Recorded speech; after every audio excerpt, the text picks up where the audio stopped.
Matt, I've just hit go live. You can hit 5 seconds and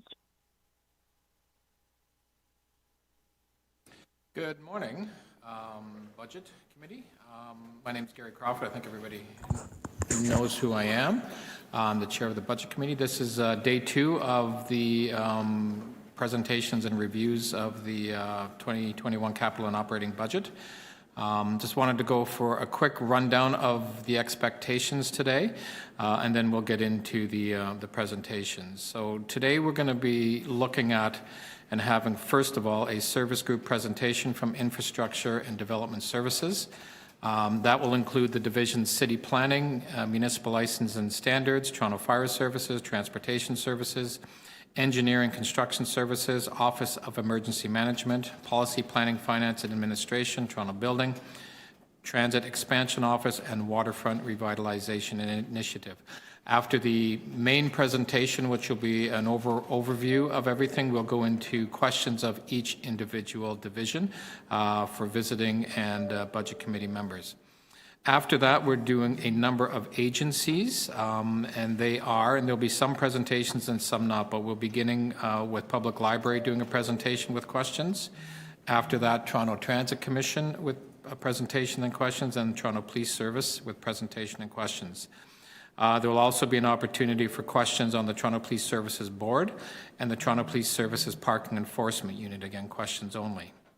After that, we will be ending with just questions on a number of agencies across the city.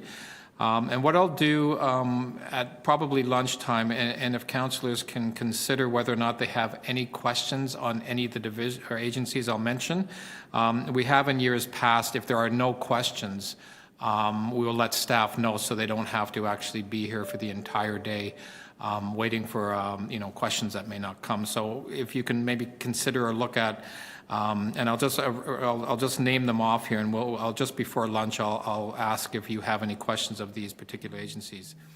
Arena Boards of Management, Association of Community Centres, Exhibition Place, Heritage Toronto, TO Live, Toronto Atmospheric Fund, Toronto and Region Conservation Authority, the Toronto Zoo, and Yonge and Dundas Square. So if you have questions, that's great. We can let staff know, and they'll be there for questions. But if we don't have any, we'll just acknowledge, and we'll play it by ear. I'll just, if it come lunchtime, if you think you don't have any, I'll just do a rundown. So, any questions on just that format of what's happening today? Okay. The other thing I'd like to do is tomorrow we'll be approving all briefing note requests that'll be going off to final wrap-up or the 2 wrap-ups. So if you do have any briefing note requests, if you can get them in by the end of the day, the clerks have to organize. And depending on how many there are, there's a lot of work in organizing the briefing note requests. So if you could hopefully get them in by the end of today, that would be much appreciated. So, Councillor Perks, sorry. I thank you for recognizing me, Mr. Chair. I know I don't have member privileges here. As Chair of Toronto East York Community Council, I want to make you aware that on the advice of clerks, we voted at our last meeting to send a briefing note request or through the city staff. And I just want to understand the disposition of that. Yeah, so I think it had to do with the. Yeah, so I think that there were 2 briefing note requests that I saw. One from, I think you moved one at Planning and Priorities as well, and then one from Community Council. So as I understand, and clerks can correct me, that will be a briefing note request that comes to us like all briefing note requests, I'm assuming. Yeah, so I'm just wondering, Matthew, if you can clarify, would that be voted on like any other briefing note request from budget, or is this already assumed because it's come from another direction that we would be?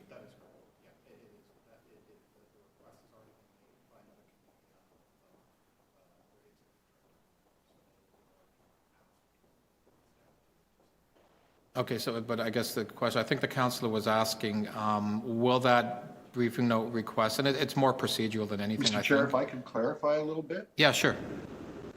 So the advice that I received as Chair of Toronto East York Community Council is because an item was sent by Toronto City Council to Toronto East York to consider and to consider budgetary impacts, effectively, City Council said we had carriage of that issue. And because there was no opportunity to go back to City Council, it was within our rights to direct staff to produce the briefing note, not to ask if your committee wanted to have the briefing note. Okay. I would further point out that Toronto East York Community Council and Planning and Housing Committee, unlike Budget Committee, are committees that report directly to Council. Yours is an advisory committee to the Executive Committee.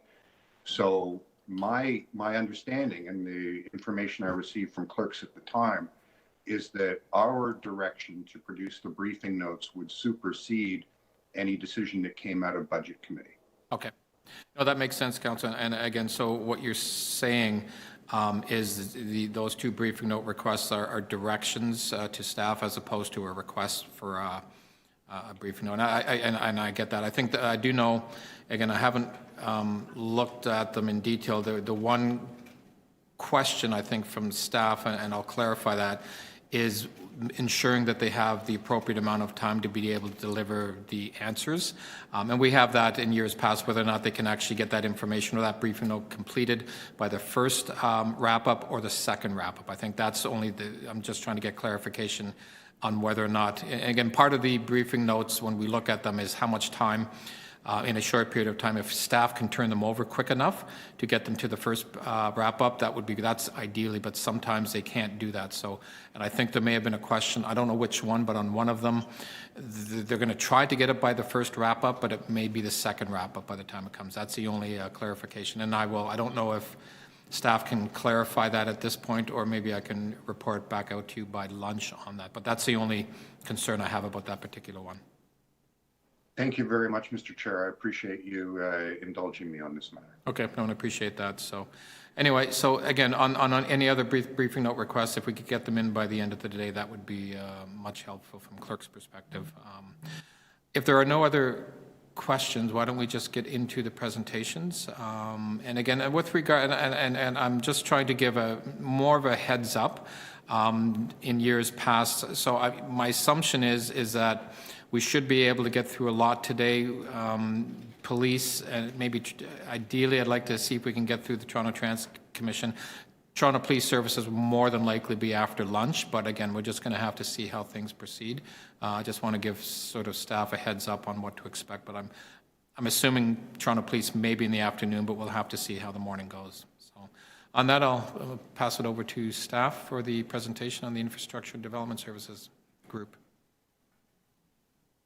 Great. Good morning, Mr. Chair. Can everybody hear me?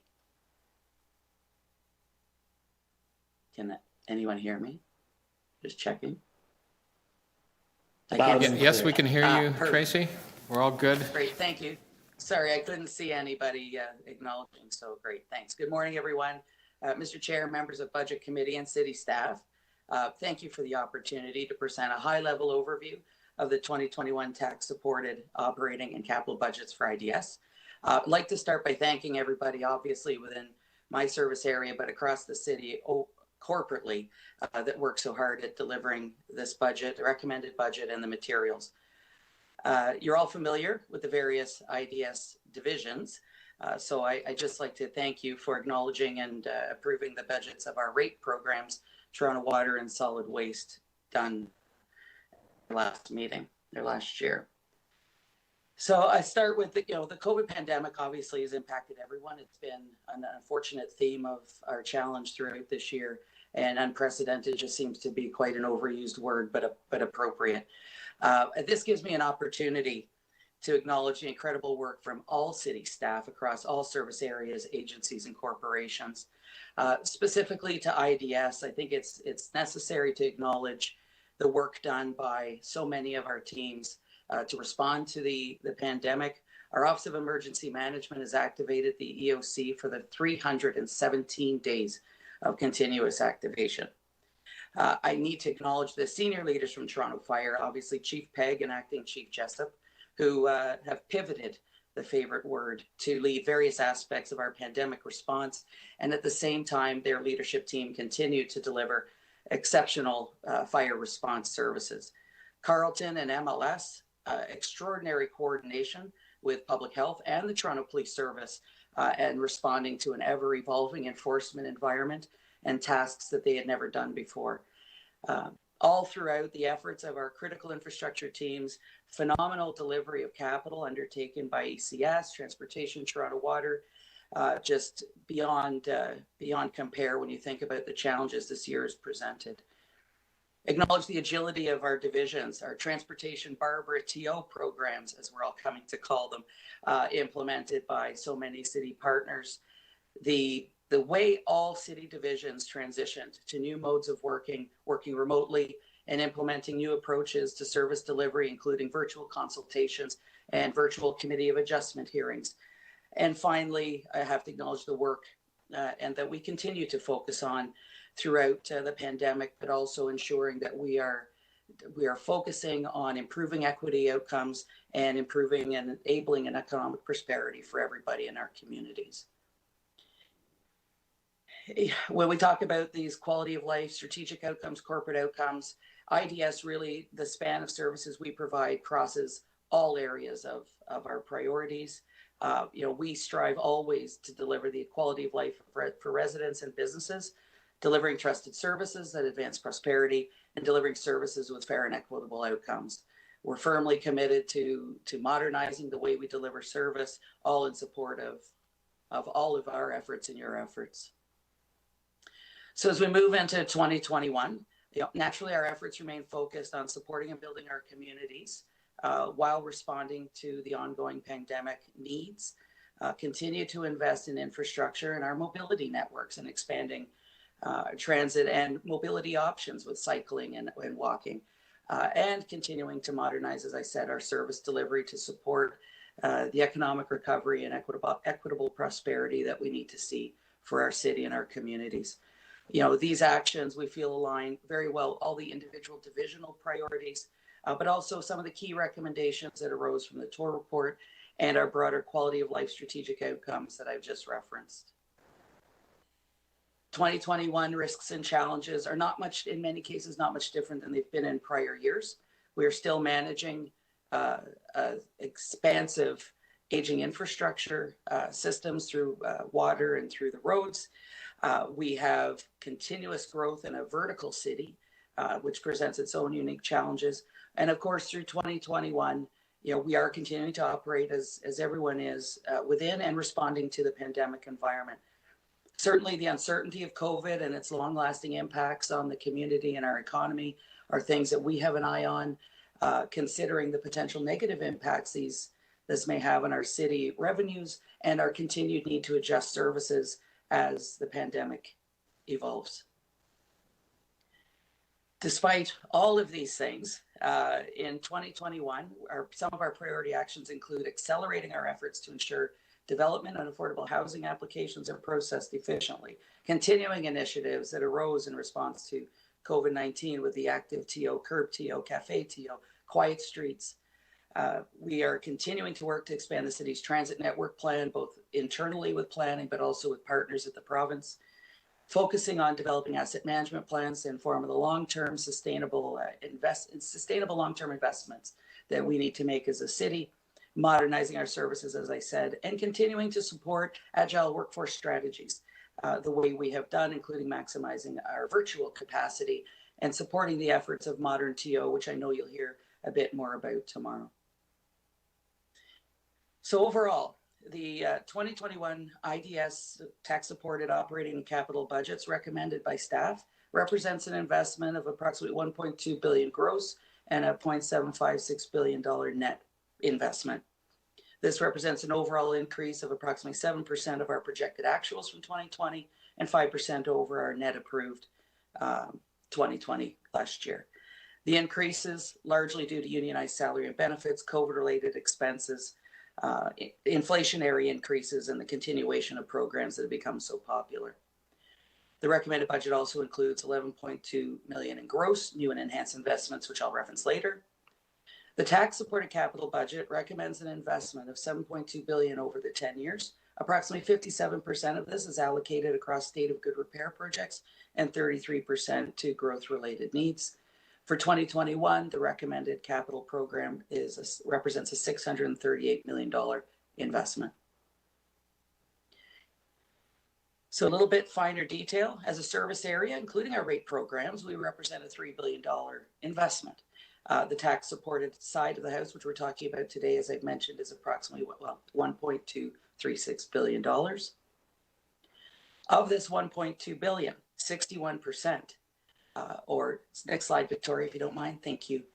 Of this $1.2 billion, approximately 61% or $756 million is funded through property tax, and Toronto Fire and Transportation represent the lion's share of those dollars. We're further supported through user fees. That's about 19% is shown. And this includes development application fees, business license and building permits, transportation permits, and is distributed across the variety of other divisions, Toronto Building, Transportation, taking up more than half, and naturally MLS with business licensing and smaller amounts in city planning, Toronto Fire. Next slide, Victoria.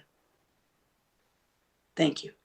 So, it's fair to say management across the entire city has worked extremely hard to manage the fiscal realities that we're facing brought on by COVID, while we're continuing to drive the outcomes that our programs deliver, which support our people, communities, and business. This slide summarizes by program the net operating budget recommended as compared to prior years. The COVID-19 related base changes generally represent revenue loss assumptions and some net expenditure increases. And as I mentioned, new and enhanced, I'll speak to now. Next slide. Thanks, Victoria. So as mentioned, we've got an 11.2 million gross, approximately $5.7 million net in new and enhanced investments we'd like to see made, primarily, again, in response to COVID, but also in supporting some of those key initiatives that we've identified, which includes, when you think about building a prosperous Toronto, the ongoing activation and expansion of our active TO program. As well, it includes the freeze of business licensing fees, which Council has authorized to illustrate its commitment to supporting business through this challenging time. Housing Initiative represents staff dedicated to supporting the Housing Now initiative. Other priorities include what we are doing with modernization in a number of divisions to improve the way we deliver service, and particularly supporting housing and development activities. In the other new investments, you see under safety, very much focused around Vision Zero, the road safety plan enforcement, as well as investment in new traffic control devices. And I'm sure Barbara Gray can provide much further detail on those activities if you so request. And moving to the capital budget, it's important for me to recognize, and I think I mentioned it already, that we've had an exceptional delivery of capital program through 2020. ECS has delivered more than they've ever delivered before. And with transportation ECS, they've delivered about 90% or more of their planned capital program, all through a pandemic, which is absolutely exceptional. The 2021 capital budget and the 10-year plans were prepared as you would expect us to do, based on affordability, achievability, the readiness of the programs through stage gating, and with consideration to the market's ability to deliver. The 2021 recommended capital budget of $638.4 million is primarily funded by debt. From this, you can see about 70% of that goes into transportation, 46% of which is around state of good repair projects, 40% in growth and service improvements, and the balance through health and safety and legislated projects. Giving a sense of the 10-year capital budget, Victoria. Thank you. Of $7.2 billion shows here a number of the areas where that investment is happening. About 56% of this represents state of good repair projects, primarily in transportation. Also about 39% in growth and service improvement related through waterfront parks, the Portland cycling network and civic improvements, and the balance to health and safety and legislated responsibilities. Next slide. As I'm sure you are all well aware, how the 10-year capital budget is funded, 91% by the city and 8.5% by federal, with some sprinkling of provincial money in the midst to support. And so the last slide, Victoria, thank you.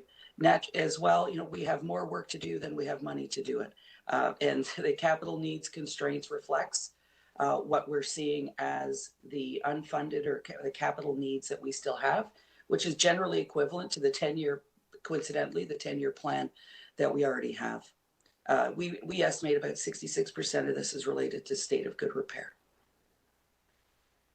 So in closing, I'd like to say thank you very much. I know that was quick, but I know the detail that's really at the heart of your interest lies with our program areas.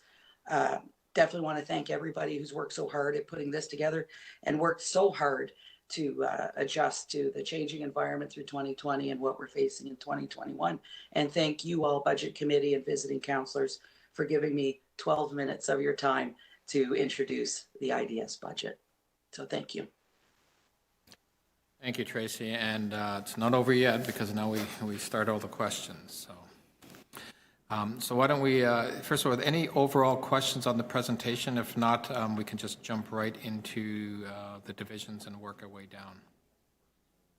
Sorry. Mr. Chair, Chair? I don't have, so I don't. I don't know if you can see my hand with the slide up, but I'd like to be on the list. Councillor Perks as well? Oh, can somebody please take the presentation off? I can't, oh, there we go. Thank you. So it's just so Councillor Perks, just overall questions on the presentation then, and then what we'll do is we'll get into the detailed stuff. That's fine. Okay, so why don't we begin with visiting councillors? Councillor Perks. Thank you very much, Mr. Chair, and thank you, Ms. Cook, for your presentation. I want to spend a moment on your final slide. Particularly, you emphasized that, already our capital program is constrained. At budget launch, the city manager agreed with me that council should have in hand before it votes on the budget further information about what part of our capital program is at risk if we receive either no funding or only partial funding from the $856 million that we're building in as an assumption for what we will receive from other governments. Could you detail for me what's at risk within your department if we don't receive that full amount? So through you, Mr. Chair, I know that work is underway. Councillor Perks, I think it's best if I ask either our CFO or Stephen Conforti to assist, if you don't mind. Thank you. Through you, Mr. Chair, Councillor, I'm going to ask Steve. Steve is focused on the capital piece, and he has been compiling the information since our discussion last week.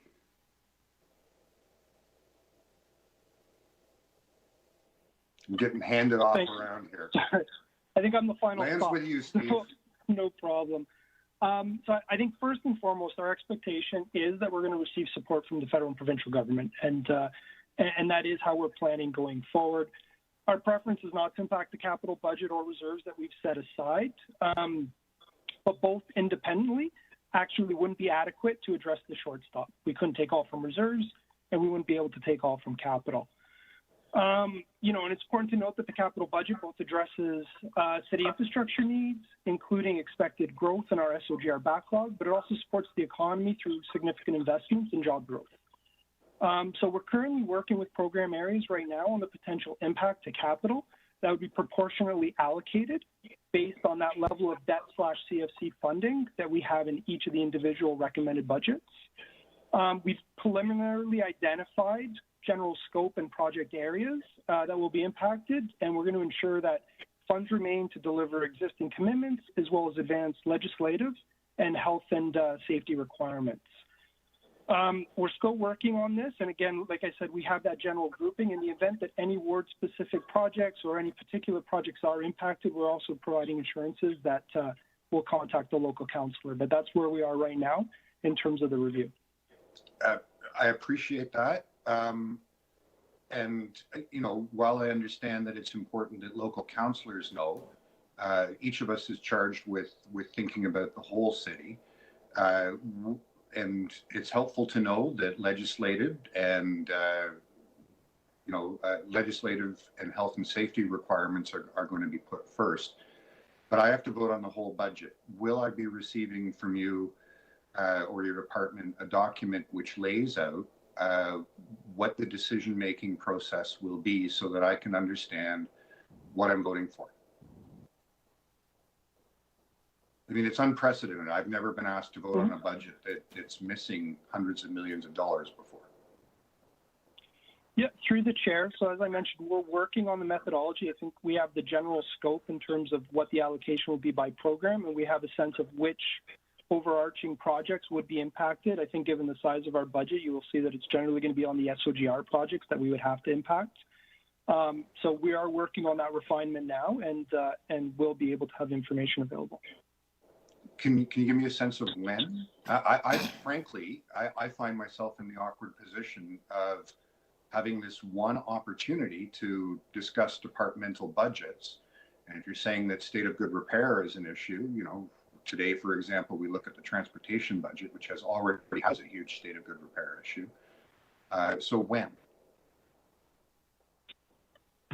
So staff can ensure that we have, we're happy to put a briefing note together that'd be available as part of the budget wrap-up meetings. Okay. Thank you. Those are my questions on the overall presentation. Thank you, Councillor. And just to let you know, Councillor, I've already been working with staff on a briefing note request that'll come out tomorrow specifically on, I think this is an issue that we've all been dealing with, so I actually am working on a motion for staff to bring that detail as part of a briefing note request tomorrow to get approved. And Mr. Chair, could I ask if it's convenient that you share some draft language with me so that I have a sense whether or not it's going to meet the needs that I've been raising? okay, why don't we work offline on that? Again, it's still being prepared. We're still in discussions, but again, the intent is pretty much what you have just mentioned on getting that kind of detail too. So let's work offline on that. So I'll hear from someone? Yeah, you'll hear from somebody. So let's work at some time today. Thank you so much, Mr. Chair. You're welcome. Any other questions on just the overall presentation before we get into the details, Councillor? We'll get into committee. Councillor Carroll. Yes, thank you, Mr. Chair. Similarly, my questions are about capital, but not so much about this adjustment we're going to have to make for the 856 million, but capital in general.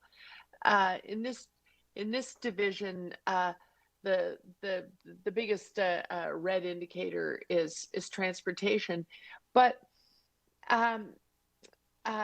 both you and finance staff in the form of finance staff have already delivered a briefing note. It's already in our budget documents. There's a briefing note outlining for us that even in our perfect world non-COVID scenario, we are not keeping up with state of good repair.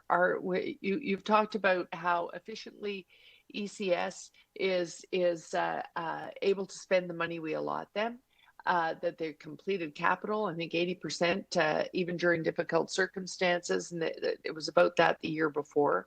But even doing all that we're doing with all of that we are investing with them, we still have before us a 10-year plan that significantly grows our state of good repair backlog by the end of the plan in 2030.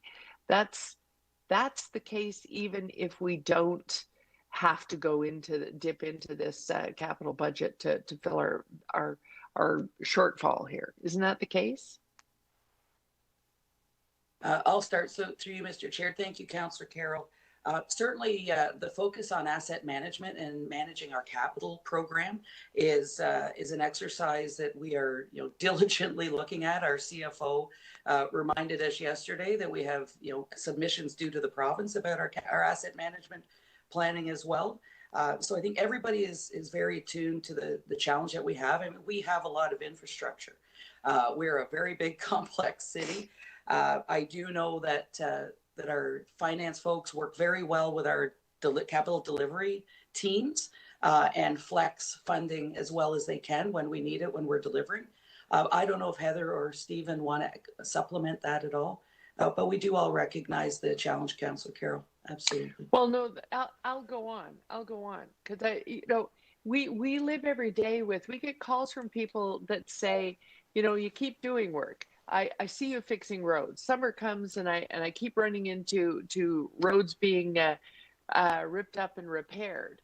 But what our capital project budget documents are telling us is that it's not an exaggeration. When that constituent, every man constituent calls and says, you guys work and work and work, but the roads just get worse and worse and worse. That's actually what our documents tell us. That's exactly what is happening. And so what I'm asking, what I guess I want to ask is, we have to build a budget based on the funds we have, the targets we set, what you think we want. My question is, do you also track, if we wanted that graph that's included every year showing that no matter how much we spend, our backlog's still growing, does anyone model what it would take for that graph to flatline or indeed reduce across your whole cluster of services, so that we would know this is how much more you would have to invest if you want that needle going down instead of going up every year? Is that number available to us? That's a great question. So one thing, Councillor Carroll, I'll note that I believe the 10-year plan we're presenting this year is actually about 1.7 billion greater than the 10-year plan that we presented last year. So there is an increase represented in what we think we can accomplish in the next 10 years to address some of these challenges that you've mentioned. As far as specific modeling about what the financial impact would be to clear the state of good repair, I don't know if that's been done. It may have. I'd have to defer to my my team in transportation or our friends in finance to tell you if that modeling has yet been done. Though I'm sure, as we reflect the capital needs constraints and we show a 7.2 billion constraint there, that certainly takes into account this exactly what you're asking for. As well, transportation in particular has undertaken quite an extensive and is continuing to on road condition assessments and bridge condition assessments with ECS. So we're really getting a good handle on the state of repair that we do have and categorizing our road networks and our bridges accordingly, which would inform exactly that you're asking about. So I think we have a reasonably good sense of it. I don't know if anybody is specifically modeled. I'm happy to ask some of my folks, unless Stephen might have a better answer than I. Could I hear that answer, Mr. Chair? Yeah, through the chair, I can add. So annually, we do consolidate our SOGR backlog information, and we overlay that against the assessments that each division does in terms of their assets and where they believe they're moving towards, coupled against the funding that we have in our capital program. So as we mentioned in the presentation, we do have an SOGR backlog today. I believe it's around 6.8 billion or so, which represents about 10% of our asset value. And we expect that to actually grow above 14 billion over the 10-year plan. And that is even after significant efforts that we've made over the last few years to be able to address our SOGR backlog, including funds that we've added for TCHC building repair, funds that we added to TTC-based transit, and additional funding we've included in the budget this year to deal with assets such as bridges. Right. So we open each budget presentation with, here's the investments we're making, but we're still running to catch up, and we are not running fast enough. So the faster we run, the more the backlog grows. Unless we quantify, unless we start to quantify every year, this is what you would have to spend if you wanted the backlog to stop growing. Transportation, for instance, yes, we're investing, but the backlog is going to go from 3.2 to 4.6 billion. Even if you don't have to dip into it for this COVID problem. In a perfect world, we still have a backlog that grows. Roads get worse over time. Thanks, Councillor. If we adopt this budget, that's where we're at right now, right? I think that's a fair assessment, Yeah. Councillor Carroll. Yeah. So if I were to move a briefing note to say, tell us what it would take to change that graph so that we were running fast enough to begin to shrink the backlog. That's not something that you have right on hand. That's something that really we need to look at in the policy sense, and it becomes a part of the budget next year. Because if I run you a briefing note, you can only do the quickest back of the napkin calculation. It would be better for us to talk about this in infrastructure committee and really commit to wanting to know what that number is. Would that be a better strategy in your view? That's your last question, Councillor. We've got a few people that have joined.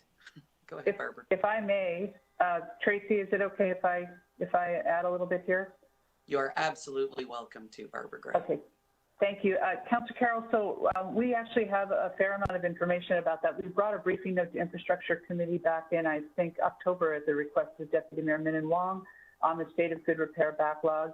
And we know that certainly we are not invested we have not necessarily invested what we need to get ahead of it or diminish the backlog. We also have the joint problem of the fact that our roads are clearly near or beyond their useful life. And so we are seeing faster deterioration as well as funding. What we've been very focused on in transportation over the last couple of years is on ensuring that we can spend the capital that we have, and we've taken lots of actions internally to really make sure that our spend rate is at a place where the money that is invested by the taxpayers in transportation infrastructure can actually get spent every year. And so having our spend rate hit 90% this year, despite all the other things that we've had going on, has been significant, and it's told me that we can now sustain pretty significant spend. And we've also been working in partnership with corporate financial planning to ensure that we can manage our budgets accordingly that way. So certainly we do have information. We're enhancing and improving our asset management plan and are continuing to work corporately on that, as well as making sure we're doing the deep dive into our own assets. But I think in addition to the funding, we also have the problem that the asset itself is deteriorating at a much quicker rate now that most of those roads have been built in the 50s. Okay, thank you. Okay. Thank you, Mr. Chair. Okay, I think we can jump into the individual divisions. And again, we'll be hitting transportation shortly, so I'm sure there'll be more questions there. Why don't we start with city planning? Questions from outside councillors or councillor, I think, at this moment. Yeah, okay, well, let's take it into committee. Questions of committee members on city planning. Councillor Layton. Oh, so hold on a second. I think Councillor Perks, you had questions on city planning? Okay, so let's do outside councillors, then we'll take it into committee. Okay, you're up. Sorry, I had to step away. I was just scrambling to get a briefing note drafted for this afternoon. Mr. Lintern, thank you.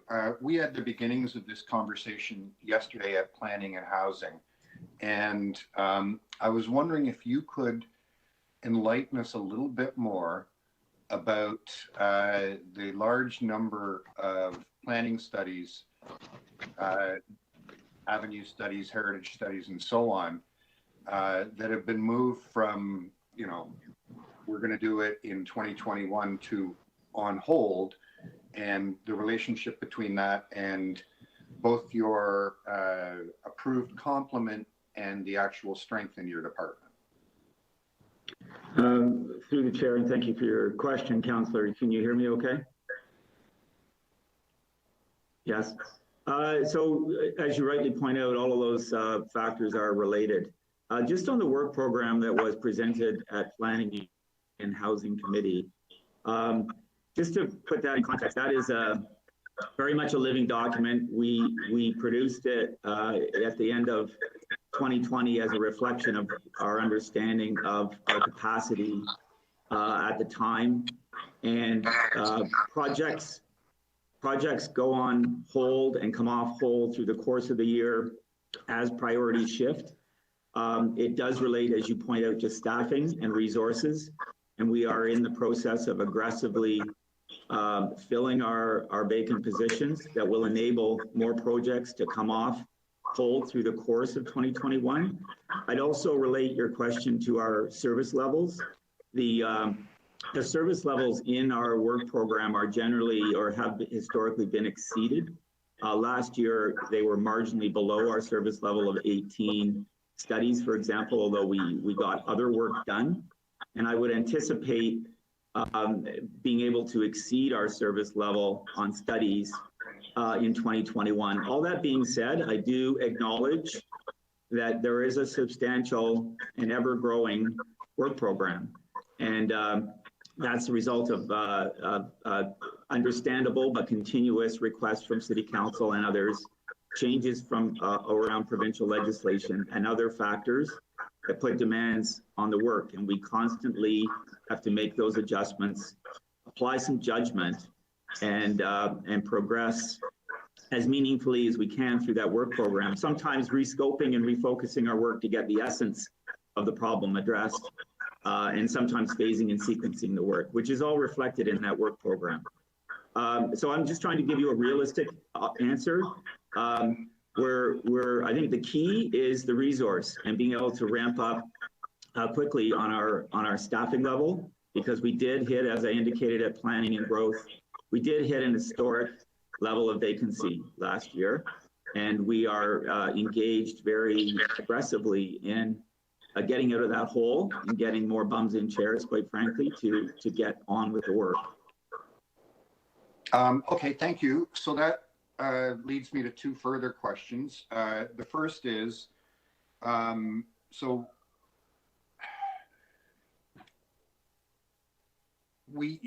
part of your answer was that the workload keeps growing, and that's understandable. We're, even now during the pandemic, we have historic levels of development taking place in the city of Toronto. We're building more than anyone else on the continent.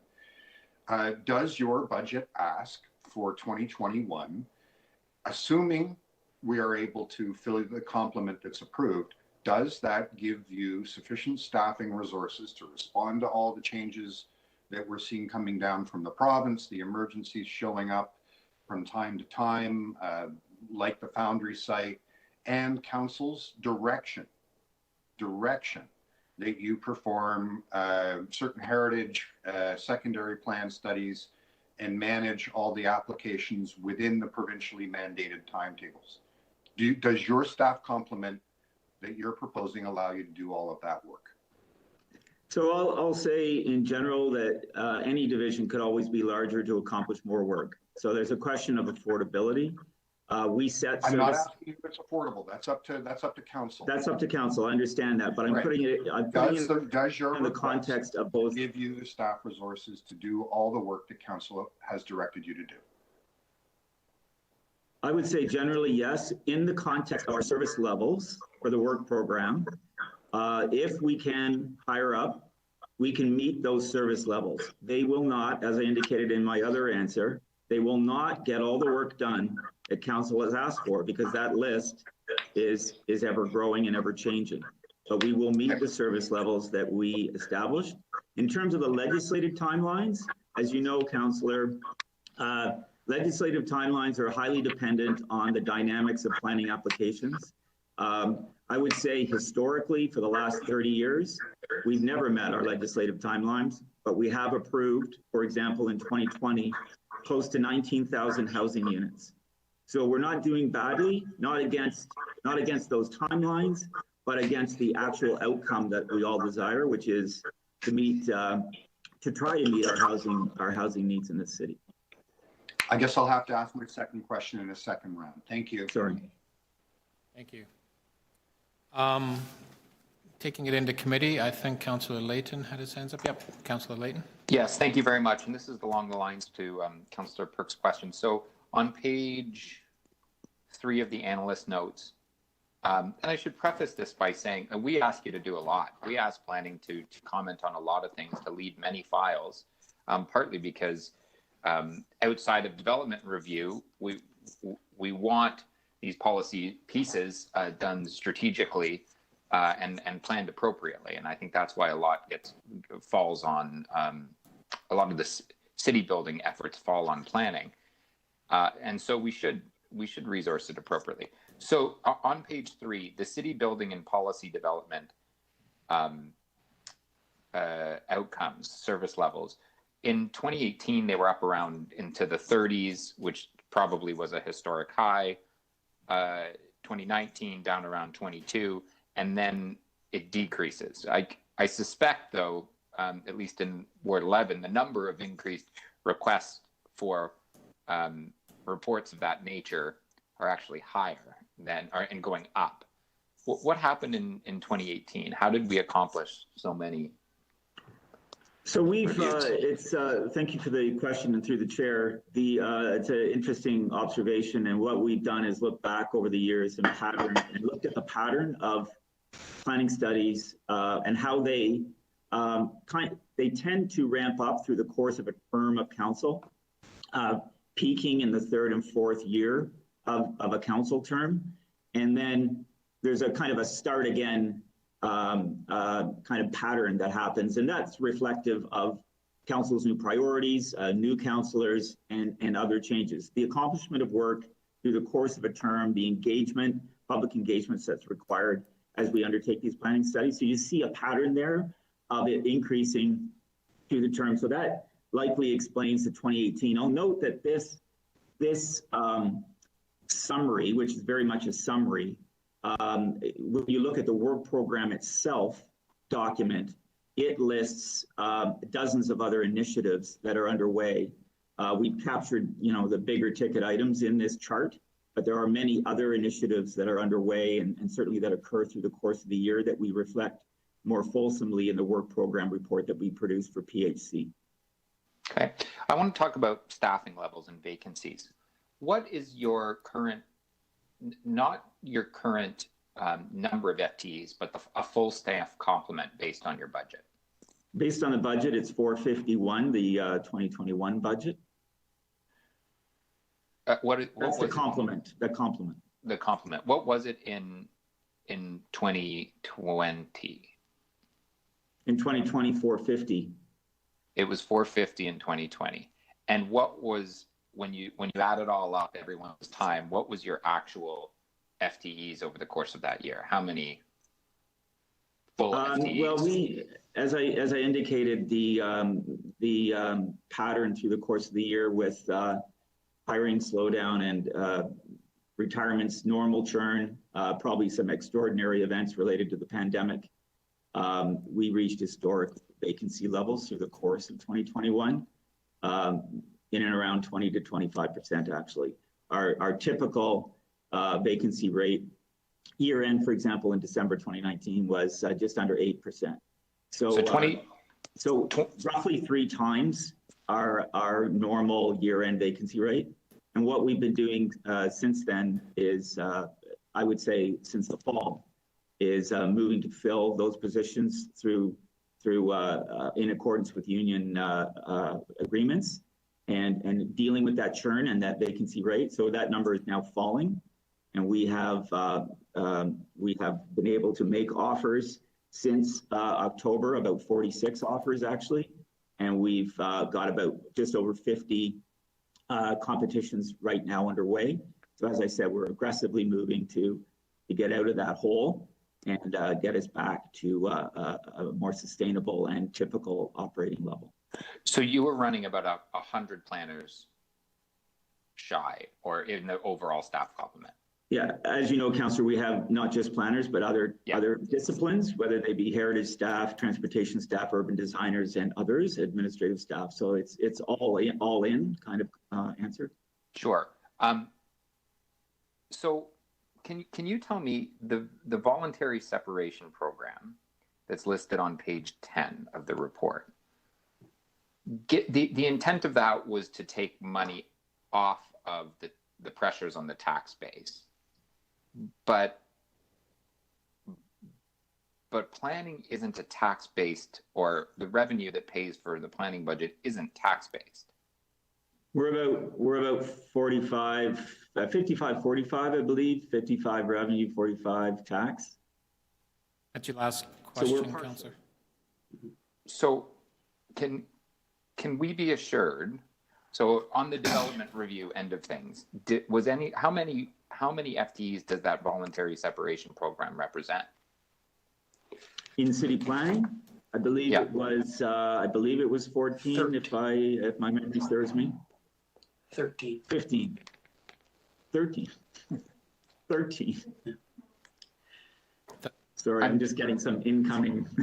Thanks, Council. That was your last question. We may entertain a second round if needed. Next questioner. I don't see anybody else who has questions. Oh, sorry, Councillor Bradford.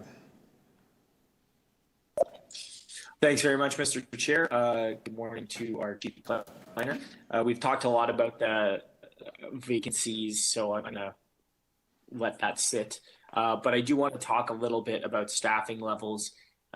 City planning is one of the unique divisions where we've got a component of staff that are actually on the revenue generating side, and I'd like to understand: have we experienced significant revenue loss as a result of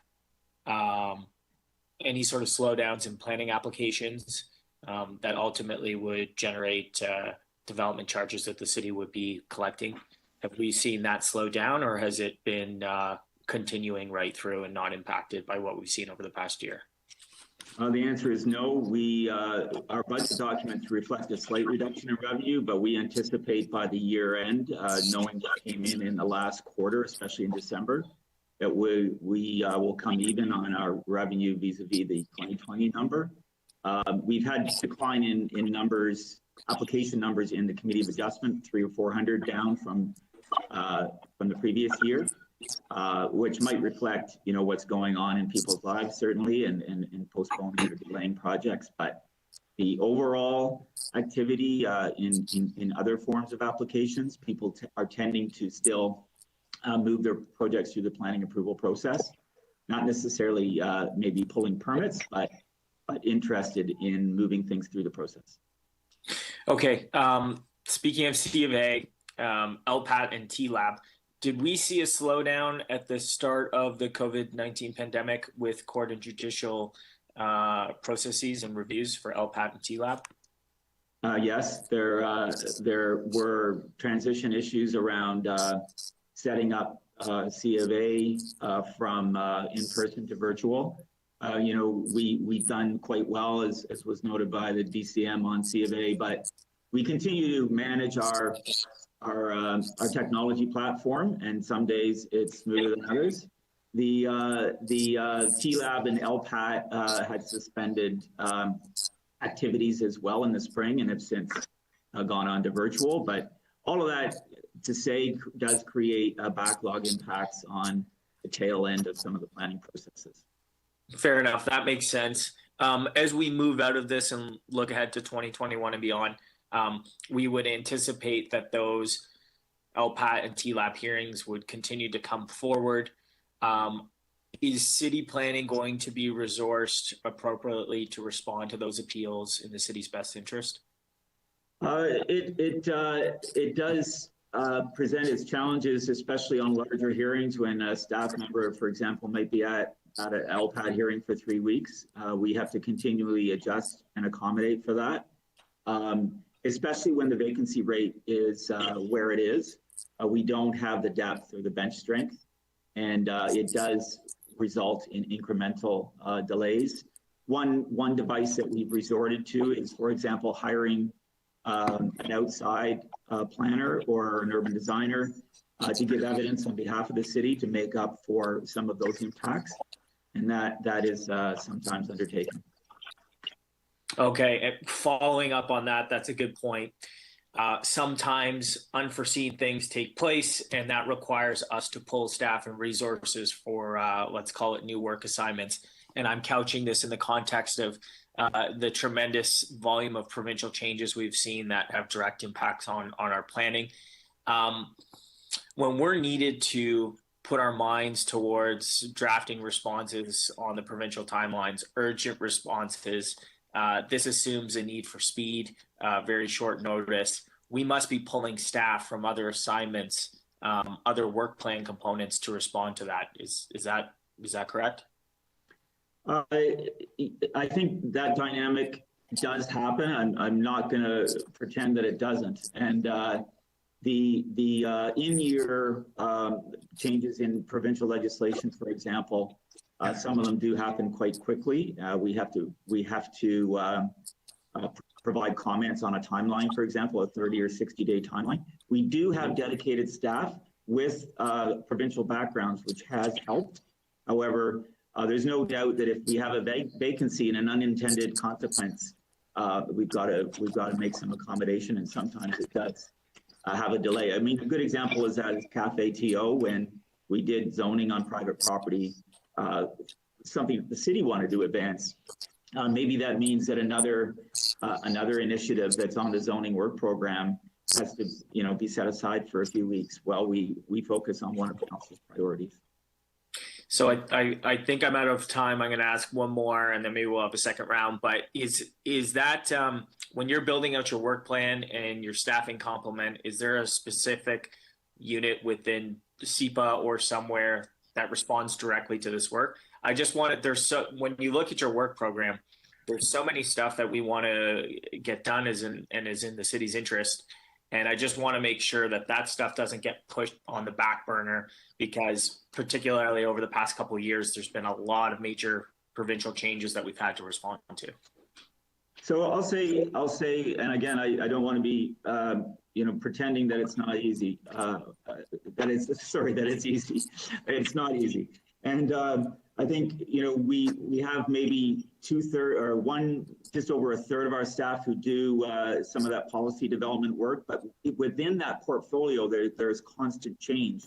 We kind of integrate a lot of our staff. We have policy teams and development teams working together on some of our large transformational projects. We have staff working together, for example, who work on the new inclusionary zoning policy, housing staff that work with the Secretariat and with our development staff to make sure that we're bringing a fully multidisciplinary perspective to some of that work. We do have focus staff on the legislative change. And again, if we get hit with a vacancy and unintended consequences, that we have to prioritize the provincial response, and maybe something else does get set aside for a few weeks. That dynamic is undeniable. Thank you. Okay, thank you, Mr. Chair. I'll turn it back to you. Thank you. Any other questions? Was there an interest in having a second round at all, committee members? I would be interested if there is an interest. It looks like there's. So why don't we do one more round, hopefully quick round, but we shall see. So we'll begin with Councillor Perks, outside councillor. Thank you, Mr. Chair. Greg, we're now back for the second question that I wanted to ask you. So, and I'm sorry for singling your department. This is actually sort of a citywide problem, but it shows up particularly in your department. So, two things have changed in terms of the budget that's presented to us to ones that we saw, say, 2 years ago. And I'm having a hard time getting my head around what its practical impacts are. The first is that we have so-called eliminated gapping. And the second is that we now budget to actuals instead of budget to budget. So I can't tell if those two changes are having an impact on your staffing levels. What, like, you used to have some gapped positions, did we reduce your complement in this budget or in last year's budget as a result of that change? No, our complement, it was 450 in 2020 and 451 in our proposed budget. Some of that is related to swapping out 2 or 3 positions for certain specific reasons and adding 4 positions for housing, actually. But more generally, to your point, it's now going forward, it's simply a matter of filling positions. We're not restricted other than from council direction to trying to hire. There are dynamics in hiring that we have to manage. We have a very competitive industry, and getting people in here is a challenge. But I just wanted to understand that. I see it as a straight up hiring challenge. If we got more people in here, we'll get more work done. So the budget that you've put in front of us reflects giving you the money to hire every single member of the complement that you have budgeted for all or part of the year. Yes, the prioritization is on people who are working. We've ordered the consideration. There's only so many things you can shove through the process hole. That makes any sense. But we're prioritizing development review. That was the first tranche that we refocused on in the fall. And as we move through different groups, and again, you'll be aware that we have multidisciplinary teams. So we do need a little of this and a little of that to keep, those teams fully functional. The related question, and by the way, Mr. Chair, my time seems to be frozen at 7.5 minutes. Yeah. The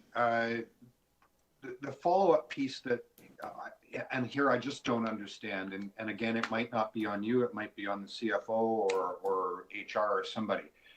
So you're trying to staff up, I'm not sure I followed your math, but I think it's 50 odd positions that are outstanding. It's not important. It's just the ballpark that matters. Next year, so you will hire those people partway through the year. So you won't pay the full year salary. Next year, you're going to be asked to budget to actuals, but you won't have the full annualization built in. I don't understand how that works. Maybe Ms. Taylor can help me out. So through the chair, Councillor, I'm happy to try and explain it. What we do is we are using our actual experience to inform what we need. And that actual experience, exactly your example was perfect. So we would look at when the staff were hired, that actual experience would help inform how we make our decision and a budget allocation for the next year. What we've moved away from is having a complement and a dollar value associated with it without understanding what the actual experience has been. So I'm glad that you brought it up, because that explains it in a very simple way, is that we look at our actual experience. We know what our staff complement is at the end of the year. We understand where the vacancies are, and we put realistic assumptions in associated with those positions. Okay, so this is the part that turns my brain to mush. Please help me if you can.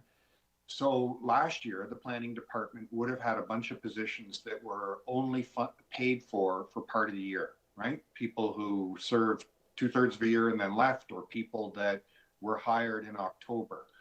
What I don't see anywhere in the analyst notes is an increase to the funding of the planning department to cover that annualization. That's your last question. Thank you. So I think Mr. Lintern tried to answer that in sharing with you that the actual experience in 2020 was a bit of an anomaly, given the high number of vacancies and the VSP program that we introduced. And so looking at those vacancies, looking at his hiring plan, we in actual fact have a series of assumptions as to when those positions will be funded and when the money for those positions will be needed. So if you were to look at, obviously, if you were to think about how that plays out, those, as he mentioned, he has Greg, did you mention 40 jobs in the queue at the moment? The fact of the matter is it's going to take time. He's trying to hire in a very competitive market. So those positions will be hired throughout the year. So you're not necessarily going to see an increase, because last year we had the exits. When staff exit, there are costs associated with their exiting. So in actual fact is that you're trying to compare against 2020, which for Greg's instance was very much an unusual year given the high number of vacancies and the costs associated with staff exiting the organization. Thank you. I'll take it into committee. I had Councillor Layton. Yes, thank you. And this is along the lines of the questions I was asking earlier. So we've had this unusual year where our staff costs were lower as a result of a lower staff complement. But the proposed 2021 baseline budget for salaries and benefits is actually lower than the 2020 budget. Can you explain why that would be the case? It's only $1 million lower, but it's $1 million of staff. There are savings associated with implementation of the VSP. There are savings associated with the zeroing out of performance pay for non-union employees. There are at least two areas of savings that soak up that $1 million. So within that number, within the 2020 base budget, what's the assumption around vacancy? What would the percentage be? Because if we're coming down from 20 to 25 to hit, I think you said 8%, what's the assumption of what that vacancy will be? I mean, I'm funded to hire. So the goal is to get back as close as I can to our normal rate of vacancy around 8%. That's the last, I would say, good vacancy rate that we had, typical vacancy rate. That was December 2019. So the 49,443 in the 2021 pays for 451 staff. Yeah, I mean, there are expenditures and there are revenues, but we're funded to hire that, to sustain that complement. Okay. Can I get on the revenues? I was like, and maybe I can't believe that I'm having this conversation after sitting on the budget committee for 5 years. I was under the assumption that planning was much more funded by user fees than it was from the tax budget. So looking at the revenues on page 9, you have number 1, user fees and donations. So unless those are interdivisional transfers, those are planning fees, not tax dollars, right? There are the development review application fees are interdivisional. They were last recast, I think, in 2016 for 2017 with a very large increase in fees, and on a cost recovery basis for the process that existed at the time. And that supplies us with, I think the table says, what is it, 36, I think 30 odd million, 32 million in revenue. So this is my first experience of my iPad running out of juice right when I was looking at it to ask you about the other numbers. So I think we should put back in the paper binders for next year. Kidding. The next, there was 3 other lines. Which of those are tax supported? 3 other lines, sorry. In that revenue table, the first line was user fees, so not tax dollars. Yeah. The one was a draw from reserves, which transfers. So there's a draw from reserves. There's a draw from or transfers from capital, because some of our positions are funded or we have other activity, and then there are other revenues and recoveries. So those are the 3 other lines there that make up our total revenues. And so where out of some of those tax dollars are in? No. Again, I think when you step back a bit and look at the whole budget, we have 2 main buckets of activity, and I know that you probably understand this, but the large bucket of city building and policy development that we do, and the development application bucket, the development review bucket. So there's a lot of the activity isn't directly funded by development fee revenue. It's funded out of the tax office. So where does that appear in that chart of revenues? The funded by tax is I think 13.44 million as far as I can read it. So that's the portion of our budget that's funded out of that. Now, where were the list of report requests that went yesterday or 2 days ago to planning and growth? They are funded through development work, or no? They're largely funded. They're largely funded by the tax supported part of the budget. There are some capital dollars associated with some studies, because as you know, we may hire a consultation consultant or an urban design consultant to accent some of the work that city staff do. So, but largely speaking, our policy development work is funded from tax. Thanks, Councillor. Okay, thank you. Councillor Bradford next. Thanks, Mr. Chair. Just a couple questions on work program stuff. Going to focus on expanding housing options in neighborhoods and housing now, and the new housing infrastructure dollars that we have.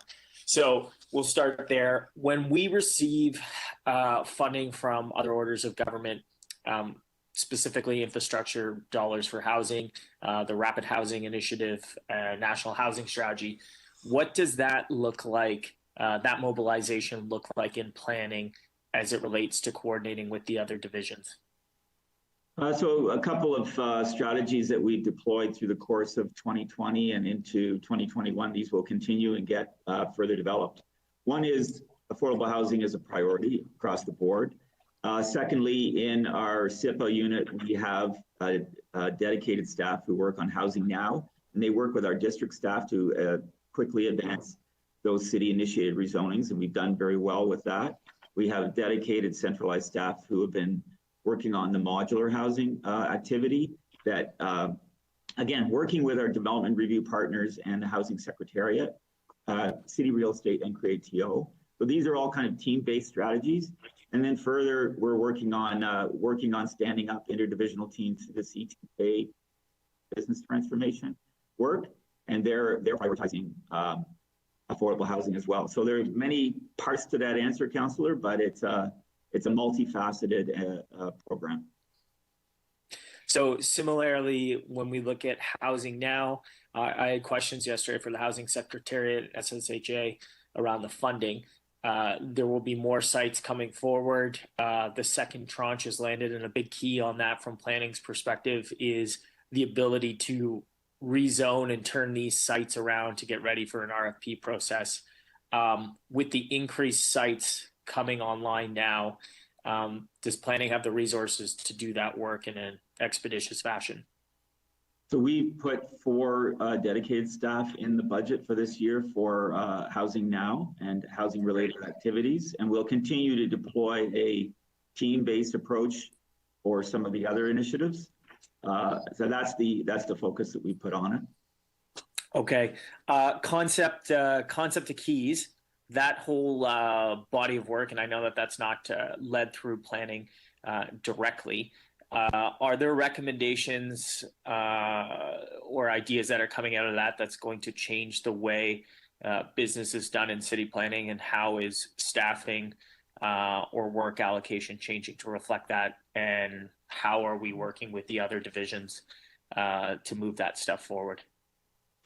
I mean, I think it's a service delivery model where we're piloting and phasing in different approaches on creating teams, whether they be ECS, transportation, forestry, planning staff. So I think we will see an evolution in how that development review service is delivered, and it'll be matrix because we still have planners who work on teams in districts locally and bringing that local knowledge and local understanding and working with communities. But they will be supported by better systems and better business processes and a more structured development review system. So you put those two things together, and that's the desire. And you'll see that evolving. I mean, it's very much building the airplane in flight. I'm not saying I've got all the answers right now, and certainly others don't. But we're very conscious of delivering a better, more functional development review service. And lastly, we just approved the expanding housing options and neighborhoods report and pilot for Beaches East York at planning and housing. Programs like that, the EHON work program coming forward, they require a lot of interdivisional coordination. Could you talk me through how you're setting up those tables? I think in your team, you would have both folks on the development review side as well as the policy side. But obviously a lot of interface is required with other divisions to make these work. Could you just provide some comment on that from a work program perspective on your end? Sure. Through the chair, not unlike what we did with Laneway Suites, we are establishing technical advisory tables that will involve whether it be the fire department or engineering to deal, Toronto Water to deal with bringing together all the technical understanding of how to introduce new housing types. There'll be lots of things to talk about on the building code side and on the Toronto building side. But we will support the policy development, community engagement with a really strong centralized technical table to make, and all overseen by a steering committee. So there's a pretty good model that we're modeling way, and we're modeling our way through the various EHON or expanding housing option projects the same way. Well, thanks We're to you, also- Greg, Doris, and your whole team. I really appreciate the clarification and all your hard work on this stuff. Thank you. Thank you very much. Any other questions? Councillor Nunziata, next. Yes, I just have a couple of questions to Greg. Greg, Yeah. on page 28, 29, and right through, the table 9D on the user fees, technical adjustments on the chart. So I see that the increase from 2020 to 2021 is just a few cents. Like how were those increases determined? And why not increase those fees higher? Maybe it might be inflationary. I don't know, Mr. Mizzi is on the line, but it likely is explained by inflation. Through you, Mr. Chair. The last time our fee structure was reviewed and substantially changed was effective January 1st, 2017. And since then, there have only been inflationary changes. One or two fees reported out separately have been altered or removed, but essentially it's just been inflation for the last 3 or 4 years. So it's just a few, some of them are just 2 or 3 cents. So it's not a lot of, it's not a huge increase, correct? That's correct. Very minor. Yeah, very minor. So just a question. I recall a few years ago when we talked about some of these big developments that's happening in the citywide, that we were going to ask the developers to pay to hire an outside planner to kind of, pay for the huge cost in some of these huge developments, and that we were going to ask the developer to pay for these fees. Did we ever do that? Through the chair, it may have happened on occasion. I mean, our hesitation on that overall is not setting up kind of a 2-tier system where we have those who can pay, otherwise avoiding or being able to move faster than everybody else. So there's a fairness and equity issue there. I mean, we have, I can recall working closely with some larger developers. For example, when we worked on a project out in the West End, I can recall having the developer pay for a consultant to help us with a secondary plan, for example. And we've done that a few times. So it's not on the application per se, but helping us fund, putting in a planning framework. I mean, I'm not completely opposed to it, but I'm guarded about how much we can do that. I think there's also a problem of actually ending up having to manage it as well. I would actually like to grow the experience on staff as a preference to having outside over-reliance on outside consultants. But we could still ask the developers to pay for the additional cost and time in the staff time. Again, it's not something that we've resorted to generally, only very, very specifically and judiciously. Thank you. Thank you, Councillor. Any other questions? Excellent. Okay, we'll move on to the next, municipal licensing and standards. And I'm just, by the way, I think we have the new Councillor Nick Mantis with us. Oh, maybe not. I thought I saw him. Okay, sorry. My error. Anyway, let's move on to municipal licensing and standards. Questions of staff, outside councillors? Seeing none. Oh, so Councillor Perks has questions. Hi, who have I got? I don't see. Well, okay, I'll jump in. Carlton's here. Hi, Carlton. So, first question is, does this proposed budget give you all the staff you need to implement and deliver the Rent Safe program? Through the budget chair to the councillor, yes, it does. It includes our existing program. We do have some vacancies that we're in the process of filling. And this gives you the budget to fill it all. That is correct. Okay.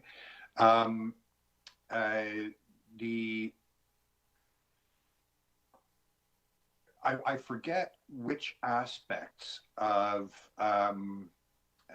managing cases through property standards are yours and which belong to the city solicitor and which belong to other teams within the city.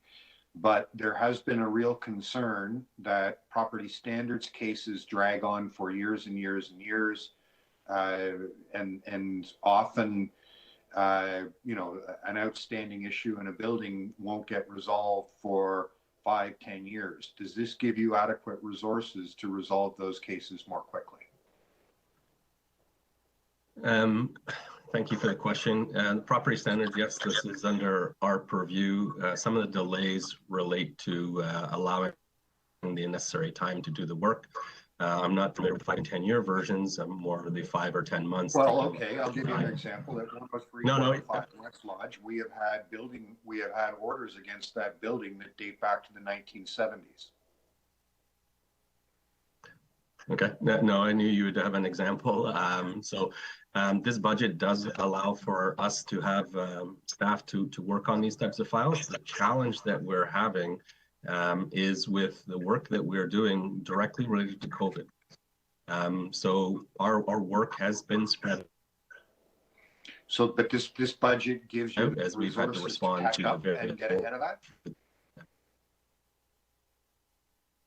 Sorry, Mr. Chair, I've lost Mr. Grant. Yeah, I don't know what's happening here, Councillor. Yeah, I'm having. Oh, there we go. This budget does give us the resources to work on this. What I'm just qualifying is that we've had to spread out our work to deal with the pandemic.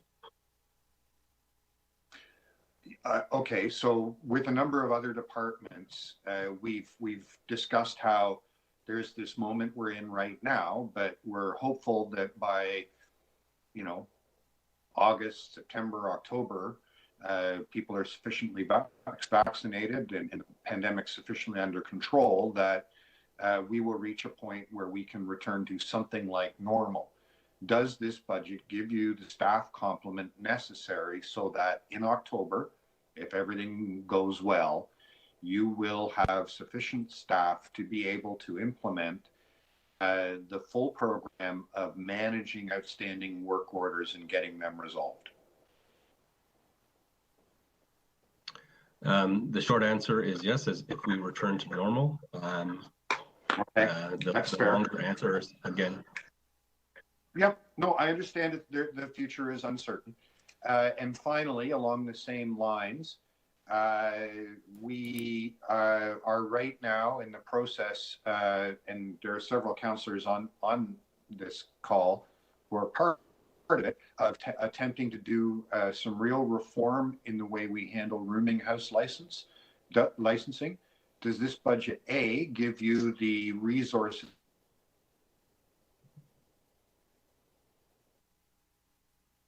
so that we have licensing regime in a more robust way? And you know, you and I have had discussions about the problems there in house licensing regime. Councillor, we're having a few problems with hearing the question. I don't know if you could maybe or did you hear the question, Carlin? That's okay. Yeah, I did hear, and again, I've had this conversation with Councillor Perks many times, and even at last year's budget. So we have reallocated resources within our division, targeted for the first time. Again, we have built a dedicated team from existing resources to deal with this issue. We have built dedicated teams to deal with cannabis, noise, adult services, and we felt it necessary, and you brought this to our attention, that we couldn't keep doing it from the side of our desk, and we developed a team that will do this. The work that we're doing with the Housing Secretariat and City Planning as we move forward with multi-tenant houses, and if that progresses, will require an additional ask, but that won't be until the 2022 budget. Thank you. Okay, I'll take it into committee. Committee members who have questions. Councillor Carroll, then Layton. Thank you. Yes. Good morning, Mr. Grant. Good morning. I'm zeroed in on divisions, on this statement of the base budget netting out COVID impacts, and I'm focused on divisions where it's had the biggest impact, and this is certainly one. It's been really hard to describe to residents how compromised. Just to basically, we're enacting this provincial emergency order, and that's on you, your division, to enforce it and implement it. And so the impacts are huge. But there is an attempt here on page 8, where we do the overview of the operating budget. There is an attempt to hive out the COVID-19 impacts, and at the end of the day, there's still a net decrease in the base budget. Here's my concern. I know we're talking about not impacting service levels, but I would ask if there isn't a case to be made here to enhance service levels. And I'll tell you why. I'm assuming that we're still proceeding with some of the major initiatives that we think we can. Certainly multi-tenanted houses, the rooming house actions are one of them. And there are a couple of others. Short-term rentals, we're going to start to implement. That got delayed. Moving into those things now, we're moving in at a time where the community is concerned. Some have even lost trust that MLS is able to keep up with things, because it's been hard to explain to them how COVID impacted this division is. Is there a case to be made here that if we were to enhance your service levels, that we could get to the point where people feel like things are being addressed in a timely fashion, whether COVID related or not, and then those resources could go to the new initiatives that would almost certainly require new staff? So great question, and it's something that we've been working through as we bring on new programs. It's important when we bring on new programs that the appropriate staff come with them. We cannot continue to do more and add on new programs without the required staff. So, but on the piece around COVID, again, our staff have been reallocated from 95% at some point, and just even now we're at 51%. So we are not meeting our service levels because we aren't in the we don't have the ability to. We have to do both. And because we're doing both, we're spread out thinner and it's taking us longer. So as I said to Councillor Perks, and as we move forward to October and beyond, we will be back to a new normal. But it's important, again, going into the 2022 budget, that if there are new programs and if we are asked to do more, that we put the appropriate staff against that. We can't continue to deliver new programs with the existing complement. Right. And to a certain extent, anyone that we put out in the field, to a certain extent, they all have to be generalists somewhat. People who are working on encampments now, or people who could also be, if there were enough of them, they would be working on such things as a labor-intensive extreme hoarder file anywhere in the city. So if we were to bring on staff simply to say, we need you to be able to do both, to continue to respond to the impacts of COVID, but also to be getting at some of the general MLS concerns that are happening all over the city and going unaddressed. If we brought on those resources, would the training that they receive not translate easily into some of the new initiatives that we know are coming up? So thank you for the question. Yes, we have a competition out right now to fill vacancies for officers. We had over 800 applicants, and we're working through that process, and we will be filling those.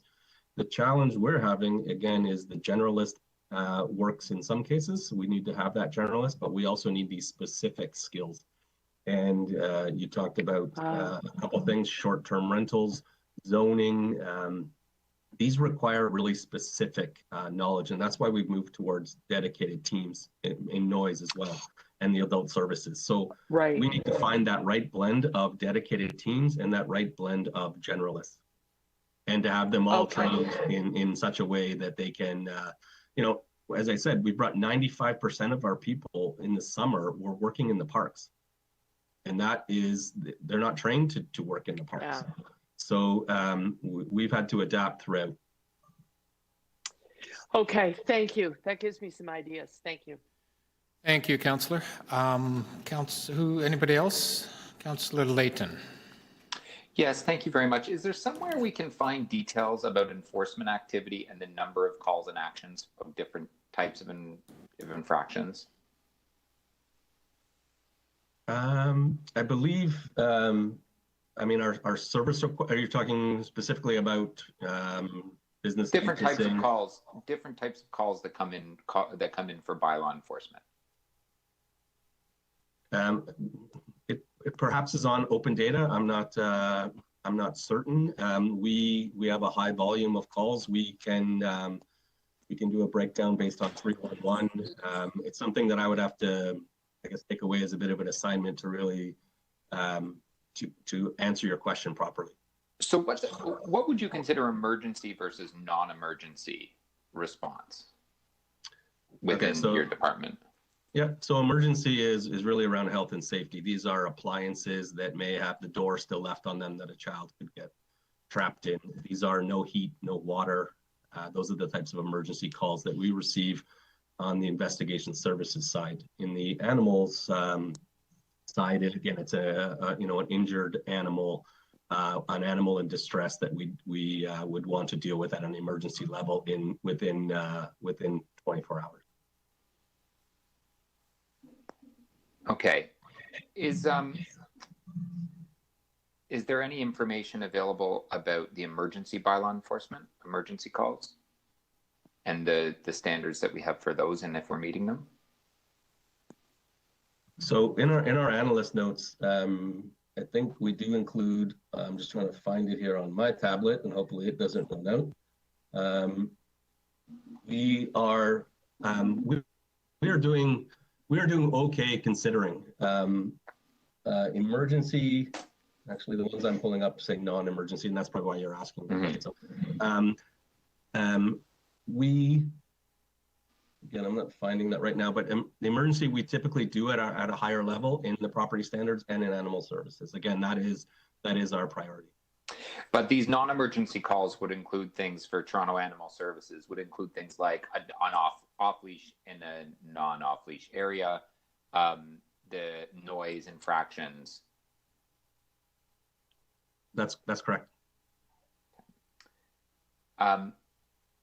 There's a $2.3 million note for mitigation measures resulting from less enforcement. Was that enforcement officers or administration staff? Just to clarify, so I'm looking at the same part. Where are you looking? I'm sorry, I don't have a page number in my notes here. Okay. I think 2.3 million in projected cost savings. It's salary. It related to salaries across the division and throughout the hiring slowdown. The hiring slowdown that we experienced as a result of COVID.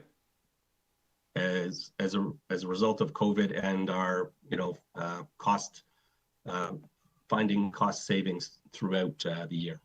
So when we exclude the COVID related funding, there's a $2.6 million decrease to expenditures and a flatlining of approved positions, correct? Through the chair, that is correct. So where is the reduction? Again, what? The reduction, sorry, I'm getting a phone call here. The reduction comes through, again, in the vacancies and the cost savings throughout the year in 2020. So what cost savings where would we see cost savings? I'm going to ask my colleague Pam Audette to get into some of the more specifics.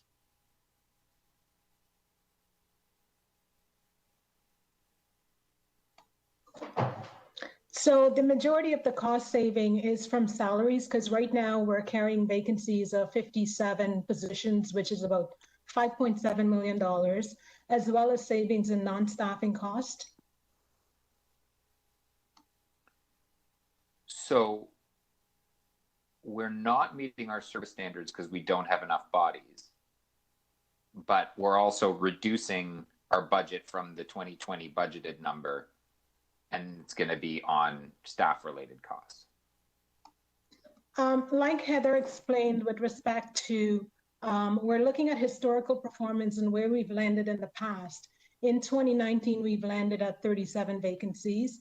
And as Carlton has alluded, we're in the process of filling about 25 MSO vacancies.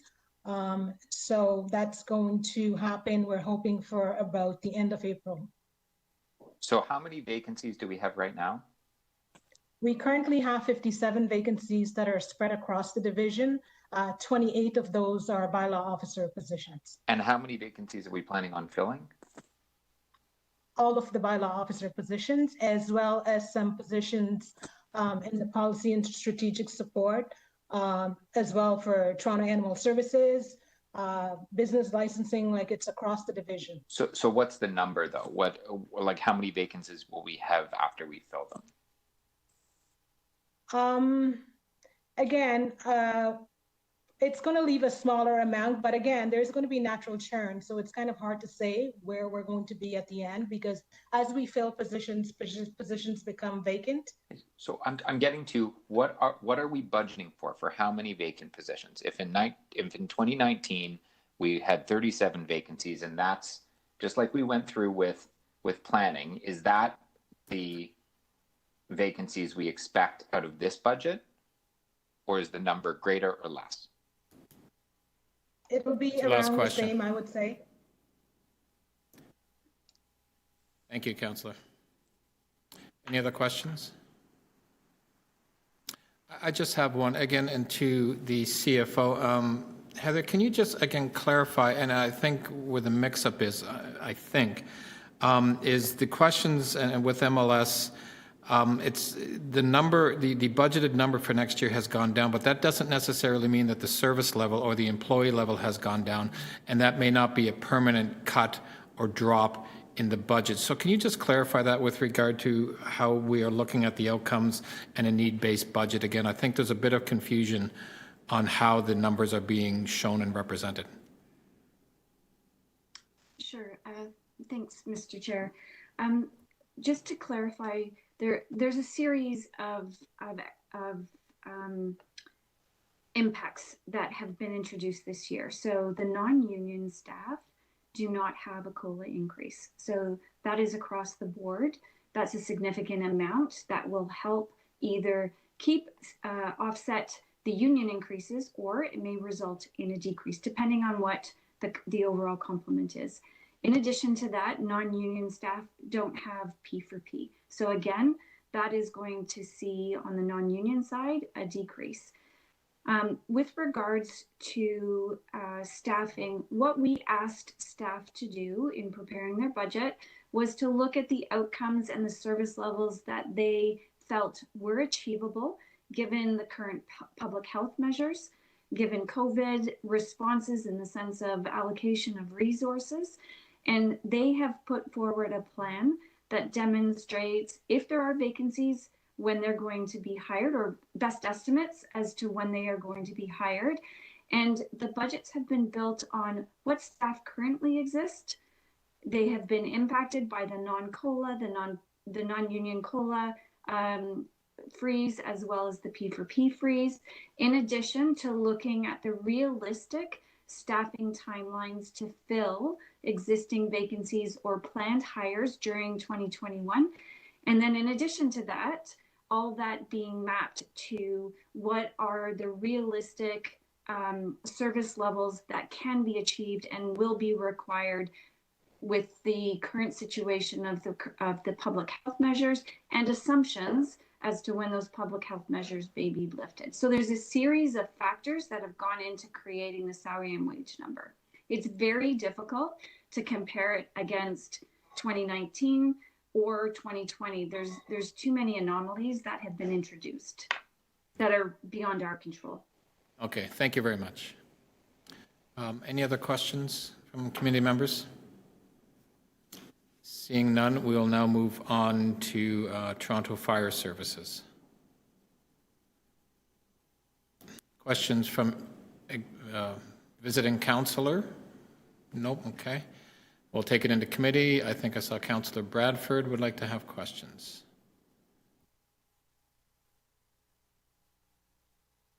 Councillor Carroll. Thanks very much, Mr. Chair, and good morning to Chief Jessup. Just a couple of quick questions from me. I want to just talk a little bit about staffing, and if you could just walk me through what the WSIB amount is for this year and how we formulated this to reflect the absence levels that we saw through what was obviously a challenging 2020. Certainly, Councillor, through the chair. Can you hear me, sir? Yes, loud and clear. Great, thank you. So I will provide a high-level overview, and then I will ask Deputy Higgins if you're asking specifically what the WSIB pressure was on the Toronto Fire Service budget. I will ask her to jump in afterwards. So Councillor, if you for some context, so when the provincial government mandated and legislated WSIB and specifically PTSD, post-traumatic stress, and OSI, occupational stress injury, as presumptive for all emergency services, police, fire, and EMS a number of years ago, Toronto Fire Services, like all of our counterparts in emergency services, has seen a dramatic increase in the number of staff that have gone off on presumptive legislation. In fact, our increase over the last 5 years has been in the magnitude of approximately 280%, an increase since the provincial government mandated that. Now, in terms of our absences in 2020, WSIB represented approximately 21% of our absences on a daily basis. We have approximately 80 staff off right now on approved WSIB for PTSD.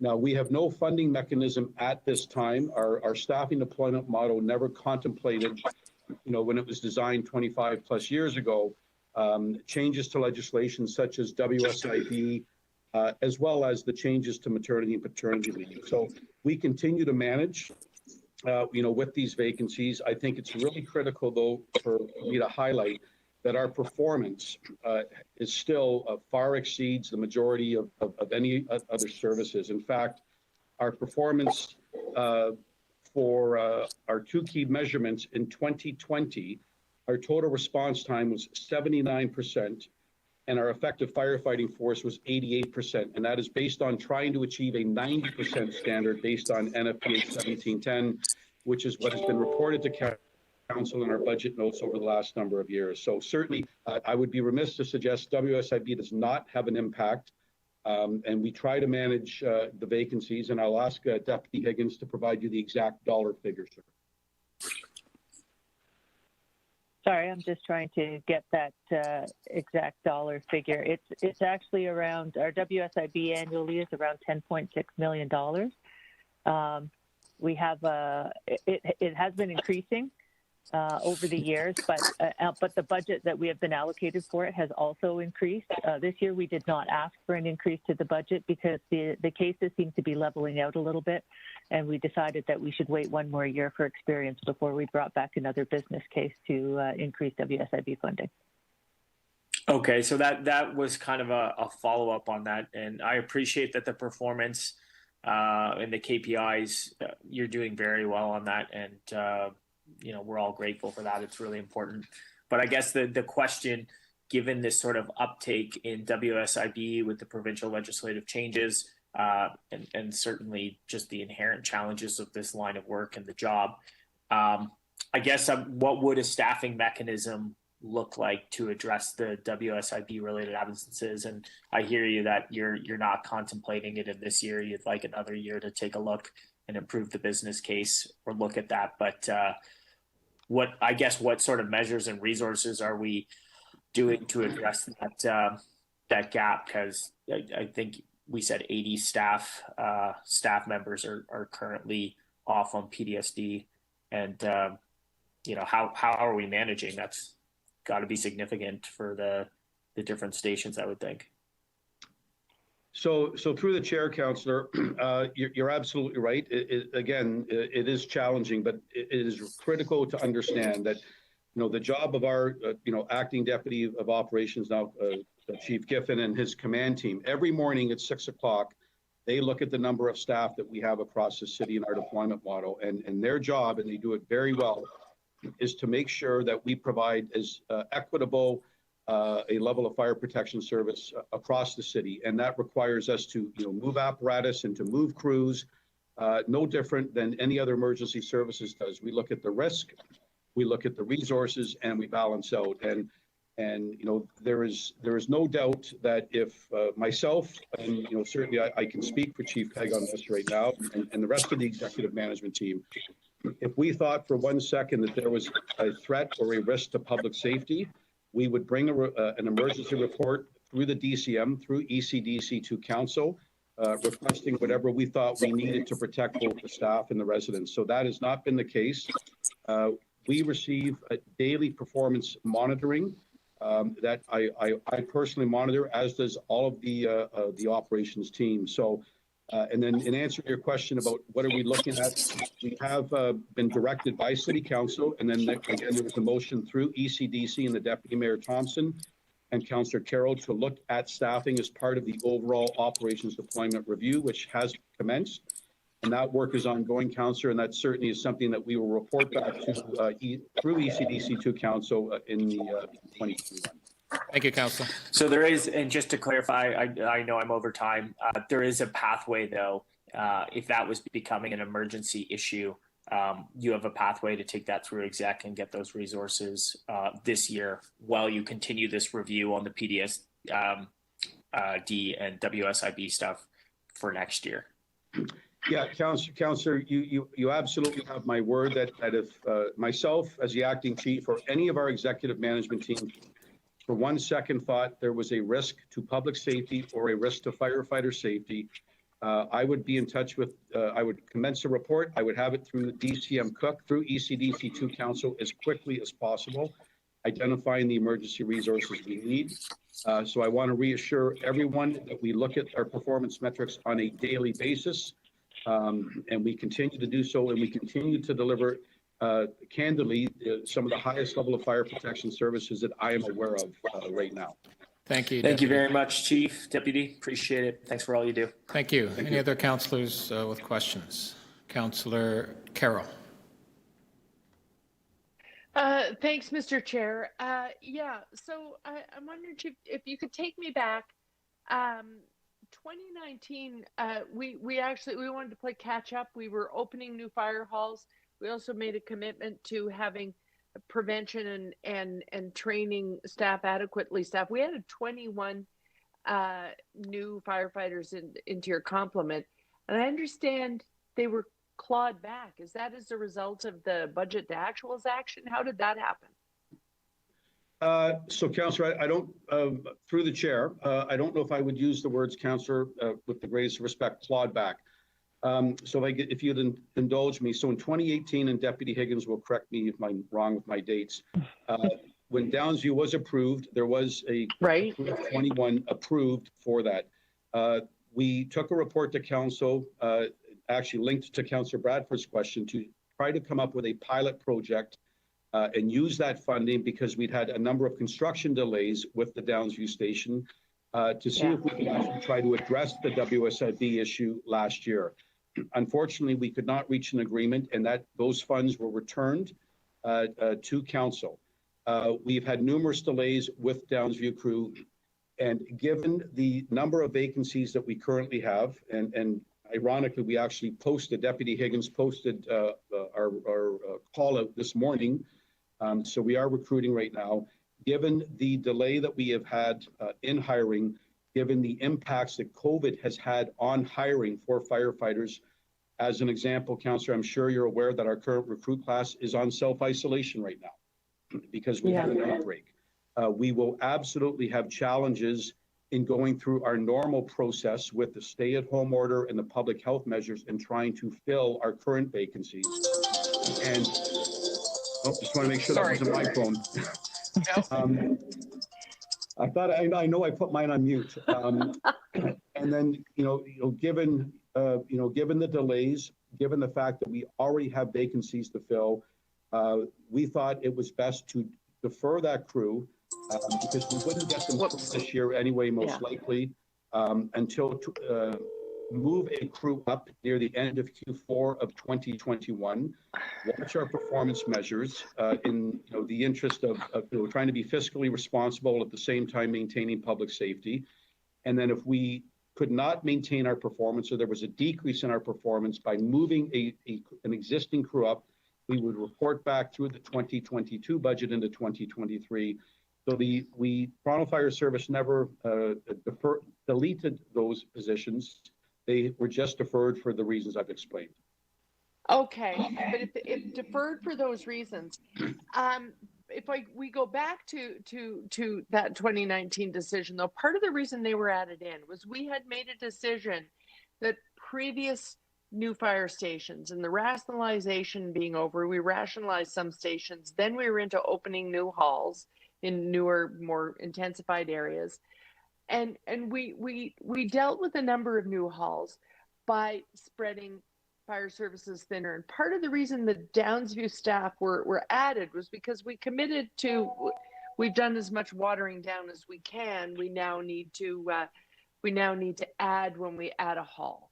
Same way we do, we would never open a community center or a library and say, we're just going to steal staff from everywhere else. We actually give them new staff. And we decided it was time to start doing that here. So if they're deferred, what commitment do you now understand you have from staff? If you're opening new operations, or you need to ramp up an extra class when the issues of COVID on our training programs are over, do you have direction from staff that you add staff to make those things happen? We don't continue to water down the complement you have.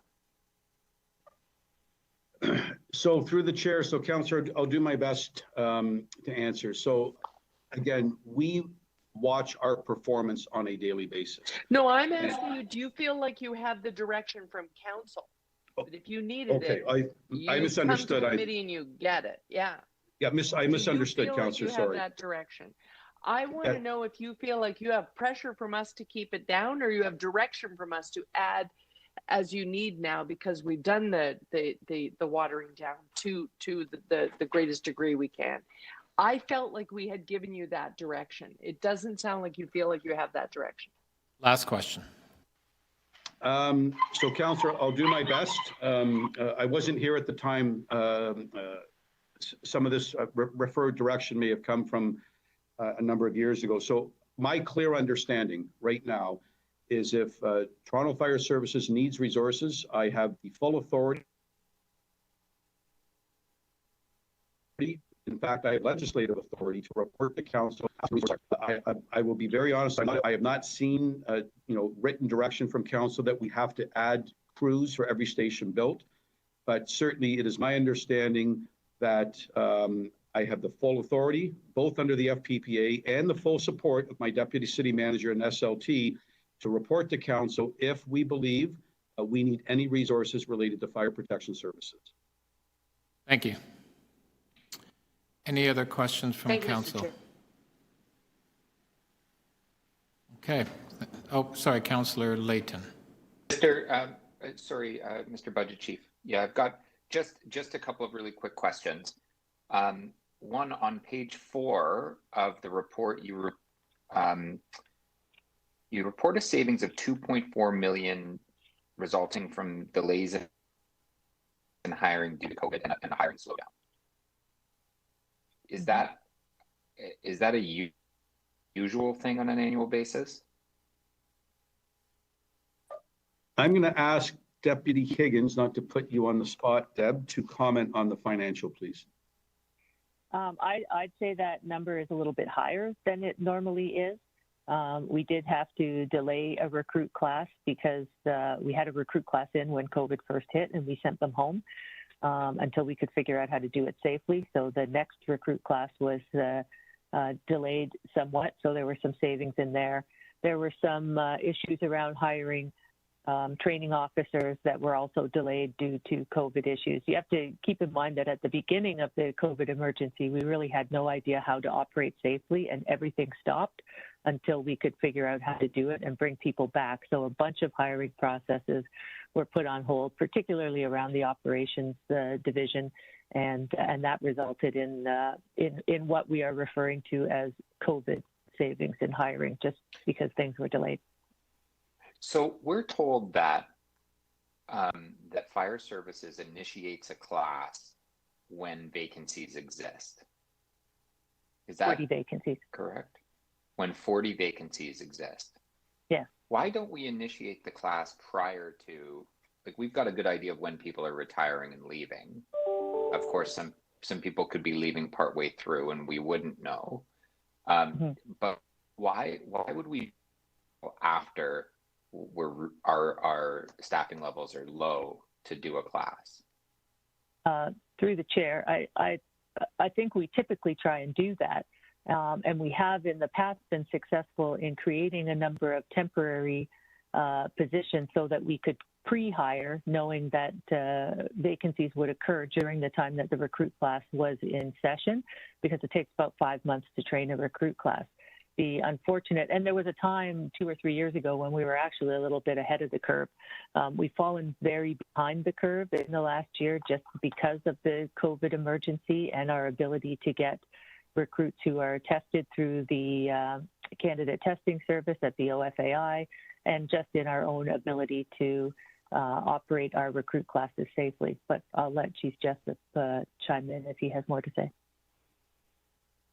No, and through the chair, I think Deputy Higgins has nailed this. And so, Councillor, this year, like all city divisions, but especially for fire, we faced a significant challenge with COVID and the impact on our recruit class. And to respect your time, Deputy Higgins has talked about the delays. We saw another delay right now, literally 2 weeks ago, with an outbreak that this class is now delayed. We have a posting up.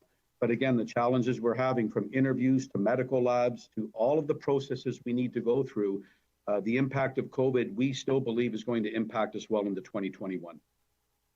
Okay, thank you. Thank you, Councillor. I don't see any more questions, so we'll move on to, oh, sorry, Councillor Nunziata does. Go ahead. I have one question in the key challenges and risks. You mentioned that there's inability to meet requirements of the Auditor General's report. So can you explain that?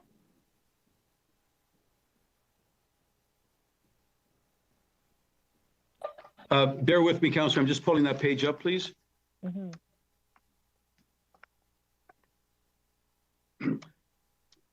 That on recommendations from the Auditor General, that you're unable to meet those recommendations. Is that what you're referring to?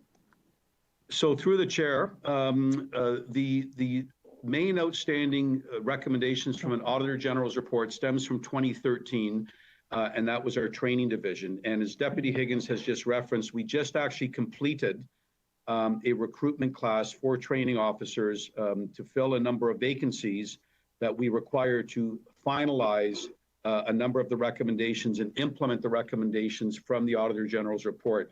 Again, as Deputy Higgins just aptly described prior to this, the challenge we had, through 2020 was that, the recruitment processes for all of our positions, whether it was operations or the training officers or even fire inspectors, everything has been impacted because of COVID and our inability to go through our normal process. So we are confident now that we have completed this process, and we have signed the new minutes of agreement with Local 3888 on our Associate Training Instructor program, that we are going to be able to complete all of the recommendations from the AG report. Will be reported back to the Auditor General for her report, correct? Yeah, absolutely, Councillor. Through the chair, as any Auditor General report, we will provide updates to the Auditor General. Thank you. Thank you. Thank you, Councillor. We're going to move on next to transportation services. Questions? Outside Councillor. Councillor Perks. Outside Councillor. Oh, dear. Honorary Budget Committee member, if you wish.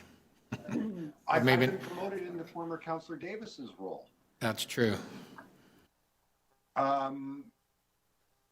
Thank you. So my first question is pretty general.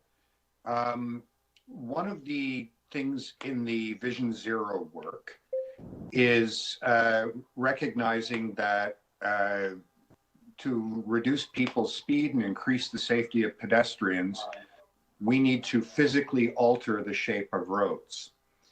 And the principal opportunity for doing that is when we do state of good repair work. I see that once again, this department has a growing backlog of state of good repair work, and I'm wondering what the impact is on achieving our Vision Zero goals of that problem. Thanks, Councillor Perks. Through the chair, I would say that in addition to the state of good repair, we also have individual projects that advance our Vision Zero goals, including the geometric redesign of small intersections, the addition, and something we've been very focused on is the installation of traffic signals and TXOs, which aren't necessarily related to state of good repair work. So it's really a combination. And when I look at the service levels for many of the items that we've done with Vision Zero, including all of the signage that's been added in terms of speed reduction, we've been pretty steadily chipping away at the work that we've needed to do. I definitely think state of good repair funding helps to augment and enhance that for sure, as does the new and enhanced, because we can really do transformation then. So to get to the meat of my question then, since we've agreed that state of good repair work is part of the puzzle, what is the impact of us continuing not to catch up with our state of good repair work on our ability to make our streets safer for Torontonians? Through the chair, I think that the most important thing for us, because as you know, in previous years, we've really had a challenging time being able to spend even the money that we've had. So the ability to be able to spend and deliver those programs, and what we asked for in the Move TO plan that Council authorized us to go ahead with was a significant increase in signals. As you know, one of the places where we have some of our most challenging Vision Zero conditions is at mid-blocks and areas where we need to improve signals. So much of that work continues to proceed. And I believe we have some more details in the briefing notes about the funding amounts. If you'd like those, I'm happy to sort through and get them for you.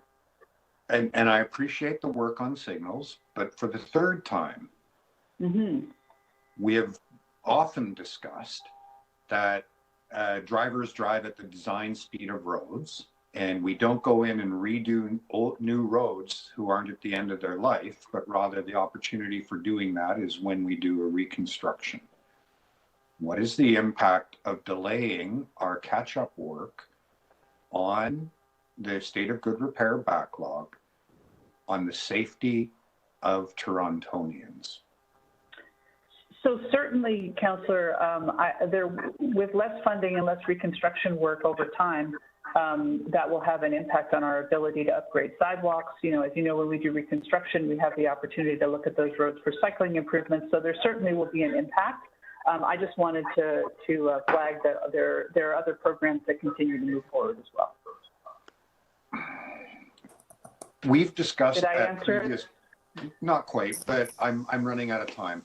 We've discussed at previous budgets that if we don't maintain our state of good repair of roads, doing the regular resurfacing and doing reconstruction on schedule, that the road actually deteriorates further and the expense of repairing that road is greater than it would have been if we were keeping up. Is that still the case with this budget that you are presenting to us here today? Yes, it is. That's still the case. Okay. So we're being penny wise, pound foolish. One of the things that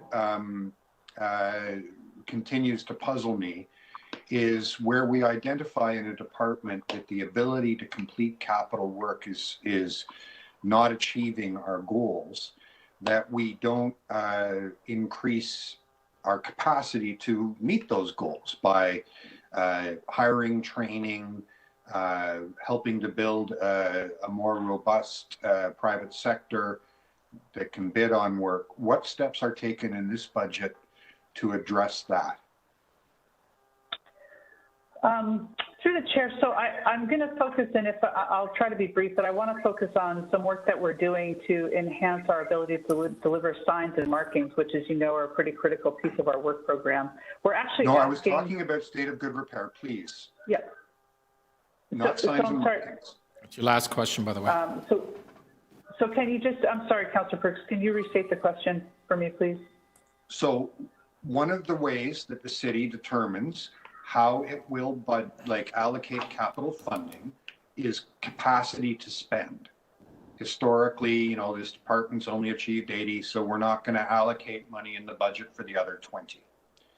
What steps are being taken in this budget so that the transportation department can increase its capacity to spend by hiring, training, and helping to build a more robust private sector that can deliver on projects? Thank you. Okay, I got it this time. So we are working very closely with PMMD and our partners at ECS and Toronto Water on developing rosters that enable us to pull in private sector consultants for more types of work a little bit more comprehensively. So we have one for geometric design and complete streets. We have one for Vision Zero, and we continue to add to that capacity so that we can tap on that private sector expertise to augment our own staff when necessary. Thank you. We'll take it into committee. I do have Councillor Bradford to start. Thank you, Mr. Chair. Good to see you in this. Great. A couple of questions here. I'm going to start with a question I asked last year as it relates to cycling infrastructure capital delivery. Are we prioritizing projects by tendering several of the projects as standalone contracts in 2021 rather than having to wait to bundle them with bigger overall capital works programs? Thank you, Councillor. Through the chair. So I would say we're doing both of those things. We are certainly working on standalone cycling projects. Many of the ones that I think we've been able to advance most quickly are those that seem temporary in nature, but that we've been going back and augmenting with our own crew work. And we still are continuing to work very closely with our partners in ECS on the rapid delivery of cycling infrastructure as part of bundled capital work. Okay, so that makes sense. It's a two-pronged approach. Okay, so to confirm, we will have tendered standalone contracts again for 2021 to make sure that we can get that stuff out the door quicker. Yes, indeed. Okay, very good. Lots of big wins on our cycling network in 2020, Danforth, Bloor West University, among others. When we look ahead to 2021, we delivered 40 kilometers of new cycling infrastructure last year. What are we doing? What steps? How does this budget contemplate replicating that level of success for 2021? I think I'm going to let Jacqueline jump in on this question. Hi, Jacqueline. Hi, Councillor. Yes, through the chair. So the delivery in cycling infrastructure in 2020 was unprecedented. We've never delivered that much infrastructure. It was 45 kilometers in total new infrastructure, plus there was quite a significant number of upgrades. In terms of the 2021 budget, we are looking to be able to continue to deliver more than past years. Meeting a 45 kilometer target this year would not be possible at this stage. Okay, and is that, could you talk to us about why, like 2020 is certainly a banner, unprecedented year. Everyone should be commended for their efforts. Why would we not be able to establish that as a new benchmark going forward? What are the challenges that you have that would make it impossible for that to happen, or what would it take to be able to do that? We're certainly ramping up to be able to do that going forward, but for this coming year, some of the things that we did last year would not be recommended to do again. In terms of we did a shortcut very much on the public consultation process that is important in making sure these projects are well received by the community. We also we also changed the way that we took some quick steps in terms of the procurement process with purchase order amendments and in the case of the Danforth project, a significant sole source, which is not the way that we take in terms of best practice in procuring these kinds of contracts. And so those things were significant. We also moved staff around from other work that was not underway during the pandemic time, for example, in traffic operations, and we paused work on future planning of projects for 2021 and 22 in order to focus down on the 2020 delivery, and that wouldn't be recommended going forward either. We do, however, recommend staff within the 2021 budget to support increased the ability to deliver both the active TO projects in 21. I will, I'm cognizant of my time, but I'll make the comment that the city procurement process is extremely difficult across all divisions and extremely time consuming, and definitely makes it challenging sometimes to deliver the outcomes that we're looking for. I know in this case, when we looked at sourcing barriers and things like that, there was only, one company that was able to do that at the size and scale and demands that we had for the 2020 program. So there's definitely work to do in procurement to make sure that our process matches our policy objectives. Little bit more detail on how Active TO 2.0, Cafe TO 2.0, whatever we're rolling out in 2021, how does it build off of that, and what are the key differences? What are we going to see this year, and how is that reflected in the budget? So, Councillor Bradford, we're going to be. I'm sorry, I'm happy to start. So I just wanted to remind that we are actually bringing a full report on Active TO in the March cycle that we will be detailing out what we believe, certainly what was the outcome of last year's program, and then also what we're going to be recommending moving forward. But as Jacqueline has highlighted, the amount of kilometers we'll be able to deliver in 2021, it will not be able to be equivalent to what we did in 2020. Thank you. That was. I need the question answered though. I don't know if that's so. The question was, the report's coming forward. What are we going to see? What are the differences in Cafe TO and Active TO 2020 versus 2021? I don't need the specifics of the project, but at a high level, and how do we make, and how is that reflected and accounted for in this budget? Sorry. So on Cafe TO, we're not asking for additional staff, but we're looking to extend the program for a year, but also have earlier timeframes so that we can better plan and manage the work. On Active TO, we will be coming back with some additional recommendations, some of which were floated last year in terms of looking at doing some more research on Yonge Street and parallel corridors, and we'll continue to as well move forward with the capital works on cycling infrastructure that we have planned. And I don't know if Jacqueline wants to add. In terms of what's in the budget, I can add that the 4 staff are identified as temporary staff in the 2021 budget in order to facilitate the ability to maintain the existing active TO routes and build more, and ensure we can keep up with our 2022 and beyond capital programs as well. Okay, thank you. I could do a second round if it is the will of the committee. Thanks very much, both of you. Thanks, Mr. Chair. Any other? Councillor McKelvey. Thank you, Mr. Chair. Firstly, congratulations on 45 kilometers of cycling network rolled out last year, as well as the 90% spend. Normally, my questions focus around what was your percentage spend, and I think this was a record for you despite all those challenges, so congratulations. My first question is, given that we have lower traffic volumes than normal, are you looking at ways that you could advance some of our construction projects this year and take that into account?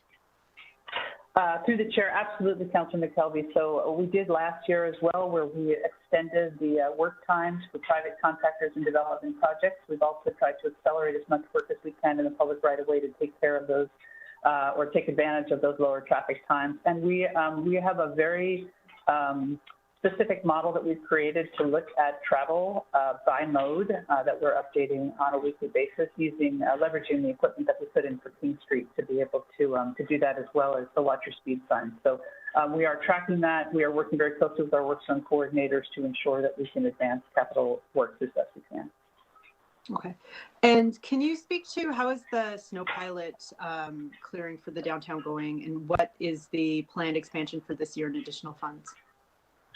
Yeah, so through the chair, we have, the pilot is going fine. We have 9 machines that we've deployed in the Toronto East York areas. We've deployed it about 12 times since the beginning of the trial in early 2020.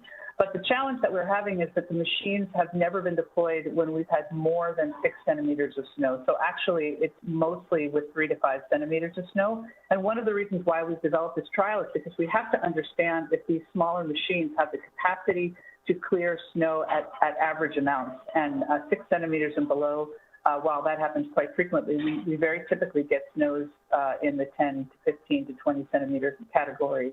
And so we are looking at those impacts, which is why we've been asking for some additional time to get through the season. Not that I'm asking for more snow, but it would be helpful for us to know how this trial is actually going to work so that we can cost a more robust program to bring forward in the budget. So absent that, we're going to be pulling together information that's been requested through the budget note that came out of CEYCC in order to report on what we think those estimates will be. But we don't have excellent estimates for that based on the number of times we've been able to deploy so far. Okay, let it snow. Never thought I'd say that either. The budget is continuing with Cafe TO, Active TO. Could you speak to what is the amount for new and enhanced for Active TO, Curb TO, and kind of the cost associated with those programs? So we allocated 3.79 million for the full suite of programs. So Active Cafe, Curb TO, and Quiet Streets. Of which 2.8 is new and enhanced. That's to cover material costs and staffing, barricades, etc. So that's the amount. Okay, 3.8 million is the total for those programs. And I had asked yesterday, and you're involved in as well, this thought of maybe there could be partnerships that could be used to subsidize some of those costs. Yes, we're going to continue to look into that option. There are always some challenges with branding in the public right-of-way, but we've done that here in the city, so we're going to be looking into that option in partnership with the Office of Partnerships. Okay, and how many curb lane closures were there last year as a result of Cafe TO, and do you know maybe financially what that meant? Yes, so there were 439 closures for curb lane cafes. And that supported about 800 restaurants in 62 BIAs, and that also included 44 public parklets. So it was a pretty robust program. It was almost 10,000 meters of curb lanes that were converted into outdoor dining space. Okay, thank you. Thank you, Councillor. Any other questions? Councillor Nunziata, then Councillor Layton. Actually, I just have one question. First of all, Barbara, I wanted to thank you for responding to the complaints on Scarlet Road. All those emails we're getting in. Thank you for that. I just have one question. In the capital, the 21 million for the Jane Street crossing, is that the federal grant that we received? Is that 21 million?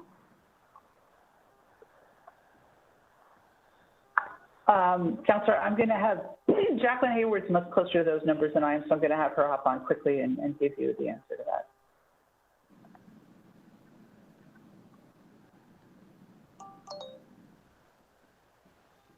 I know she was here previously, so here, let me. Sorry, am I here now? Sorry, it was yes, having problems connecting. There you are. So, Jack, delay. Yes, the 21 million is the federal share through DMAP, and the total is in a range of 68 million for the full suite of programs around the Rockcliffe flood mitigation. Yeah, I just want to know if that 21 million was the federal grant that we received. Okay, thank you. Thank you, Councillor. Councillor Layton next. Yes, thank you very much. Just my first question. On page 13 in the balancing actions, the report refers to adopting vacancy management as savings, which looks like 6.9 million if you refer up to table 2B. What is that? How many FTEs does it represent? And do we know what those positions are? I'm going to see if I can get a little bit of a switch here. Councillor Layton, one moment, please.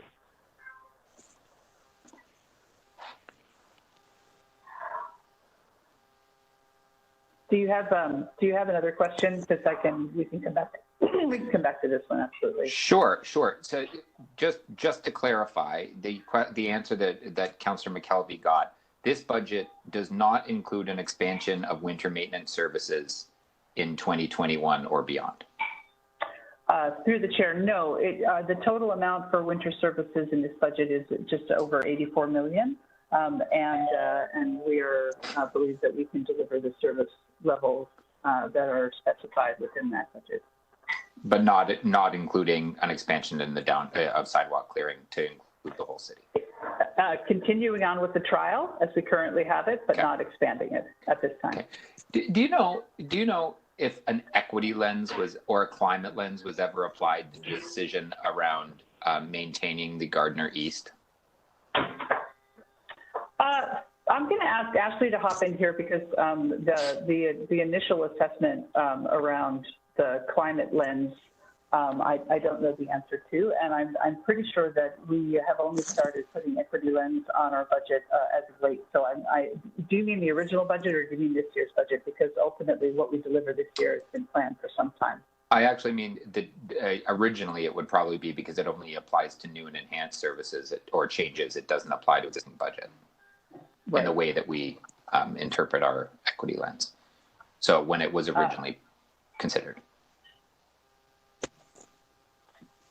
So I'll ask Ashley to jump in there. I would answer that I don't believe it was, but I know that there was a lot of work that was done and it was before my time. So yeah, if we could get a one-word answer, that'd be helpful. I'm falling behind. So, Ashley? So through the chair, I think we'll have to come back to you on that, Councillor. My belief is the answer is no, but I'd just categorically say that. That's not the answer I of course wanted to hear, but it's I think a short answer to the question. What costs at this point have been spent or committed to maintain the eastern portion of the Gardner?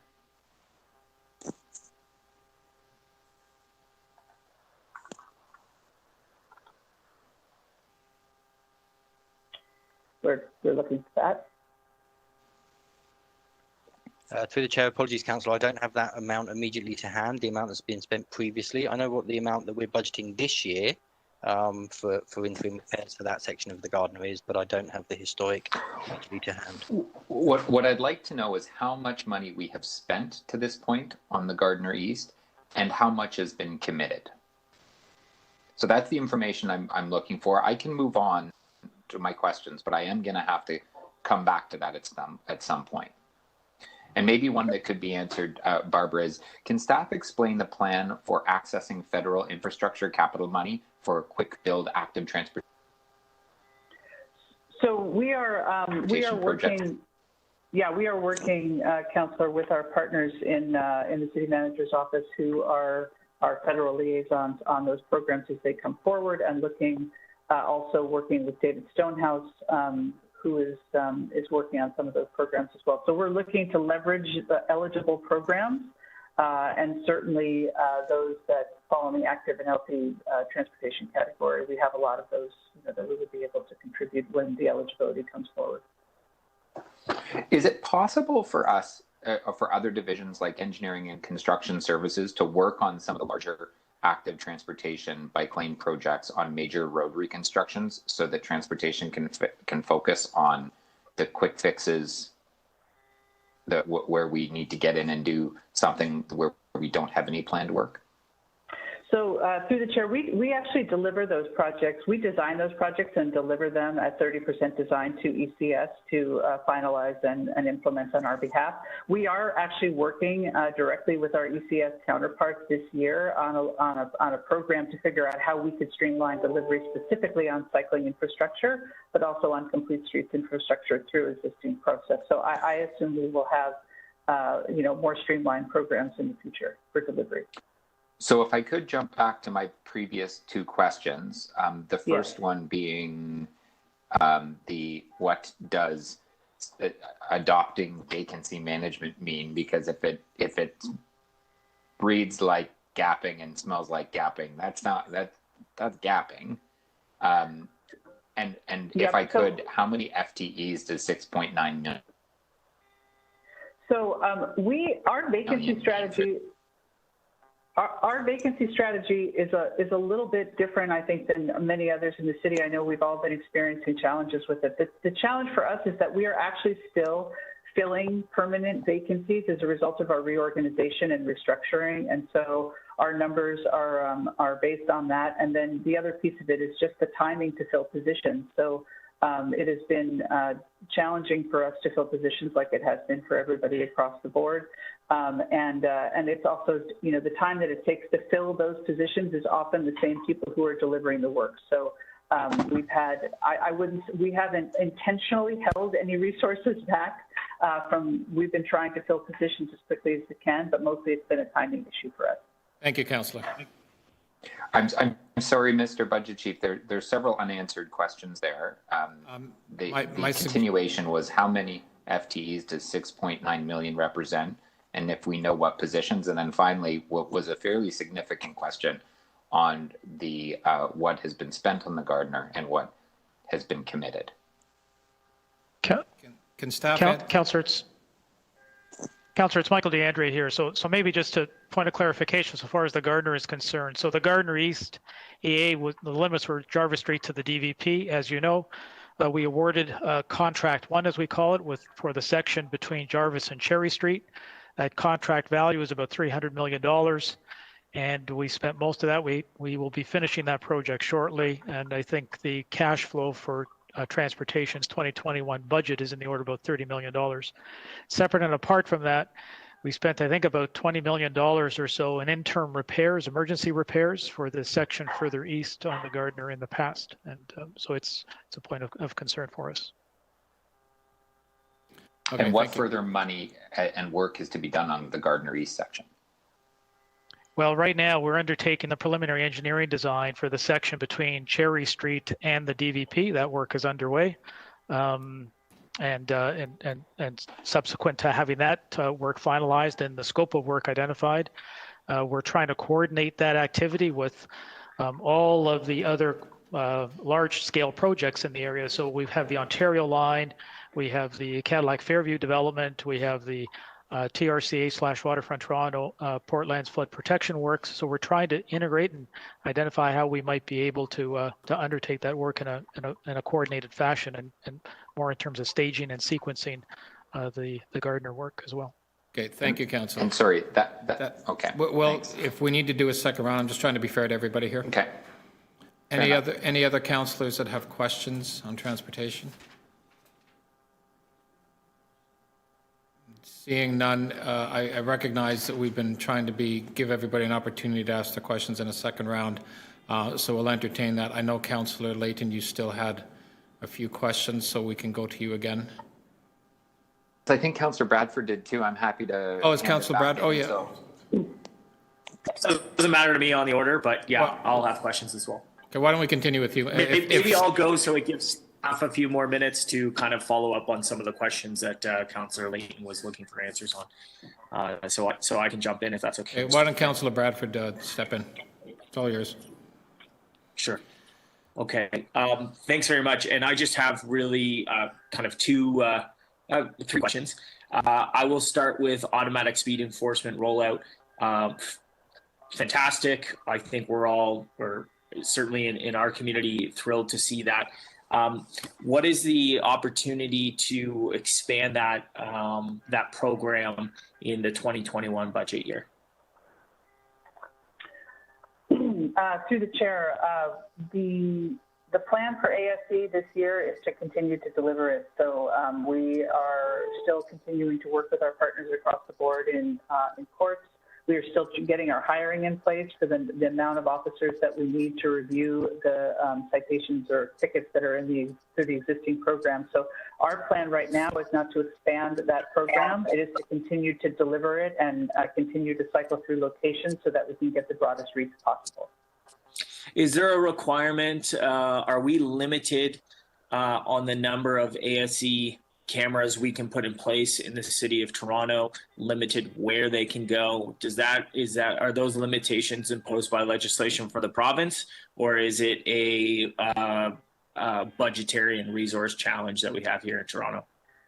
We have actually defined 50 as the number of cameras that we would roll out within the City of Toronto, and you are correct, there are limitations as to the locations where we can put those. So they have to be in community safety zones and related to schools, which, as you know, creates some challenges with regard to deployment on local streets versus arterials, where we know we have a lot of concerns.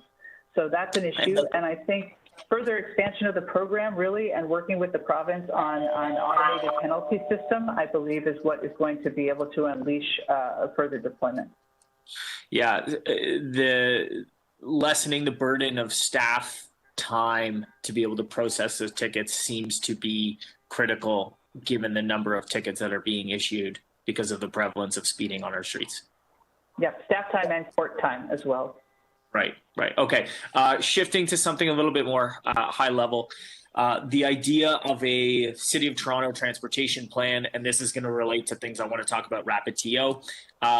Many cities of our size and smaller and bigger have an overall transportation planning strategy that goes across different divisions and agencies that are all involved in that. You know, here it might be transportation services, city planning, TTC, TPA, and myriad of other divisions and agencies.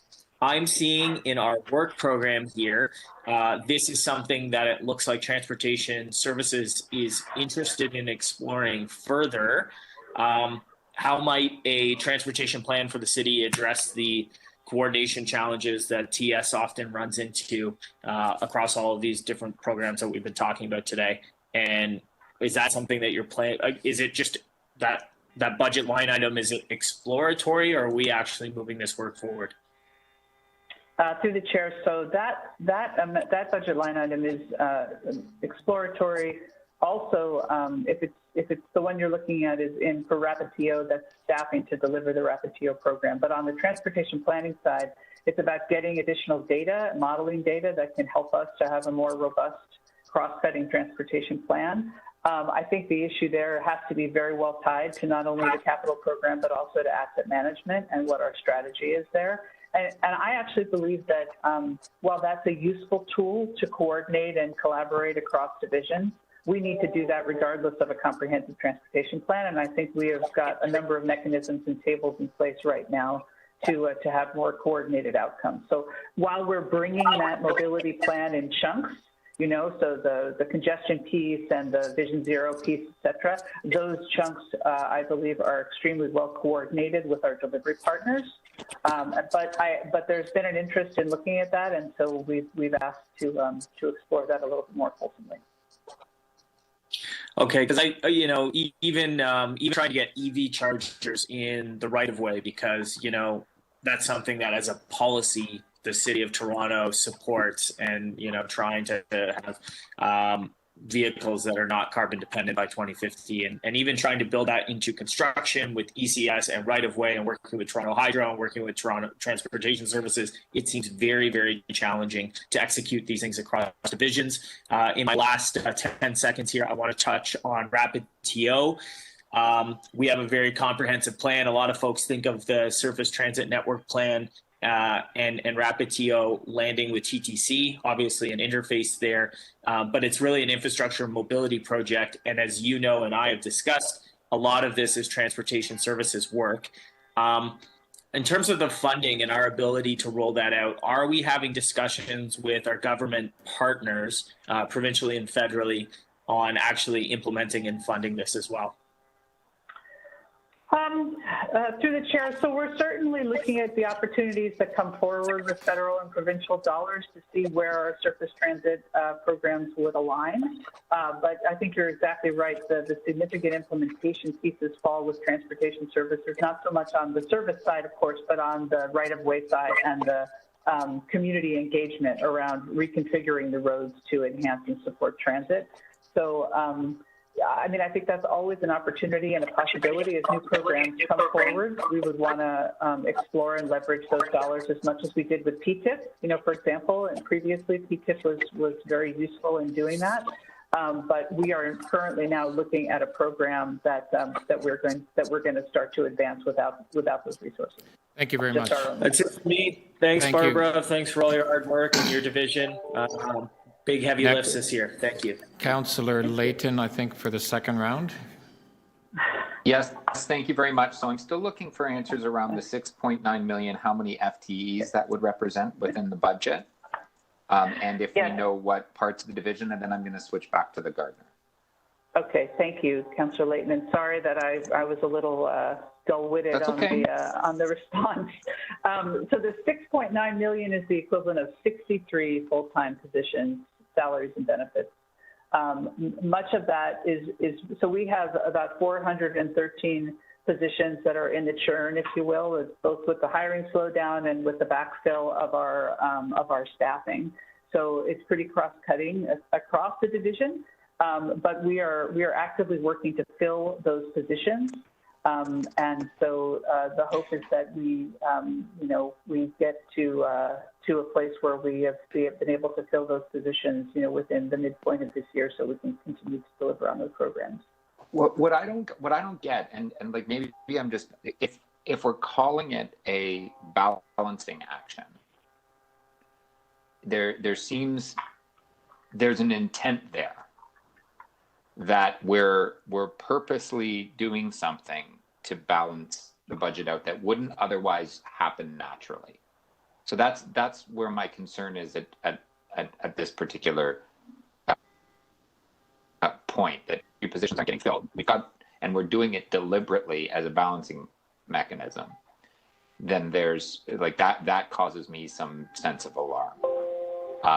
So I'll end it there, but I think it's deserving of a bit more of a conversation as to whether or not we're moving as fast as we can to fill those positions, if they were indeed related to COVID or other operational issues within, and how we refill or fill positions.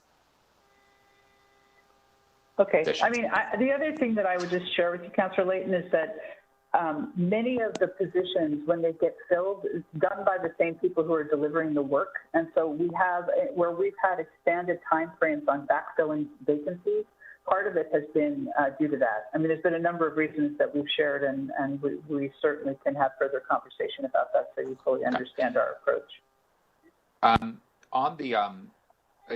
Back to the gardener issue. So contract one was for what?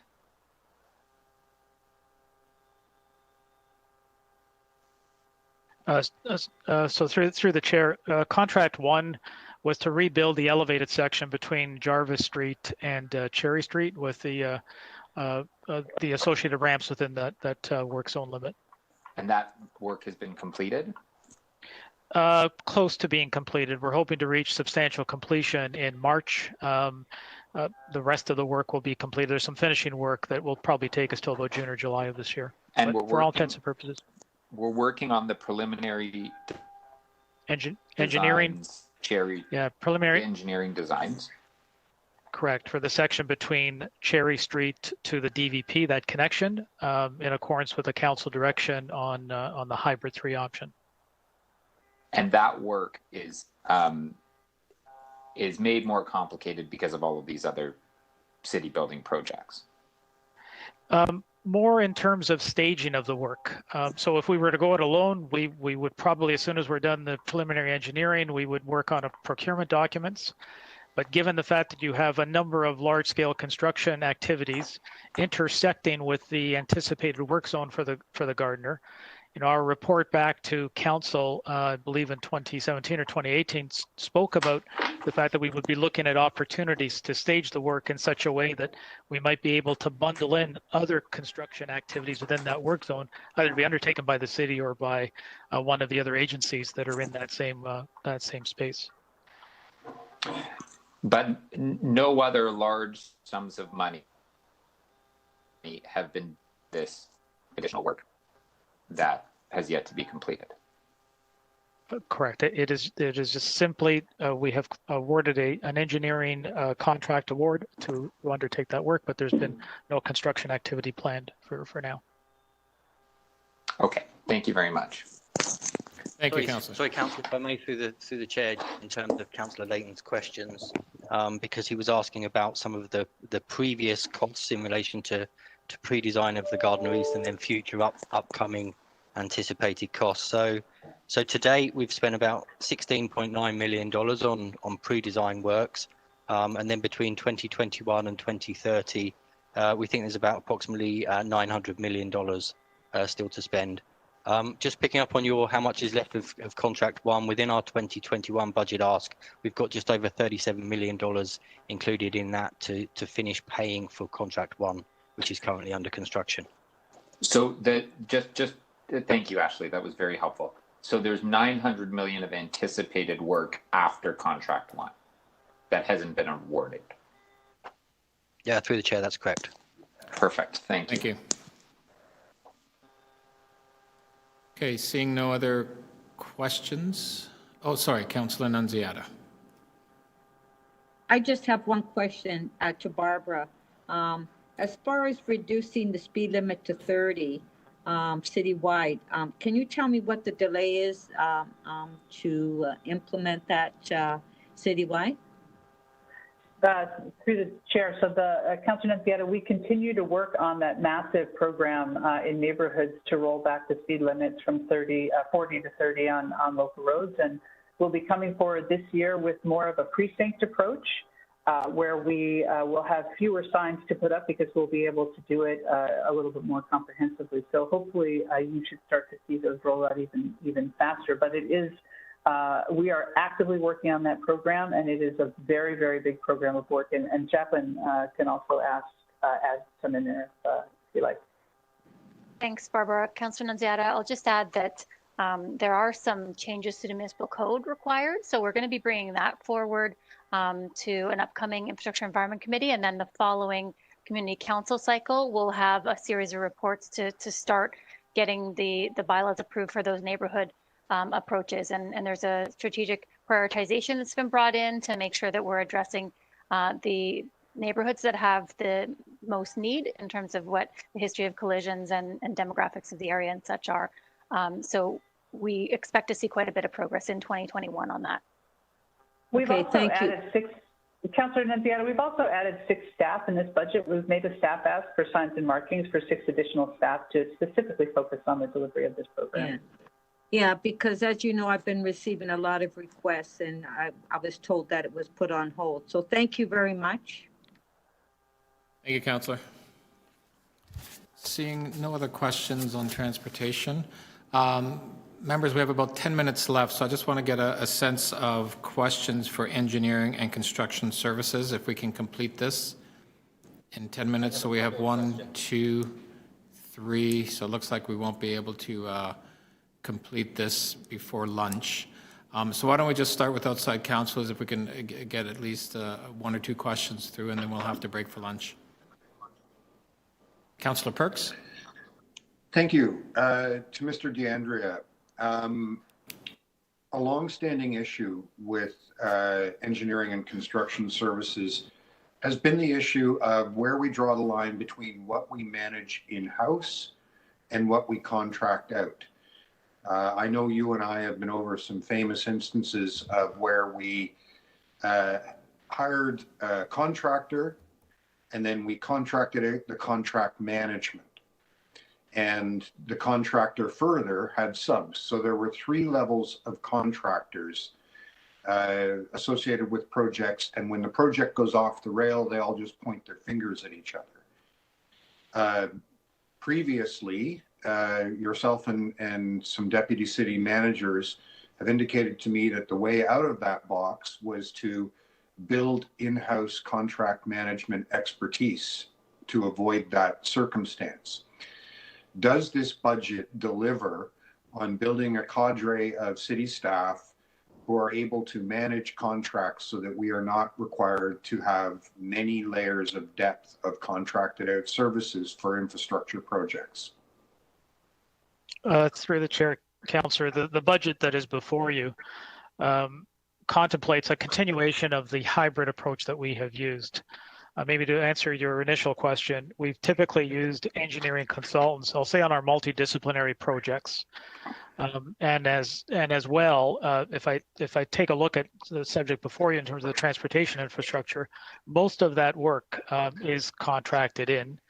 i.e. undertaken by our engineering design teams, save for the local road resurfacing program, which is one of our more basic infrastructure type contracts.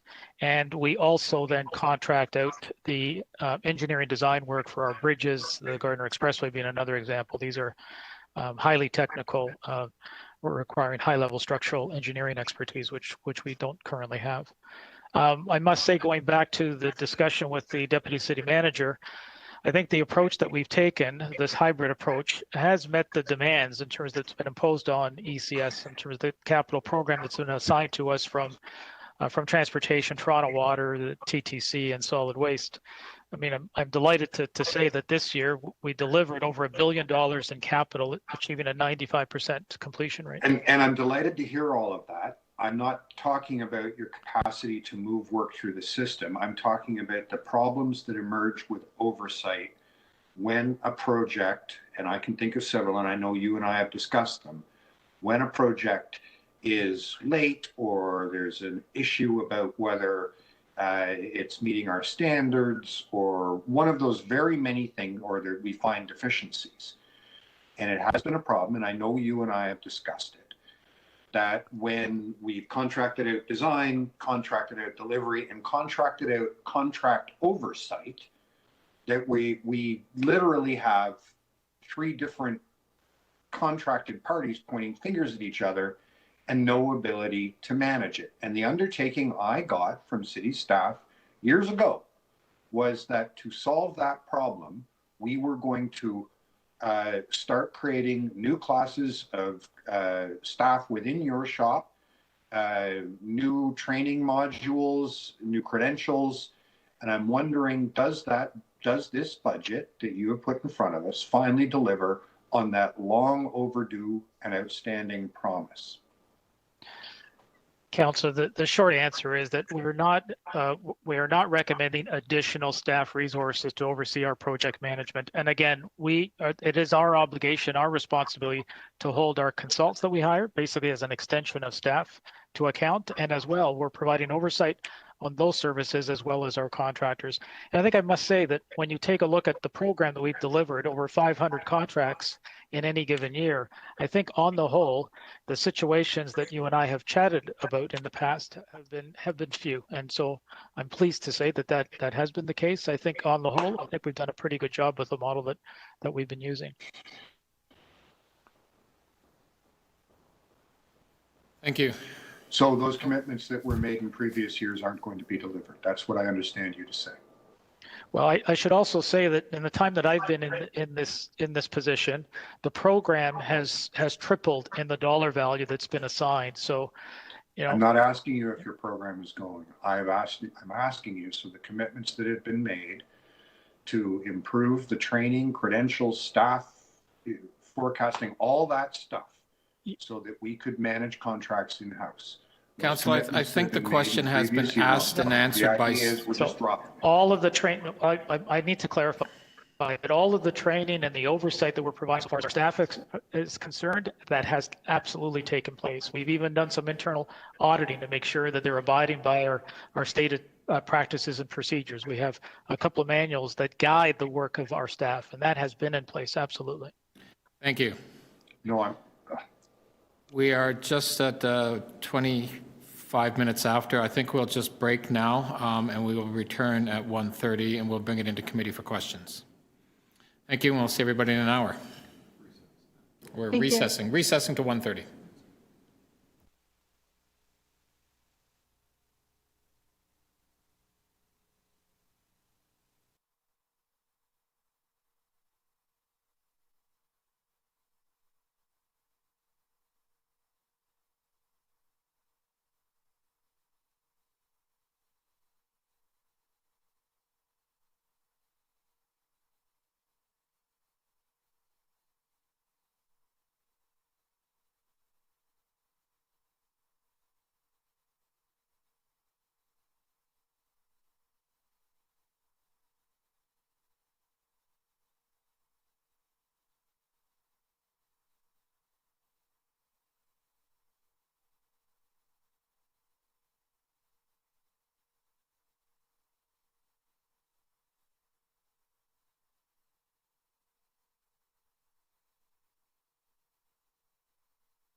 Hey, committee members, just Gary here. We're going to start in about 2 minutes. So if you are, I see 2 living rooms, but without people there. So we're going to start in about 2 minutes.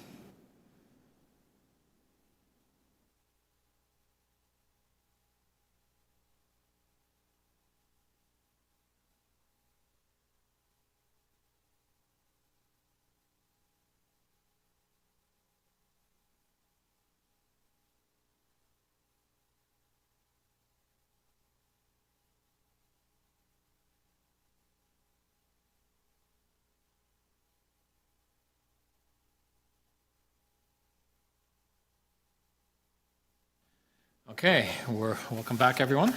We're going to continue. Hold on. Shut off my phone. Apologize. We had just started Office of Emergency Management, and we were just doing outside counselors, I believe, or had we done emergency or Office of Emergency Management? No. So we're on engineering and construction. I apologize. So, Councillor Perks had just asked questions. Is there any more? I noticed. Outside councillors, Councillor Ford, if you had any questions on engineering and construction. If not, we'll take it into committee. Okay, so we'll take it into committee for ECS. Questions from committee members? Councillor Layton. All yours. Yeah, thank you very much. My first question is, what was the main driver behind ECS being unable to meet the STAR timelines? Through the chair, Councillor, quite simply, it was staffing. As noted in the analyst notes, we've made reference to the significant year-over-year increase in the number of applications and circulations that we are seeing. And most particularly, it was the nature of the applications and the complexities associated with servicing some of these developments. We also, this past year, had to deal with COVID and vacancies as a result of promotions or staff leaving the division. And so the analyst notes do speak to a request for an additional 12 staff to support the development engineering function in that process. And this is in response to some of the comments in the analyst notes. How can the city? So my daughter is apparently really likes you, Michael. So that's great. Good to hear. A budding engineer, perhaps. It must totally be understandable. Maybe, totally understandable. Maybe it must be the name. I love working with Michael. Appreciate it. Thank you. This just speaks to the good vibes she's answering her. How can the city make itself more ensure that you can fully staff and continually retain your workforce? Councillor, that is a good question. We are working with people in equity. We had started early this year to begin the fulsome review in terms of our compensation levels for our engineer positions. And then, as we all know, COVID hit, and certainly for people in equity, all kinds of pressures on them. So we hope to resume that this year at some point when things settle down.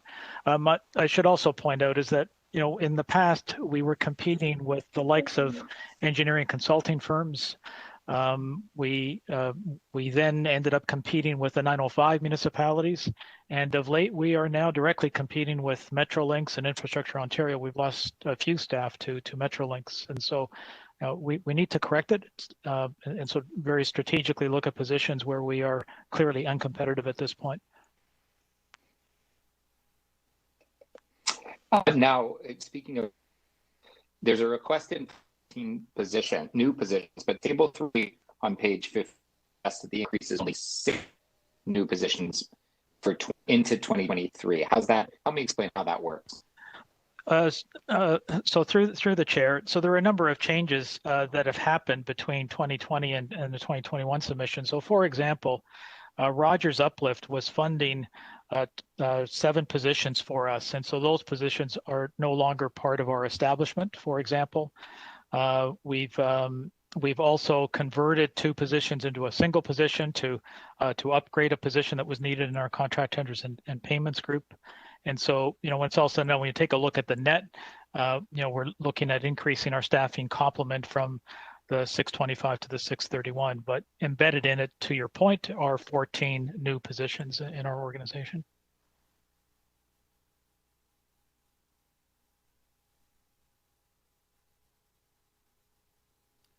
Thank you. Councillor Layton, are you? You're on mute there, Councillor Layton. I'm sorry, I turned it off to try to get my daughter's chatter out of everyone else's ears. But would hiring additional staff to support Housing Now result in us getting quicker approvals, or the ability to make more housing jobs, more housing files shovel ready as quickly as possible? Councillor, I mean, it's a team-based approach, and our function is really to support the Housing Secretariat in advancing those projects. And again, as you can appreciate, in many cases, there are challenges in terms of how one provides the necessary municipal servicing. So, you know, it's our function, our responsibility then to work with the Housing Secretariat to help move these applications along. And we just need to make sure that we've got the appropriate staff that are engaged and supporting that initiative. So it is really in a supporting role in that respect. Now, given the differences between the net, the 1.61 million that's not included in the 2021 budget, and there's a resulting 0.276 million to net expenditures. Am I getting that right? Well, maybe just to explain through the chair. So the 1.6 is the net in terms of what we are asking so far as our budget is concerned. You know, our total gross expenditures are 73.7, and most of that comes from a draw from capital to the programs that we do support, as I noted earlier, to water, transportation, solid waste on the TTC, and as well as user fees, development review fees, for example. And then the balance, which is the 1.6, is a draw on tax.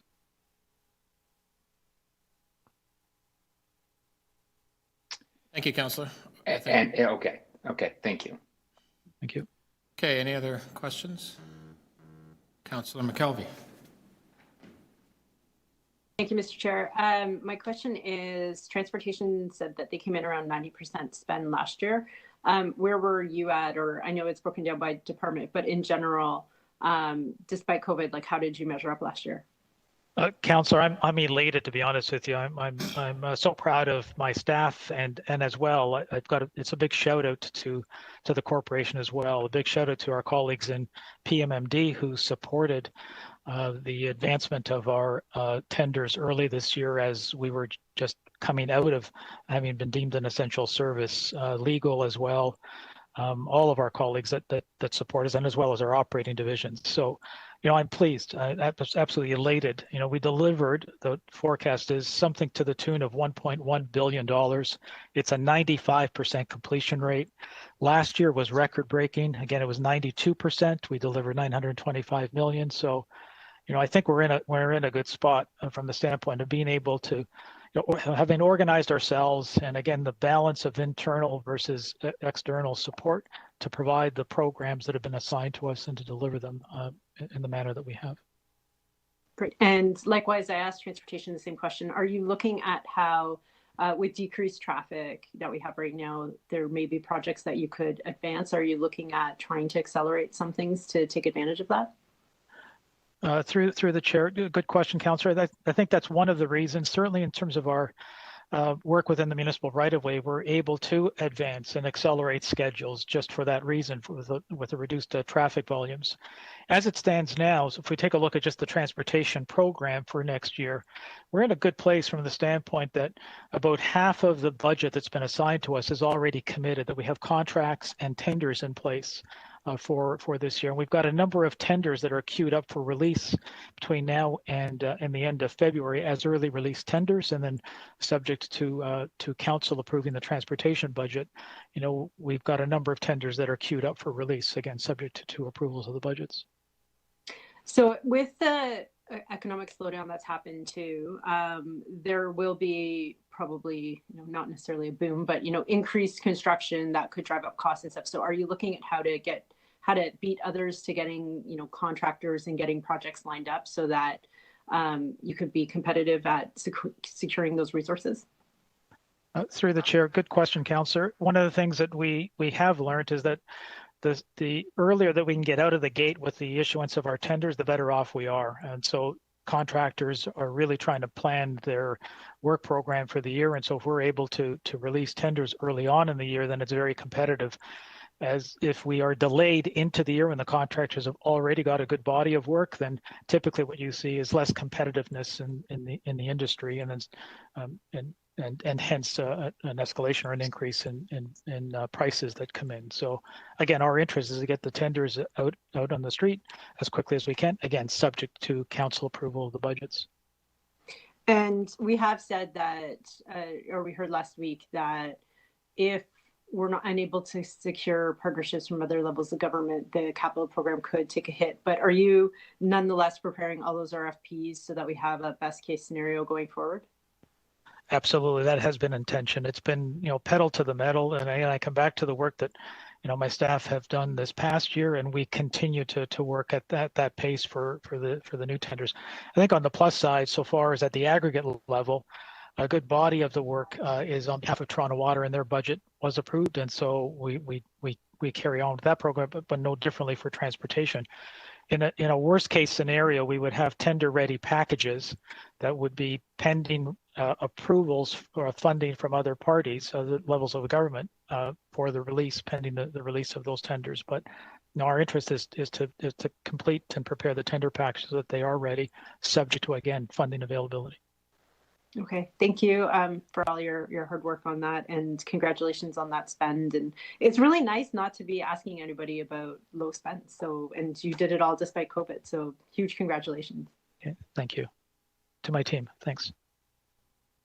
Thank you. Any other committee members with questions? I did have a few. Just wanted to go back. I know the questions were asked in the transportation section, but again, I think they're more pertinent in the engineering and construction side with regard to the Gardiner Easts. I heard a number from one of the staff members of this $900 million that was either uncommitted or not, we hadn't spent the money yet. Can you just give me a clarification of that, please? I think I'm going to defer. Through you, Mr. Chair, I think I'm going to defer that question to transportation because I think the comment came from transportation. Okay, I thought it came from you, Michael. So is that, I was just wondering if that was part of where you are at now in engineering and construction, or is that still on the transportation side? We're going back, we went back and forth a little bit on transportation engineering in the last, so I just wanted to clarify where that is, making sure that the questions are in order for you. Okay, thank you. Yeah, that is a budgetary question, and I'll refer to Barbara in transportation. Thanks. Thanks, Michael, and to you, Mr. Chair. The $900 million is over for the Gardiner East is over the life cycle of that project, so it's actually over the 10 years of the capital plan. It is not uncommitted money in 2021. Okay, and then just a question, maybe. Sorry, Mr. Chair, if I could just jump in and just be absolutely clear. The 900, as Barbara just said, is just for the Gardiner East, which was the question which was asked earlier from Councillor Layton. So that doesn't in any way imply that's the whole Gardiner rehabilitation budget. Yeah, so that was just from, and what section was that again? So that's just the Gardiner East section.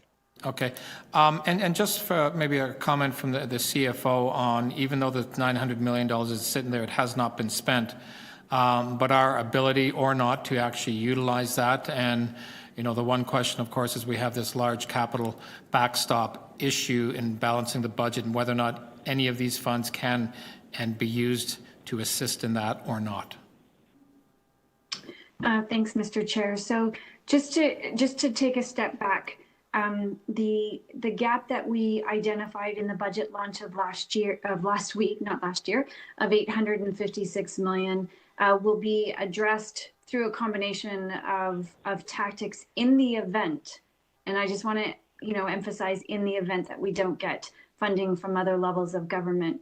We do have to isolate the CFC component to our 2021 capital budget.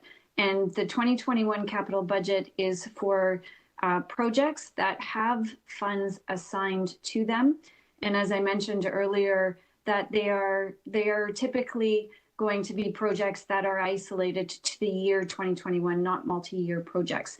So this particular Gardiner project, I just want to highlight, it would not in actual fact help us to address the 2021 gap that we have, because as Barbara Gray mentioned, it's over a 10-year period, and it is a project that doesn't have commitments against it as of right now. So I just want to make sure that we're connecting those dots, that it in actual fact doesn't help us with our 2021 gap. Okay, thank you. Any other questions? I didn't see any. Oh, sorry, Councillor Nunziata. Gee, Mr. Chairman, I don't have a question on this item, but I recall this morning that you said after lunch that we would go through the agencies to see if there were any questions, so we don't have to have staff wait in the afternoon. Are we going to go through that? You know what? Yeah, I apologize, Councillor. We could. Let's just get this engineering construction done, and I'll go through it quickly just to see. Councillor Perks, you waving your hand? Yes, please. If I could just have a second round. I have some questions relating to the answer that the CFO just gave me. I will indulge that with the committee's permission. Okay, Councillor Perks. Thank you very much. To the CFO, I understand the substance of what you said to Councillor Crawford, and I'm trying to square it with something else that I hear in budgeting, capital budgeting, which is that starting last year, and I remember you going into great detail and depth on this, starting last year, the approach with the capital budget has been looking for capacity to spend, and in some divisions moving things forward if they had an additional capacity to spend, and so on and so forth. So while I take the point you made to Councillor Crawford, if we are in a position where we are faced with not being able to do some things that we wanted to do, wouldn't it be the case that we could rebalance our 10-year program by deferring some of the Gardner decisions and using room within our planned 10-year program to make sure that the work that gets lost this year doesn't get lost for a decade? Thank you, Mr. Chair. Councillor, as I know you fully appreciate that looking to take out approximately 340 plus million out of the capital plan is going to take looking at several different factors. And those factors are, first off, we would prioritize projects that are health and safety and legislatively required. So first and foremost, those are our priorities. We are also looking at funding sources. So for projects that are funded through CFC are another priority that we're looking at. And the key here is we're looking at those smaller projects, the smaller projects that don't have multiple year impacts. So, yes. So to your point, if we were to go into a project that has multiple years in it, it isn't where we're looking first. No, I think you've understood my question. Okay. So we don't get, let's just imagine a scenario. We don't get the whole of our ask from the federal and provincial governments. We're 100 million short, okay? And we rush to do the legislative and health and safety, but a number of things like state of good repair and so on and so forth don't happen. We're then in a position where we have a choice to make, which is, do we just never do them? Do we push them off 10 years? Or do we look at our 10-year plan and say, you know what, the Gardner could move back 3 years and we could do all the catch-up work necessary to fill back that hole that was created by the underfunding of the capital budget for this year. Are we going to have an opportunity to think like that? So through you, Mr. Chair, actually, Councillor, thanks for addressing the acceleration, because you're completely right. In last year's budget, we intentionally recast the capital plan to address achievability and affordability in the sense of getting better estimates, better timing, et cetera. And we made significant progress. And the stats that we're seeing with regards to the increased spend in 2020 I think were significantly improved. And so we feel like we did achieve that. I do want to point out that in transportation, we actually did accelerate a significant amount of state of good repair. So specifically to your question, does the capital plan have the flexibility to accelerate expenses? The answer is quite frankly, yes, we did that in 2020. What we have to do is manage the timing of our projects in 2021, because the later it is that we hear from other levels of government to their support, it's going to impact our ability to go out to the market with our RFPs. So Michael just mentioned that the RFPs are ready to go. We've got one tranche that is ready, another one that would be going out right after the approval of this budget. But the fact of the matter is, just like we did in 2020, we signaled a slowdown of projects funded specifically from CFC as our backstop. So the sooner we get an answer from the other levels of government, the more we can spend in 2021. But I just want to go back to your question. I'm trying to give you some context that if we in actual fact defer state of good repair now because of the CFC slowdown, in future years, would we have the ability to accelerate? The question is yes to the acceleration, but we would have to make sure that the capital plan is funded. So at some point, if we take that money out, that money would have to be replenished in order for us to accelerate. Thank you, Councillor. Would I be wrong to say that your answer was yes? To accelerate? To moving things around in the 10-year plans if we have to do some catch-up, moving some things forward and some things backward. So under the caveat that we're considering health and safety, and commitments that have already been entered into, then under that caveat, then yes. Thank you, okay, Councillor. thank you. Okay, so we're off. We're going to start Office of Emergency Management. Let me just go through the last tranche of agencies just to make sure we have questions or not, just to see if staff are still around. So I'll start with Arena Boards of Management. Do we have questions of staff on that? Okay, Association of Community Centers. Okay, we will have questions on that. Exhibition Place. Heritage Toronto. TO Live. Toronto Atmospheric Fund. Toronto Region and Conservation Authority. Yep, we have questions on that. Toronto Zoo. And the last is Yonge and Dundas Square. Okay, so it looks as if we have questions at this point. Association of Community Centers, Toronto Region Conservation Authority. I can't technically dismiss those staff from not being here, but that's just an indication to whoever's on the line that, you know, more than likely there will not be questions of your particular areas, but those are the two there. So just wanted to make you aware of that. Thanks, Council, for letting me know. Okay, we'll go off to Office of Emergency Management. Questions of staff. Outside Councillor. Seeing none, we'll take it into committee. Okay, no questions. Policy, Planning, Finance, and Administration. Any questions? Okay, Toronto Building. Councillor Perks. Yes, thank you.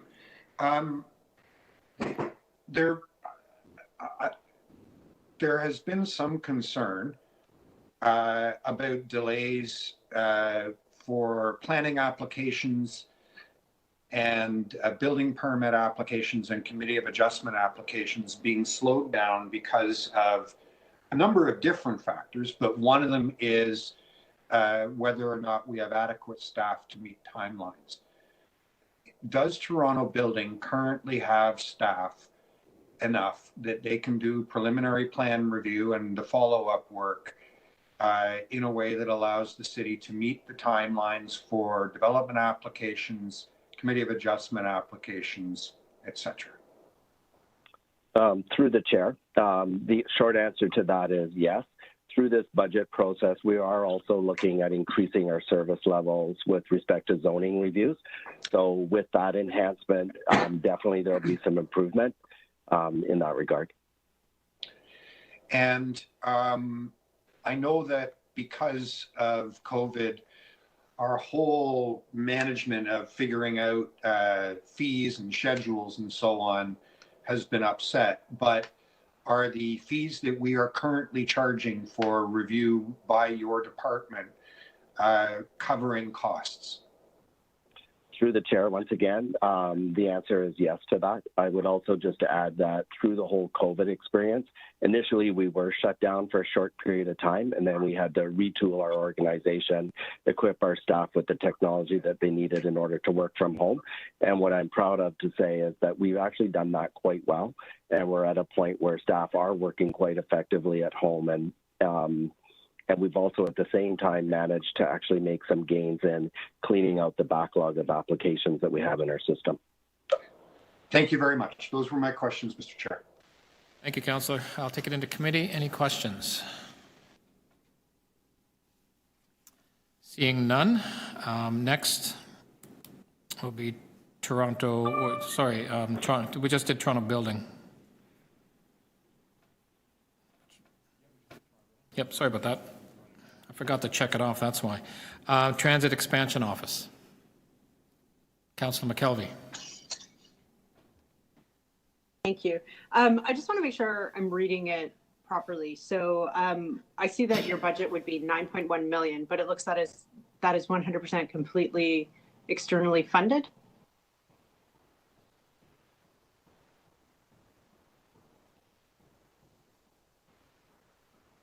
Do we have Derek Toigo online? We're just checking right now. Through you, Mr. Chair, I'll have a look. I don't know the budget in depth, but my understanding is there's a significant recovery out of Metrolinx, but also some funding out of a capital program. So it doesn't sit on the tax base. There he is. Yeah, I think we saw that. Sorry, Councillor. Great. So you're 9.1 million, but you're completely externally funded on that 9.1. Through you, Mr. Chair, as Tracy just indicated, there's the $9 million is split between a portion that's funded by Metrolinx, and the other portion is through another fund from the city. Okay, because it looked like it was the net ends up being zero. Tracy's muted. To help him through the screen. Through you, Mr. Chair, it does net out as a zero on the tax. Okay, got it. That's okay. right.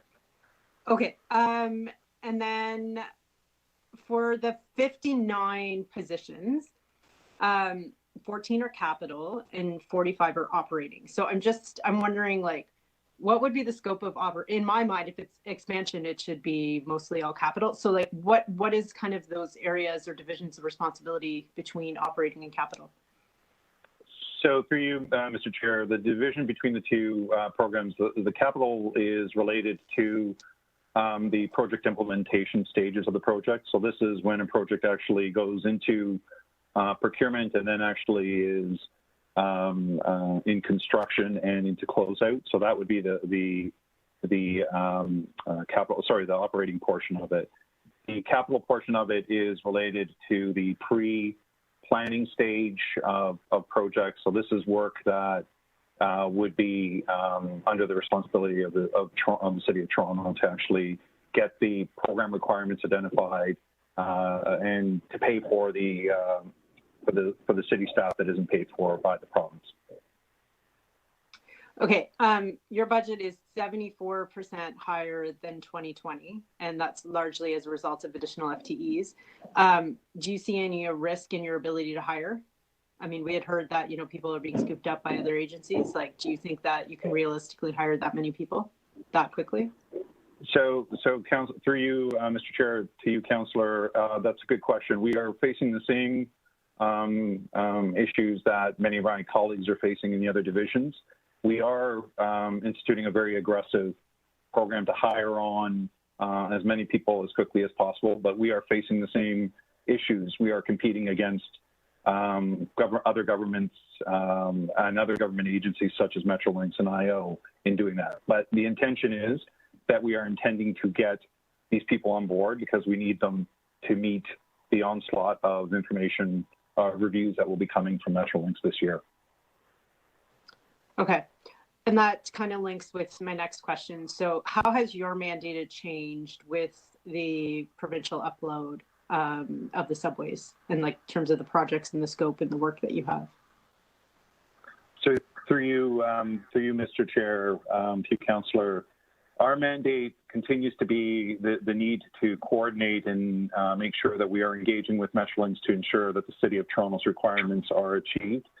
And what that means is that there are standards that Metrolinx is required to ensure, program requirements that Metrolinx is required to incorporate into their projects. And we are very much engaged with them to make sure that that happens. So that's a primary function that we have. And we are working with them to deal with a whole slew of various issues, whether it's in the pre-planning stages or in the procurement or through into construction on various issues that may arise. And what we do then is we're continuing to coordinate with with the other divisions to actually get the responses to these questions so that we can deliver transit. So did the number of FTEs you need increase or decrease with the subway upload? So, sorry, through you, Mr. Chair, if you recall, my division had 0 people in 2019. That the number that you're seeing right now, the 59 that have been reflected, are what we feel are required in order for us to actually perform our function to actually coordinate the delivery of transit. No, sorry, I appreciate that, but I meant more in terms of like the forecast. You must have like a certain over X number of years of forecast to how many FTEs you need. So I guess it's how would that forecast have changed when responsibilities or roles changed? So that's a good question. Our forecast, the complement that you see now, is based upon what we felt that we would need in order to deal with the various transit programs that we are currently working on with Metrolinx. So the 59 so presumably that's been reflected, reduced. Yeah. Sorry, presumably reduced. Sorry, Councillor, there never was a number. That's what I'm trying to get at. Right. The number that you're seeing right now is what we feel that we will need in order to meet our requirements for engaging with Metrolinx and the province on the delivery of these projects. There isn't a reduction. Okay. It is the number. Okay, because you didn't have a forecast before. That's right. Okay. That's the last question. Thank you. Okay. Sorry. It was 6.5 minutes there, so. Any other questions? Okay, on to Waterfront Revitalization Initiative. Oh, I don't get another round. I just have one more. I got one. Oh, Councillor, okay. We'll do one more quick one. Just one question, okay, right? I don't ask on everything. Last one, do we have any PTIF funds that will expire this year? Any PTIF funds that will expire this year? No, not that I'm aware of. I'll ask my colleagues that are on the call to confirm, but we don't have PTIF funding that's expiring this year. Okay, thank you. Were there any other questions quickly? I think Councillor Layton, I may have seen a hand up. I'm not sure. Okay. Okay, Waterfront Revitalization Initiative. Okay, seeing none, we are now done Infrastructure and Development Services. Thank you, Tracy, and your whole group for all the effort and work. We're now going to go on to agencies. We have Toronto Public Library doing a presentation, and then questions after that. And then after that, we'll have Toronto Transit and Police Services. So we'll take a minute for library to get set up. I think, hi, Vickery. Hi. So whenever you're ready, we'll get the presentation put up, and then it's all yours. Okay, that's wonderful. I just wanted to say that thank you for inviting us to present TPL's 2021 budget. Larry Hewsome is with me, and we will be going through some highlights of the presentation, after which we'll be more than happy to answer any questions you may have. We're pleased to present this budget, and we will be recommending that the Library Board endorse it at their January 25th meeting. We'd also like to extend our gratitude to our contacts in City Finance within Stephen Conforti's team, Anthony Ng and Ilya Gannon, who have been absolutely tremendous in supporting our own finance team led by Larry in developing the budget before you. TPL provides free and equitable access to services that meet the changing needs of Torontonians. And what this slide demonstrates is how TPL empowers Torontonians to thrive in the digital age and global knowledge economy through easy access to technology, lifelong learning, and diverse cultural and leisure experiences where, when, and how our customers need us. And that means it's online, in our branches, and in the community. And it's important to note that more than 2/3 of Torontonians visit their library each year. In terms of outcomes, at the very highest level, on this slide, we list the outcomes that the library is focused on achieving for Toronto, its residents, and its communities, to make us all more resilient, more knowledgeable, more connected, and more successful. The next two slides are examples of the value that the library delivers to Torontonians and the outcomes that we help enable. The slide shows the results of a survey recently conducted by Social Planning Toronto on behalf of the city, which shows how the library is one of the most used and most needed services in the city, in particular for the city's most vulnerable and marginalized communities. And this slide speaks to the important outcomes the library enables with the digital inclusion and digital literacy supports we provide, helping to narrow Toronto's digital divide. And as we all know, the pandemic has actually amplified inequities in our communities, and the digital divide is one of those inequities that has been particularly pronounced. 2020 projections for TPL service levels and outcomes show the impact of the pandemic. And in a moment, I'll provide a more detailed view of our visits and circulation performance indicators for 2020. This past year, we successfully opened all of our 23 youth hubs and modified services to support pandemic health and safety measures. But unfortunately, we had to shut them down at the end of November as a result of further COVID restrictions. In 2020, customer satisfaction with library service continued to be high, with Torontonians giving TPL a 90% value rating. In terms of how we're doing, this slide gives you a picture about visits. The slide shows visits to our physical and virtual library spaces in 2020 and compares it to 2019. Not surprisingly, visits to our website have remained high, as shown in the red dotted line, even after we reopened our branches, as customers took advantage of the many resources we have available there. As we reopened 82 of our branches in June, we began to see a steady increase in in-person visits, as shown in the green dotted line. We only started to see a decline when we adjusted in-branch services in response to the pandemic's resurgence later in the year, limiting access in November to just computer use and the pickup of holds, and moving to only contactless holds pickup at the end of the year. Similarly, in terms of circulation, we see in the orange dotted line increased and sustained use of the library's electronic resources and digital collections compared to 2019, and a sharp increase in the use of our physical collections as we introduced curbside pickup and then reopened our branches, as indicated by the blue dotted line. Physical collections use had started to surpass digital in the fall, which was encouraging, as restrictions due to the pandemic, such as the quarantining of materials, have meant longer processing and wait times for library materials. As with our branch visits, borrowing of physical materials began to decline when we had to restrict browsing in the branches later in the year. This slide gives you a little bit more of a detailed picture of how we're doing. The increased use of our e-collections is up over the period last year across all material types. And for the 8th year in a row, and I have to say we're very proud of this, TPL has lent more e-books than any other library system in the world. In 2020, TPL customers borrowed more than 8.5 million items through Overdrive, our main e-book provider. And this is a significant increase from last year's record-breaking number of 6.6 million downloads.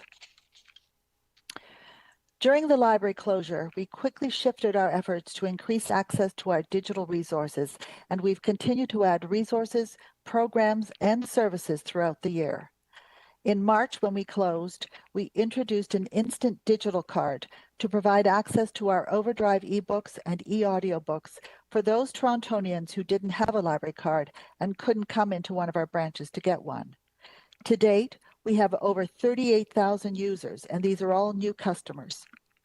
In November, we introduced an upgraded digital membership card to provide access to more of our digital collections, and since then, we've registered another 6,500 new users to our borrower database.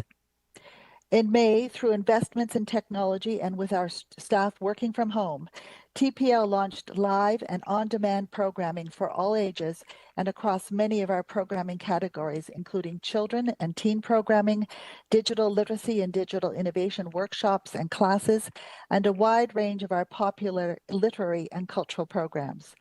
Over the year, we've delivered more than 900 programs to almost 67,000 attendees. In terms of how we're doing, I just want to take a quick moment to provide you some examples of the ways that we've worked with the city and our community partners to address a range of vital needs made worse by the pandemic. I have to tell you, when we started in 2020, I never imagined that we'd be repurposing our branches to be food bank distribution sites, or that we would be assembling internet connectivity kits to give away to people so that they had a laptop and a Wi-Fi hotspot at home and could access important resources. Or the fact that our staff would be phoning seniors to check and make sure that they're okay and seeing if we could do something to support them. And to date, we've called over 10,000 seniors in the city to check in on them and to provide them with some additional support. Our new strategic plan, TPL, Vital to Toronto, outlines 5 strategic priority areas that are focused on helping our city address many of its greatest challenges and seize its many opportunities. As we continue to respond to the effects and the impacts of the pandemic, our budget is built to support these actions and outcomes. For instance, we're designed to support an inclusive economic recovery as part of the city's reopening, recovery, and rebuild strategy. We are looking to provide affordable, accessible, and resilient digital supports as a public service for all by accelerating TPL's digital strategy and modernizing our digital capabilities. And we are also looking to advance equity in the city and the workplace, supporting the shared outcomes of the city's equity strategies with a particular focus on poverty reduction. And I'll just say that in terms of equity, equity is a core value of public library service and drives absolutely everything that we do. Included in our 2021 operating budget are a number of COVID-related impacts totaling $5.9 million. And in fact, these account for over 80% of our budget increase in 2021. Janitorial supplies and contracted janitorial and guard contracted services are pressures on the expenditure side of $2.3 million. As well, there are reduced revenue assumptions, adding an additional pressure of $3.6 million in 2021. The budget is based on the current COVID situation and the likelihood that service restrictions will continue well into 2021. Currently, we have 78 branches open providing curbside service. The 2021 budget includes a gradual reopening plan for the remaining branches, with the smaller branches not opening until September. Sunday service, which has not been offered since we closed in March of 2020, will initially be offered starting in the first quarter of 2021 in only the larger branches, with the remaining branches following later in the year. All 23 hubs, youth hubs, will reopen as soon as regulations allow. And in terms of capital, it's not expected there will be an impact on the 2021 capital program due to the COVID-19 in 2021. And we will see an increased focus on TPL's digital modernization, which also includes an additional investment in TPL's ability to provide new online services presence and a focus on IT security. As I mentioned, our 2021 budgets have been built to address the many challenges the city is facing, but also to seize opportunities when and where they are. To address the ongoing impacts and challenges related to the pandemic, we will focus on keeping our branches open, especially to serve those in the communities with the highest needs. We expect that the disruptive change we are seeing now will continue, and so we must be prepared to respond to increases in demand for key services and be nimble and pivot between digital and in-person services as needed, scaling back high contact services when and if necessary. An important component of this budget is to accelerate the modernization of our digital services. It's a key enabler of our strategic plan and has been made particularly important with the pandemic. This work will accelerate our digital capabilities to improve staff productivity and effectiveness, to meet the growing demands of technology as a service to our customers, and to extend our ability to rapidly deploy new and additional digital services and build digital capabilities into our services as we respond to the pandemic and pivot between digital and in-person services as needed. The budget will also allow us to increase our cybersecurity controls and improve our data-driven decision-making. And I have to say, we are very pleased to find that it's been recommended by city staff a budget enhancement, which contributes to, which is also contributed to by the Toronto Public Library Foundation. This budget enhancement will enable TPL to break down barriers and increase access to library service, especially for some of the city's most marginalized residents, by eliminating children's fines. This slide summarizes the recommended 2021 operating budget and compares it to the projected 2020 results.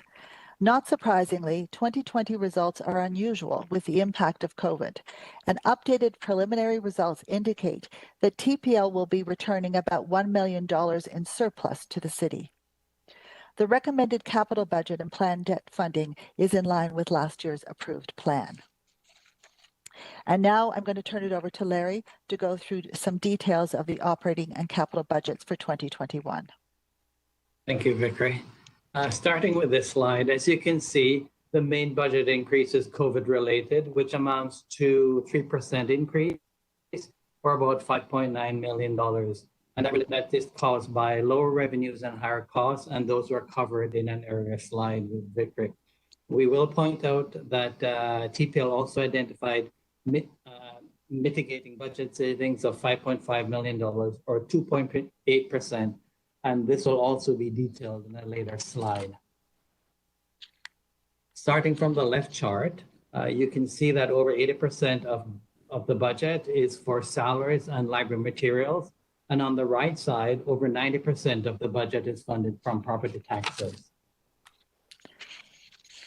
The recommended 2021 operating budget is made up of regular base pressures of 0.6% or $1.2 million, COVID impacts of 3% or $5.9 million, plus enhancements of 2% or 0.2% or $300,000, bring the total budget to 3.8% or $7.4 million over the 2020 budget.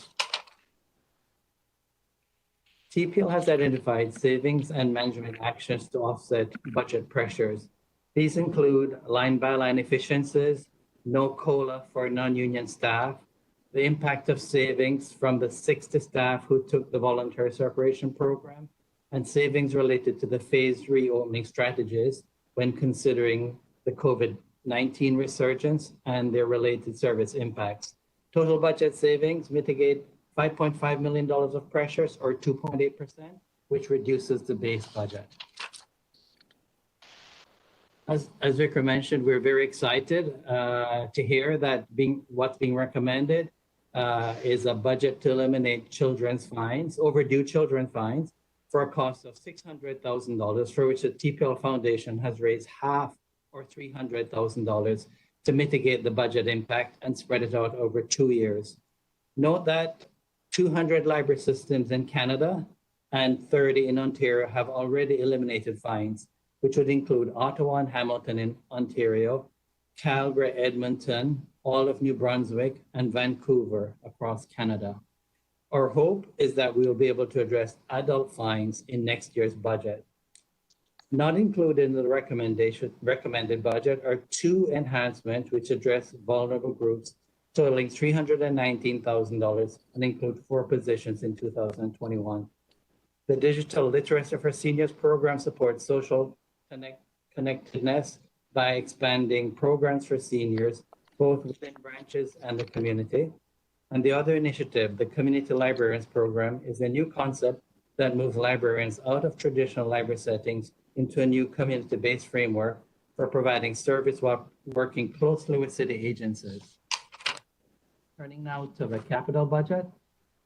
This slide shows the library's capital assets, which consists of buildings, library materials, and IT infrastructure, which includes sorters, self-service equipment, and online service delivery, and as well, TPL has a fleet of vehicles. This chart on the left is the recommended plan, which allocates 46% of the budget to state of good repair and 41% for growth and 10% for legislated AODA needs. On the right, the recommended 10-year plan is 76% funded by debt and 21% funded by development charges, which funds growth. This is another view of how the capital budget is spent, split between buildings, technology, and modernization initiatives. This is another view of funding sources. And as you can see, the capital program is completely funded by the city. On this slide, we have identified 3 projects with a total value of $65 million in the capital needs constraint category and are therefore not funded. All 3 projects involve relocations to sites with other city departments, and funding for these projects will need to be addressed in future budgets. So finally, I just want to end our presentation by saying that this slide highlights some of the work that the library has done over the past number of years to reduce costs and manage constrained budgets, while at the same time accommodating growth and improving library services. And this year's budget reflects this ongoing commitment to fiscal responsibility, efficiency, and innovation so that the library continue to serve Torontonians and support the city's recovery and rebuild strategies and outcomes. And I'd like to say, and just say this in closing, that I just want to thank the Budget Committee and City Council for its ongoing support of library service in Toronto. Consistent and stable funding has helped TPL sustain and build one of the world's most successful public library systems, and more importantly, has enabled us to build success, resilience, and well-being for our city. These budgets are flexible and they're scalable, and support those in Toronto who have been most affected by the pandemic, while also working towards recovery and rebuild with supports for the city's most pressing priorities. Investments in modernization and inclusion are key to helping us achieve these outcomes. And so I do want to thank the Budget Committee and the city for all of its support. Thank you. And now we'd be glad to answer any questions you may have. Thank you, Vicky, and thank you for your entire team for the work that you've been doing over the last year. We'll take it to outside committee members if there are any questions. Councillor Perks. Thank you very much, Mr. Chair, and thank you, Vickery, for the incredible work that your team has carried out this year. It really has been an example of what public service can do. Forgive me for the general nature of this question, but I honestly, the analyst notes coming to us one working day before these meetings and being in a different format than the budgets that I'm used to, lead me to just ask, is there anything different in the budget that city staff have recommended to us from the budget that was the most recent one approved by the library board? Yes, there is a difference, and that difference is that the budget that was approved by the library board at the November 16th board meeting, that was before the Toronto's gray zone lockdown of November 23rd and before the December 26th lockdown in the province. And so what we've been doing since then is working with city finance staff to talk about the realistic reopening plan. So while, for instance, in the first quarter of 2021, we originally had planned to have about 40 branches open for Sunday service. Now we are at about 18 of our largest branches being open for Sunday service, because that is a more realistic reopening plan. So we have made some adjustments to the reopening plan based on the changing nature of the pandemic and our lockdown restrictions. Okay, but there are no other changes, no capital programs being moved. The additional collections money that the library board put in, that's protected. That's protected, yes, it is. Okay, so it's just a matter of timing because of the lockdown plan. None of the services approved have been removed. Okay, thank you. No. Can I just add, there were a couple of other small changes than what was presented at the board. I mentioned the 2 enhancement requests that were not recommended, the community librarians and the digital searchers seniors. But the other side is we did receive an additional $2 million for COVID-related costs, which increased the budget. So community librarians and what was the other one? Digital services for seniors. Digital services for seniors. So those were in the approved, the library board approved budget, but are not here with. That's correct. And what were the value? What were the dollar values of each of those? They total about $319,000 in total. 319 or 90? Yes, 19, I think. Okay, thank you. Yeah. And then we did get $2 million extra for COVID costs at the same time. Right. Thank you. I appreciate that very much, Larry. Thank you, Councillor. We'll take it into committee. Councillor Bradford. Thanks very much, Mr. Chair. I have a number of very specific questions as it relates to the Dawes Road Library. So if we want to tee up whoever might be able to answer those. And we'll caveat, these come from discussions that I've had with my predecessor, one of my predecessors, former Councillor Davis, and her continuity on file in the Dawes Road Library. So this is a project in a neighborhood improvement area. And very important. And I'm seeing that the capital project has been deferred again here, delaying construction until 2023 with projected completion for 2025. Could you walk me through the reasons for that? Yeah, Larry can do this. Sure. So this project, when the council made the decision to acquire all the condos on top of the library, that opened up the possibility of tearing down the whole site and building a new larger library. And also council approved us acquiring the property next door, which again opened the site to more potential. So working with Criteo, trying to really maximize the use of city-owned lands, we tried to find other city partners to partner on the site. And it's taken a year to go through that process. And we have found a couple of potential partners.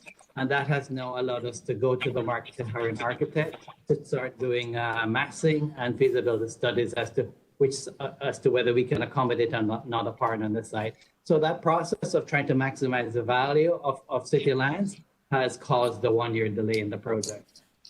Okay, understand the complexities and the property acquisition piece.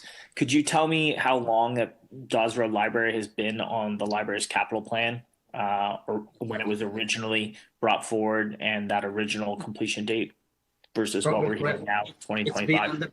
It's been on the books for over 10 years.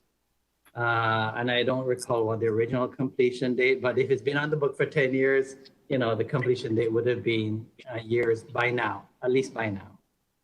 Okay, that's a long time. The city through SDFA approved a previous budget through Partnership Opportunity Legacy Fund for a community hub at the Dawes Road Library. How big was the size? What was the size of the community hub and the budgeted amount?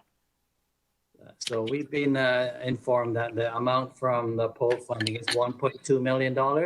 We've committed to provide a space of 2,000 square feet for the community hub. So 2,000, I have in my notes 2,200. Is that a rounding error, or you have it as 2,000? Actually, when the 1.2 million was committed, 5 years ago, it would have purchased 2,000 square feet. At today's costing, it would purchase closer to 1,500 square feet. However, we've committed to 2,000 square feet and we'll keep it at 2,000 square feet. Okay, is this included in your capital budget for the project, or is it still in the SDFA budget? It's included in our budget. Okay, and it's there right now? Yes. Okay. When we do get to construction in a theoretical 2023, what alternatives are in place for TPL during a 2-year closure? What we do in a situation like that is we look at neighboring branches to increase their open hours, and it really just depends on each location and the length of time, but we would have an alternate service plan developed closer to the time of the closure, and it would also be part of the public consultation process. So thank you for that, Vickery. So there would be a plan to maintain service out of this branch immediately adjacent or something like that. There would be an it wouldn't be out of the branch because it'll have to be closed for it's being torn down for reconstruction. But we would look at nearby branches to increase the open hours and see what other alternate service opportunities there are in the community. Okay. As I said off the top, it's great to have these discussions with a former councillor for continuity's sake. But I think this highlights a big picture sort of issue of how we can do a better job in our budgeting to keep track of how budgets for a project like this change over time. As we heard, this has been, on the budget in one way or another for over a decade, but actually we don't have shovels in the ground. Has TPL given any thought on how we could do a better job of that? I just have to interject, Councillor. This has been an incredibly complex project. We expropriated 8 condominium owners from the property there, which took many years, and there was resistance to it. It was not an easy process, and with the city's support, we were able to get to this point.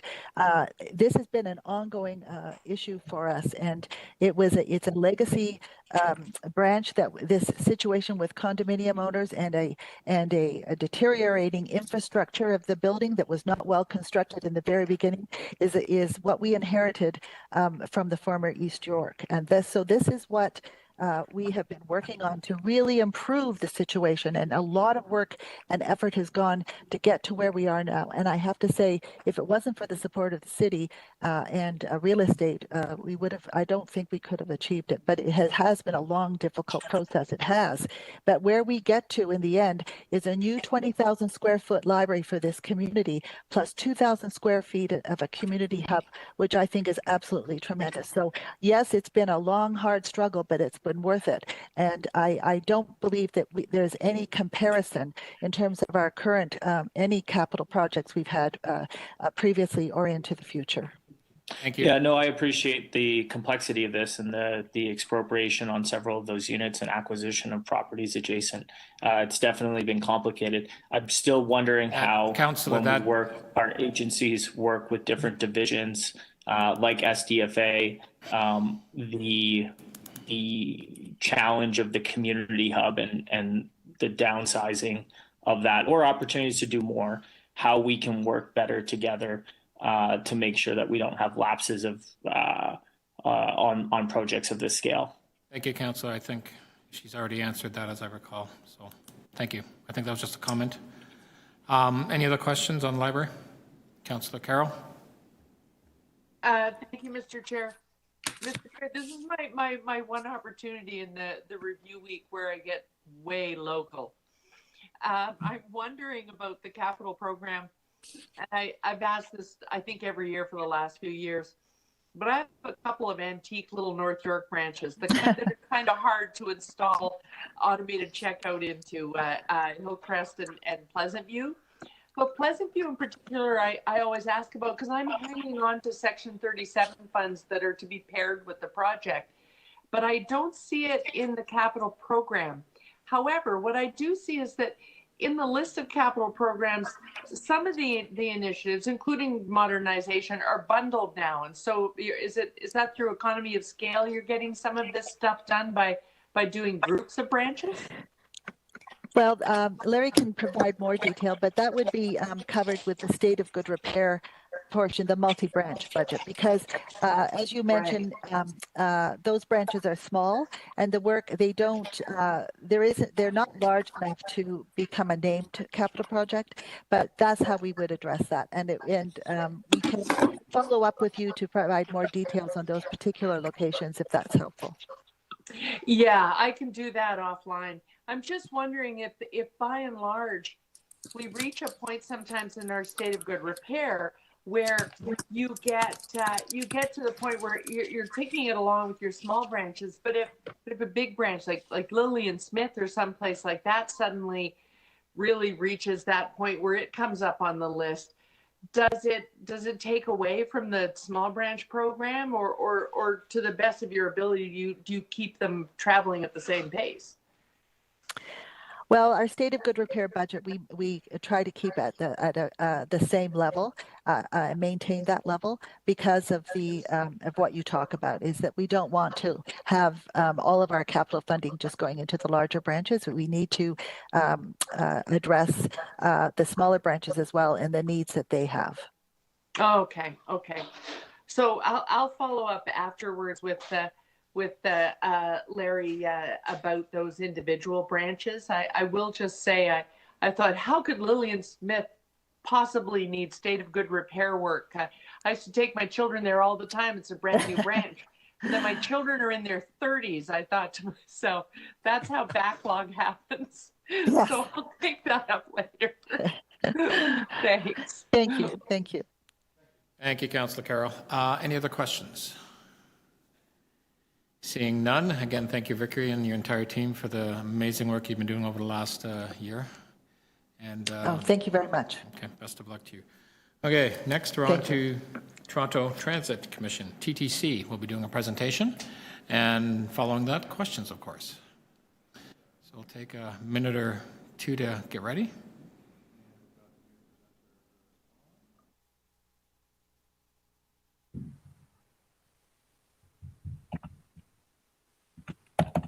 Good afternoon.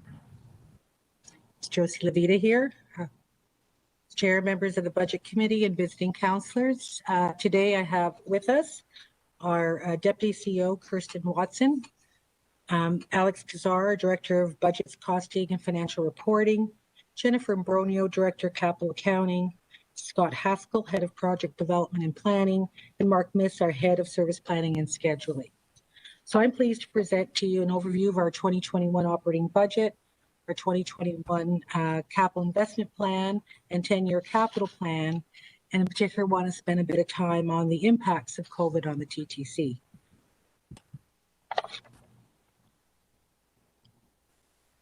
I'm just getting the presentation up. It's just taking me a second here.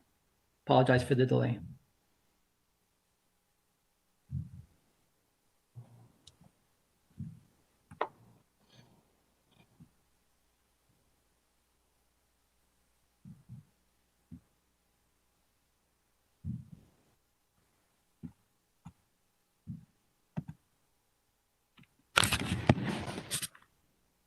Okay, thank you, Alex. Okay, thank you. Sorry for the delay. That's okay. Okay, next slide, please. So as you know, the TTC has two key services: our conventional service made of 4 modes, our bus that has 159 routes, our streetcar service that entails 10 routes, 3 subway lines, 1 rapid transit line.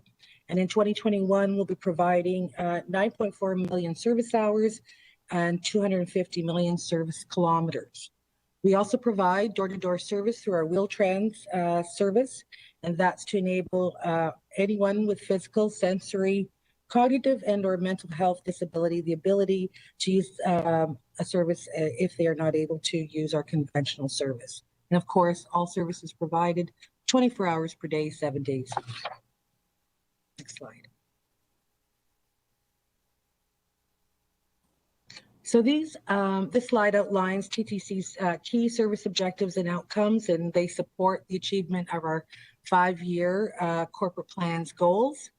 Our first key objective, of course, is that as a core value and responsibility, the TTC it wants to be a provider of safe, seamless, and reliable transit service and ensure customer satisfaction, and particularly in a COVID environment, that need is in fact heightened. Secondly, in order for us to achieve fiscal sustainability, we continue to look at ways in which we can transform to solidify our fiscal foundation. And to ensure diversity, inclusion, and accessibility, we continue to strive to become a more inclusive, accessible service provider. And finally, to bring forward a system that's resilient, we looked at ways in which we can innovate for future demand. Next slide, please. So in 2020, despite COVID-19's unprecedented service and financial impact, the TTC did make significant progress on its key priorities. In terms of service reliability and safety, we established priority actions in our safety strategic plan. We completed our fleet procurement strategy and plan, rolled out the final delivery of our 204 LRVs and 60 e-buses, and we installed the automatic train control system from Vaughan to Rosedale Station. We advanced on our business transformation priorities and efficiency initiatives, some of which you will see reflected as savings in this budget. And we worked on an anticipated agreement with Metrolinx in terms of some of the issues that we had there, and that's formed the basis of expected proceeds and our ability to move forward on our open payment system.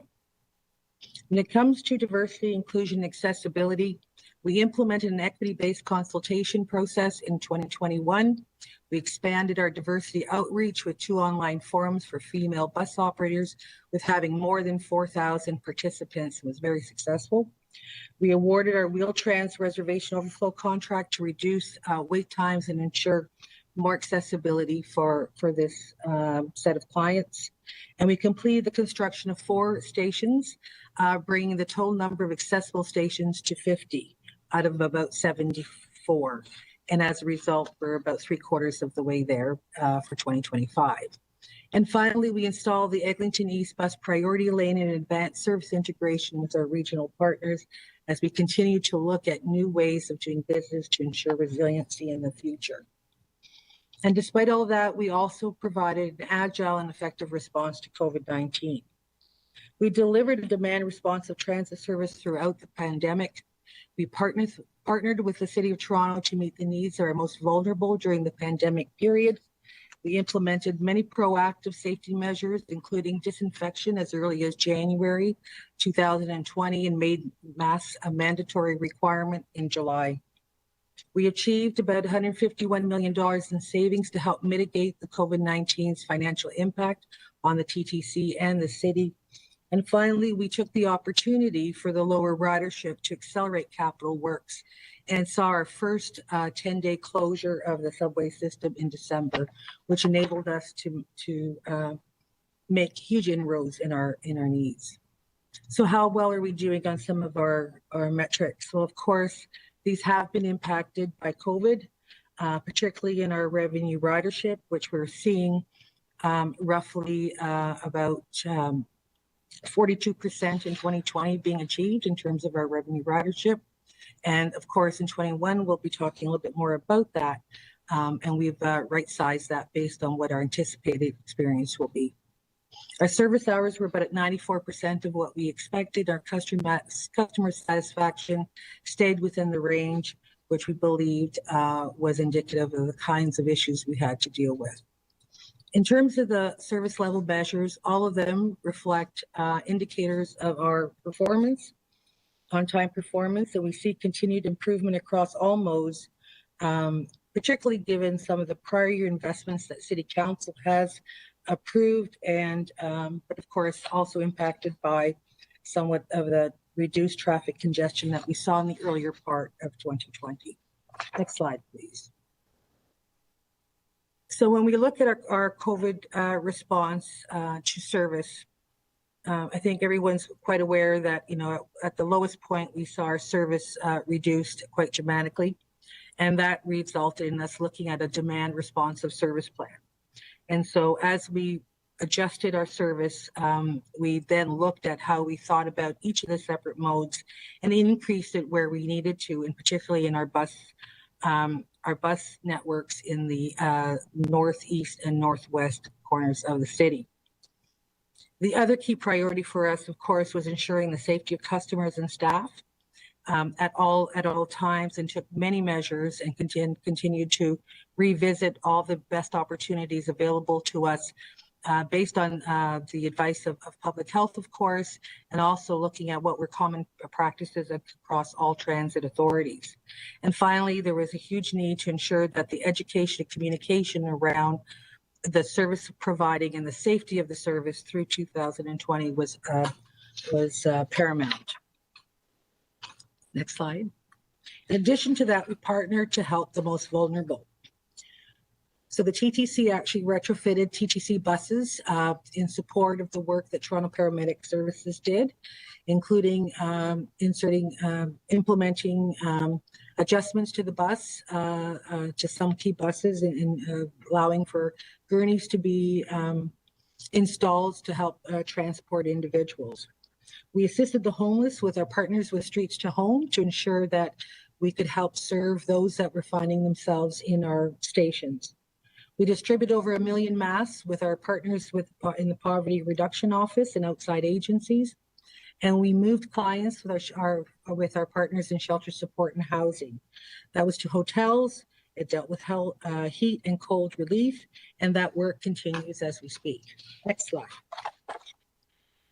So in addition to our service response, of course, what we saw was a huge change in our revenue and ridership. And at our lowest low, we saw our revenue dip to about 12% of our budgeted expectation, and saw that then peak through the summer at about 39%. And as we moved through to the balance of the year, that settled down to about 30%. This information was used and continues to be used to inform both our service and financial strategies. This information was also monitored on a daily basis through a COVID dashboard that looked at such things as ridership revenue, our PPE inventory, attendance, and our savings and costs, for example. Next slide. So in response to the financial challenges, the TTC implemented a cost containment strategy that really had 4 pillars. The first, of course, was looking at where we could contain costs, and looked at a series of measures, much like other city divisions and agencies. But I think quite differently, we matched our service capacity to demand. And as most may know, that was an initial adjustment of operating at 85% of normal service levels, and continued to adjust for overcrowding in those areas where we saw the need for bus transit for many critical riders in the system. We also looked at how we deferred our looked at our new service priorities that were funded in 2020 to see what we could and were able to do given the COVID implications. And so we did defer some of that spending and save money in that in these 2 areas. And finally, we revisit our capital program to look at all the various considerations that COVID may have on our project capacity, and deferred projects, reducing the capital budget by $208 million. But we also looked at opportunities where we could leverage the lower ridership and accelerate work. Next slide, please. So this slide gives you a sense of the financial impact that we've seen in 2020. Most, of course, is the loss in passenger revenue, net of our Presto commission fees, and that is anticipated to end up to be around $704 million. We also have ancillary revenue loss of another $24 million, which relates to commuter parking, concession and advertising revenue loss, and of course the incremental expenses that were incurred for safety measures. So a total of $176 million. And the next just demonstrates kind of the time frame within which we saw these actual costs occur, with about $51 million in March, $484 million over the spring and fall, and an additional 226 million in the last quarter, based on our current projections. So how is this significant number being covered? So of course, the $51 million, which is not eligible for restart funding, will be covered by TTC cost containment savings. We also received 7.4 million in provincial funding to cover disinfection costs.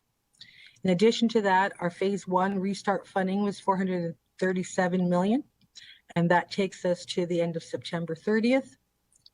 And then finally, the balance of our pressures, we applied the balance of our cost containment savings against that, leaving a residual of 164 million, which is really part of the Safe Start phase 2 funding.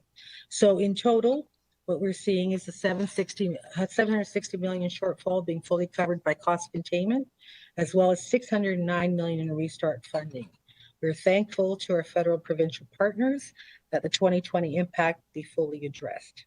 Next slide, please. So we looked at 2021. We have a series of risks and challenges that we're facing, and of course, continuing to engender the public confidence in transit is something that we take seriously and continue to demonstrate. We're also quite aware that the financial impact is significant for both the TTC and the city, and the extent to which that continues, because the question really is, what does recovery look like and by when? And understand that, beyond 2021, we could continue to see implications. Our ability to continue to advance workforce diversity and inclusion is both a challenge and an opportunity, and we take that very seriously, and there's funding in this budget to help support that work. Collective bargaining starts in 2021, and so we are beginning to prepare for that as we look forward to some of the work that the TTC is trying to achieve in relation to the kinds of rules around collective bargaining. And finally, we are preparing for the anticipated opening of Eglinton Crosstown in Q1 2021, in which the TTC will be the operator of that new line. On the capital side, as like everyone else, there is still a need for funding for critical capital needs. We have some very specific ones, which we'll highlight later, but it is around our ability to manage our fleet that we have, additional fleet that we require in critical state of good repair. Ensuring that we have stable intergovernmental funding, particularly as it relates to gas tax, is an area that we look to with some anticipation, given that the ability to sustain the current levels might be somewhat impacted by future consumption. And we also are looking to secure the 2/3 funding for Young Bloor of the $1.5 billion Young Bloor Capacity Improvement Program. Finally, there are things that we are doing as we look to our real estate needs, given the TTC and city building objectives, ensuring that we can meet the asset management, legislative compliance, and finally, the need for continued modernization so we can strengthen our corporate oversight capacity and make sure that our planning, management, decision-making is based on good data and evidence. Next slide. So we look to 2021. We continue to have a laser focus on the same key objectives and outcomes.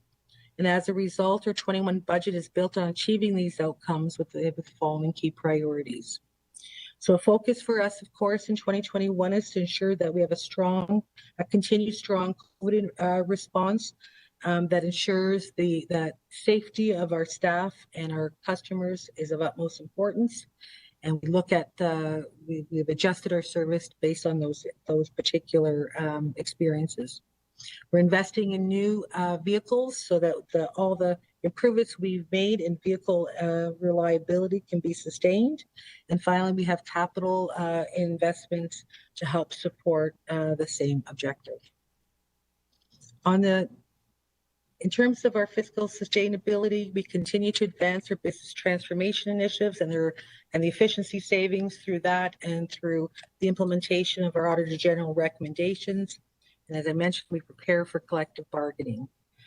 We also have the shared goal to ensure that that real estate is optimized, and we've added some resources to allow for our capacity to contribute to those shared goals. And finally, on the capital side, we look to long-term planning to help support work around knowing how we can manage better in the future. As an inclusive and accessible service provider, this budget freezes TTC fares to ensure that the system remains accessible to all. We established a target of 4 out of 10 operators as women, and so our gender recruitment outreach is being expanded. We've also are seeking funding in this budget to ensure that we can move forward on the approved anti-racism and embracing diversity 10-point action plan as we continue to make that a key priority for this organization. And we have been able to fund easier access fully so that we can meet those requirements.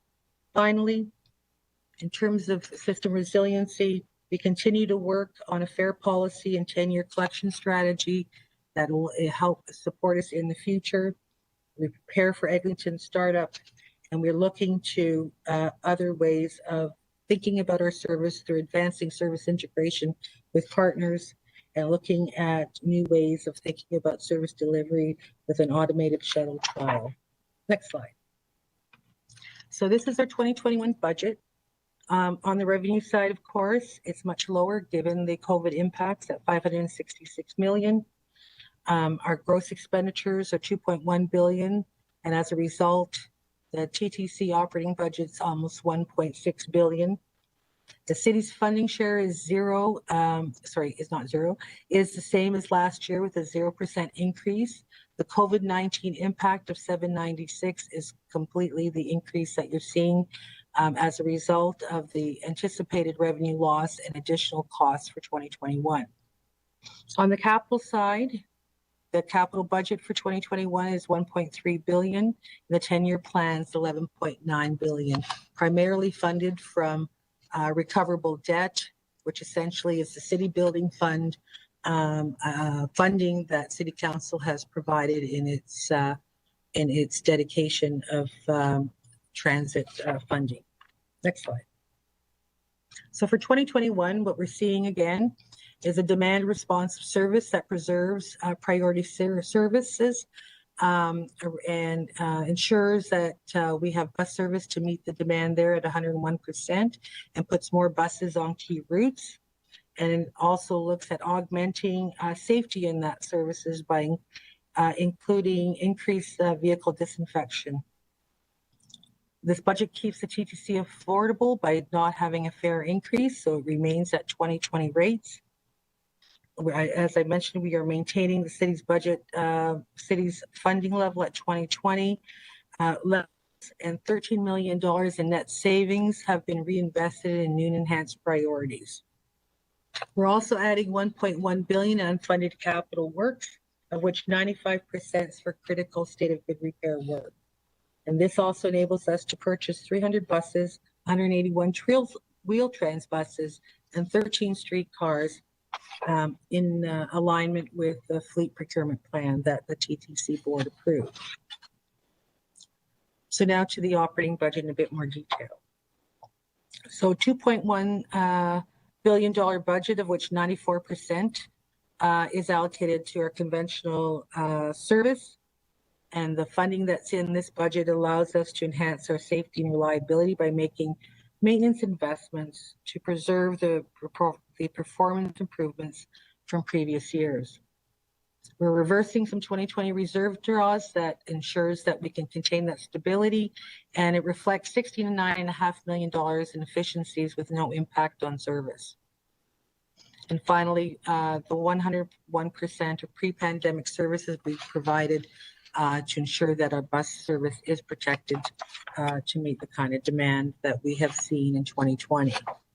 So when we look at our service hours by mode, what you're seeing here is essentially our anticipated plan for 2021, with bus returning to pre-COVID service levels and optimizing that service to the greatest needs in the areas of the city. Streetcar and subway remain at current levels until the fall in 2021, but it does give us some agility to restore service if required. Next slide. When we look at where the money goes and how the budget's funded, of course, not 72% of our budget is salaries, and the rest of and 55 million or 3% is to fund the additional costs of COVID expenses, with the balance of 25% going to our other expense items. I think the key point here is when we look at where the money is coming from, our city funding remains flat. Of course, the expectation of COVID relief funding is equal to 37% or 796 million in 2021. User fees or fair revenue is represents 26% of the overall funding mix, which is down from the 63% that we would have seen in 2020. Overall, what we are expecting here is about 40% of that 2020 fair revenue. Next slide. So how have we expected this to be funded? So when we look at 2021, we're anticipating about $725 million in passenger revenue loss, net of Presto commission fees. We're expecting another 16 million in losses in our ancillary revenue. And we have 55.5 million in incremental costs for a total of 796 million. The next portion shows you how we see that impact over the year, with 230 million anticipated in Q1 and another 566 million over the balance of the year. When we look at the funding sources that are available, in particular the Safe Restart funding, we do know that there's 230 million from the phase 2 funding available to us to cover the Q1 loss. We also have an additional $382 million of funding made available to us, which we will need beyond March 31st. So that leaves a residual of about 185 million that is currently unfunded. Between phase 1 and phase 2 funding that's been provided for transit purposes, the TTC has been provided with $1.24 billion to cover the impacts of COVID. This clearly demonstrates the true partnerships and acknowledgement of TTC's essential role in contributing to the social, environmental, and economic well-being of the city and the contributions we make to mobility as a whole. We do know that there is work continuing to ensure that we can, A, be able to use the balance of our allocation beyond March 31st, and of course, B, that the additional funding gap that is currently in our budget will be covered by ongoing consultation with the province. Next slide. So as I mentioned, our base budget was, given our efficiencies, is actually 13 million below the base funding of city funding. And so the TTC has, and the board has recommended that this be reinvested into these key priorities. So there's 9.6 million in this recommended budget to help support building a prosperous Toronto, with funds in place to continue to implement the anti-racism and diversity actions that the TTC is moving forward with. A contract funding to allow that Wheel-Trans wait time to be reduced, so it's more accessibility. The startup, of course, of Eglinton LRT at 3.9 million, and the series of investments being made in system reliability for 2.9 million. In addition to that, there is also recognition that the TTC needs further strengthening in its business continuity and emergency management. So there's recommended funding for that purpose, as well as to support our efforts in the contribution towards achieving the outcomes of modern TO. And finally, our focus on ensuring that our cybersecurity practices are in place. And so there's funding recommended for that. Finally, as we look out to 22 into 2023, we're anticipating, of course, both operating pressures as well as COVID-19 impact pressures. And so on our operational side, the continued rollout of Eglinton and Finch West LRT operations make up a lion's share of that pressure, as well as the eventual return to 2020 levels for our service. Those pressures do not include any additional funding for cost of living increases, as 2020 is the year of collective bargaining for us.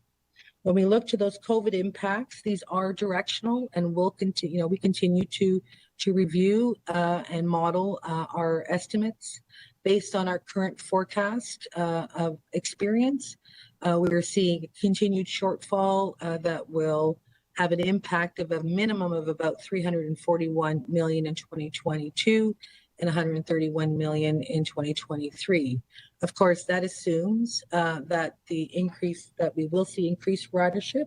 If we were to have a similar experience to what we were anticipating for 2021, that pressure could be equal to what we're showing for 21, which is about 796 million. Finally, last slide, please. Here. Thanks. So when we think about our revenue and ridership for 2022 and 23, clearly we've had to make assumptions. I think, as the city CFO has said, all these budgets have assumptions. In this particular case, the TTC has viewed every experience, and when we set this budget, which was in early December, and we waited till the very end here to get the best information, but we did take into consideration a series of variables around what we can anticipate moving forward. So with an assumption around vaccinations being implemented by the end of 21, thinking about what the downtown office and work arrangements might look like, as well as travel patterns in the downtown core and elsewhere, and of course the pace of economic recovery.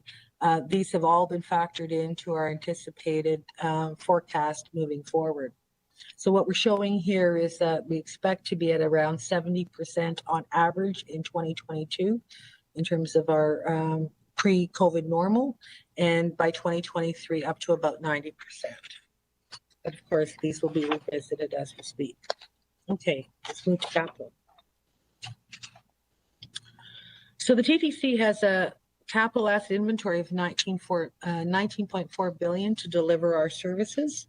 And clearly it is quite significant. Next slide.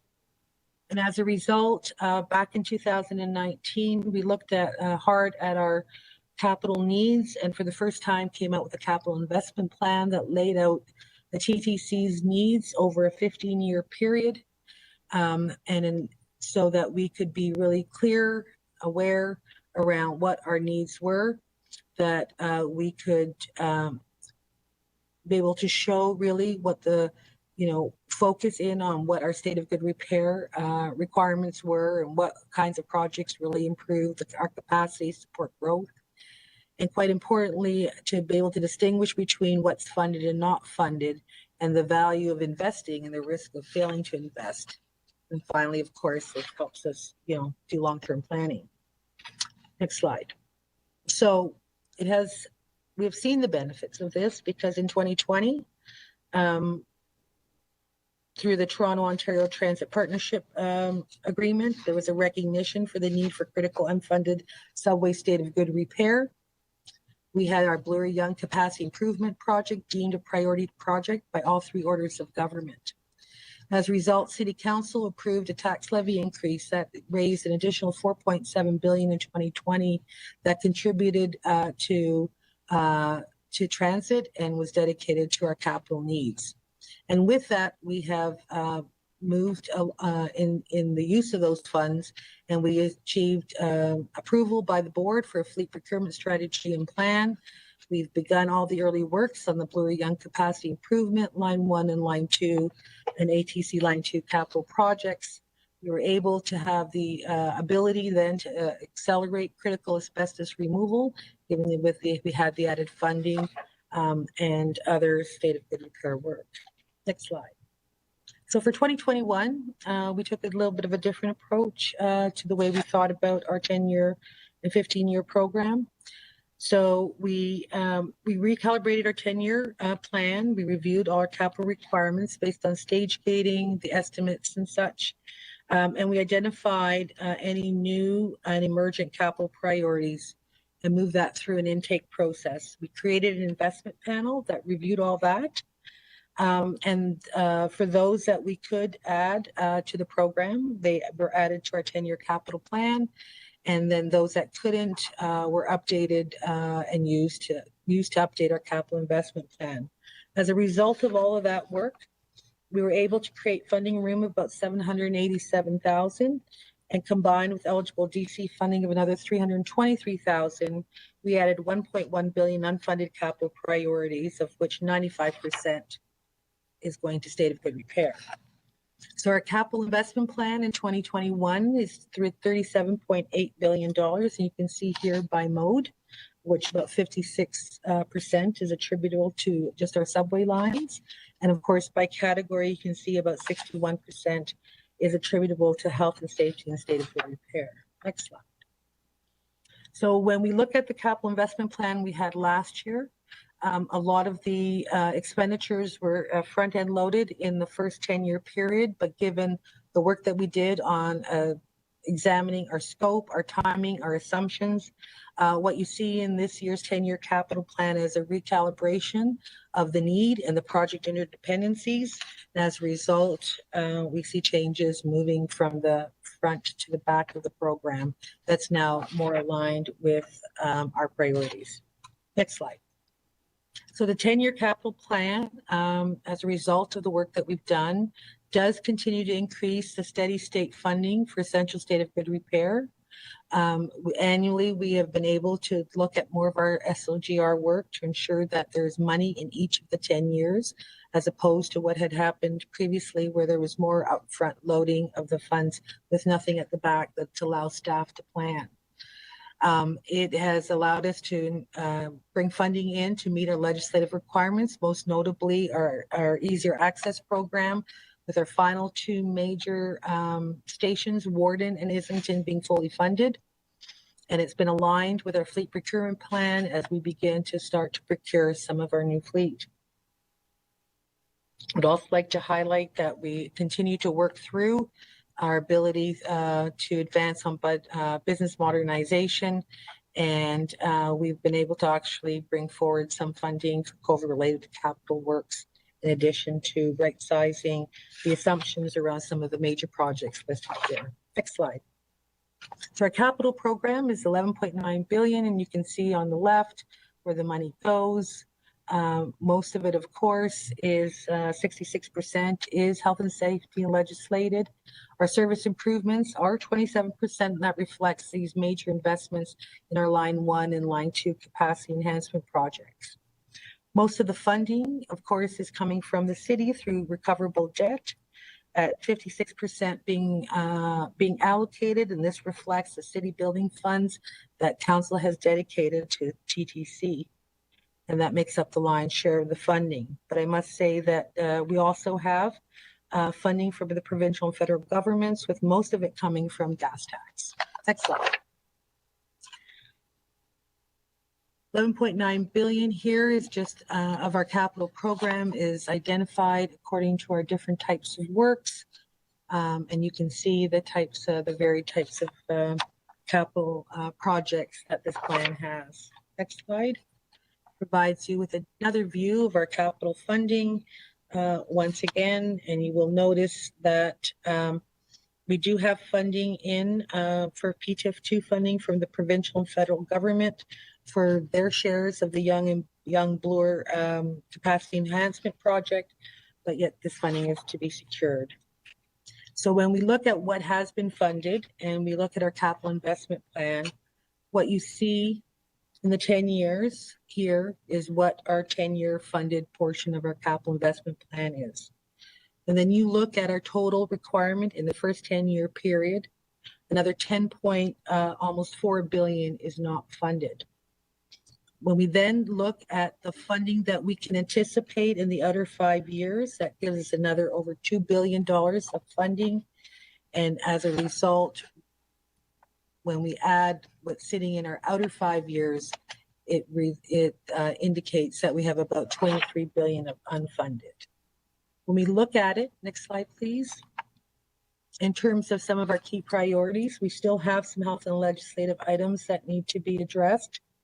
The balance of our fleet requirements in the first 10-year period is about 3.5 billion, and with a hope that we could secure third-party funding for that. But equally as important is the overhaul program for a steady state approach to life cycle management, as well as continued work with our service planning initiatives for the future. Next slide.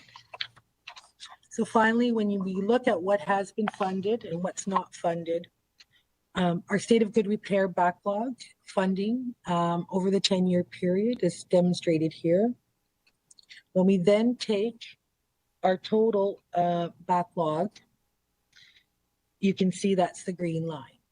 When we think about it, excluding our vehicle requirements, that's the orange line. So really, our backlog is made up of two components, our critical state of good repair for facilities and other requirements, plus our vehicles. So overall, when we think about our backlog, then what we're seeing is an amount that grows over time to about 6.4 billion in the 10-year period, of which 2.5 billion is for our state of good repair, and another 3.9 billion, which is for our vehicles. With that, I conclude the presentation, and we are available for any questions. Thank you.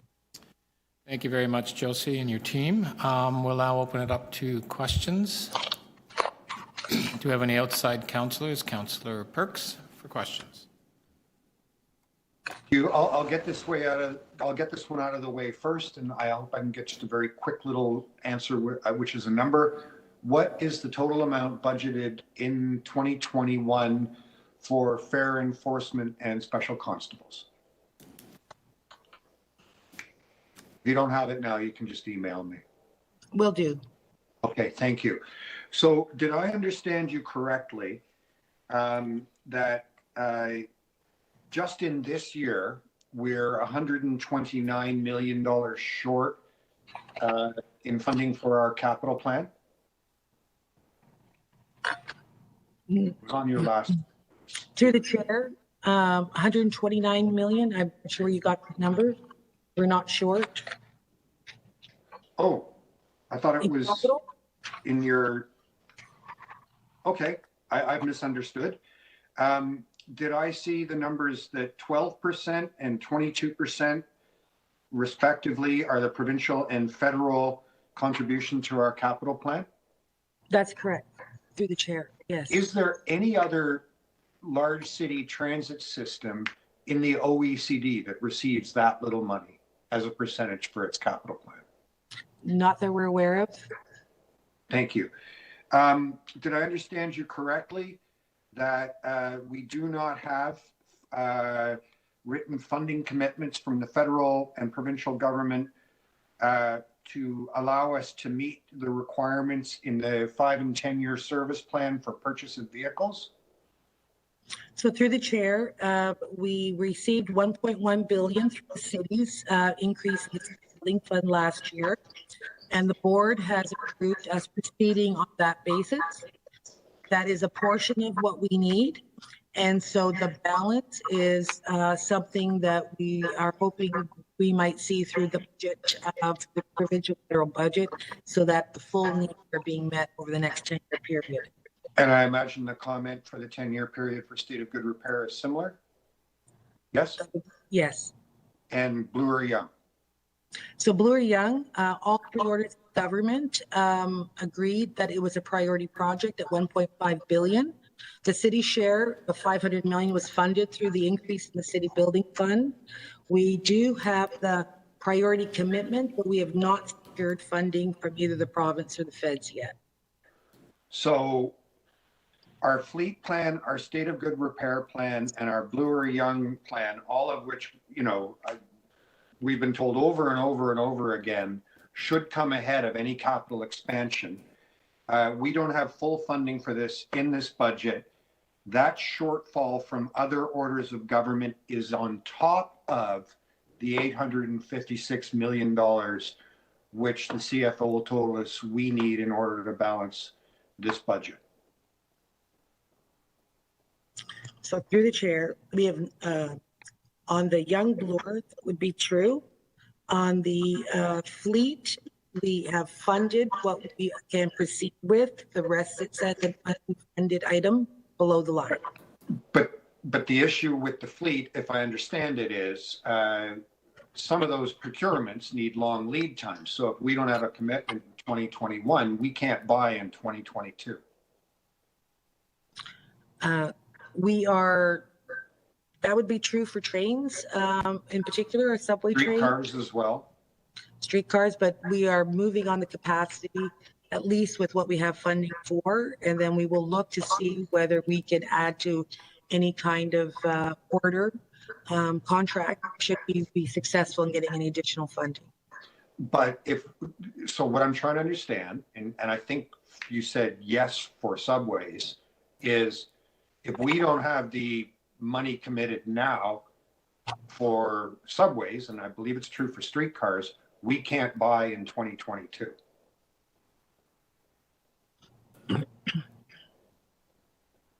That would be true for streetcars and subways. Thank you. Okay, I think I understand. Thank you. Thank you, Councillor. Oh, no, finally, just to double check. Those shortfalls are on top of the 856 million, which the CFO said we needed in order to put out a balanced budget this year. Through the chair, that would be true. Could you give me a rough dollar amount of what you would need to make the commitments in your 10-year capital plan, like committed now from those governments that isn't in the 856? So through the chair, on the excuse me, on the young border, the 500 million that the city has provided is the upfront funding we're using for the early works. So we don't need that today. We can continue to proceed.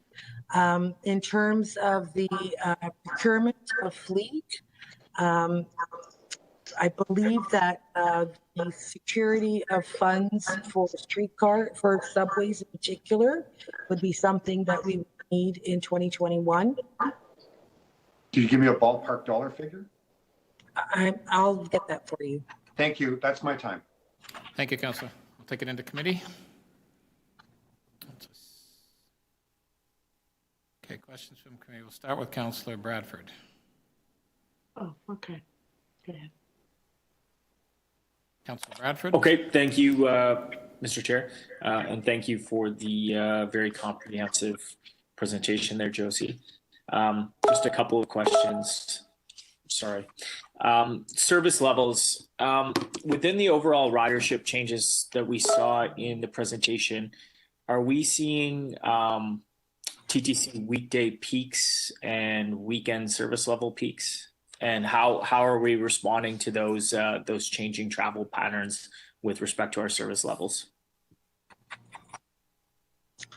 So through the chair, I'll start, but Mark Mr. who's been monitoring that more closely.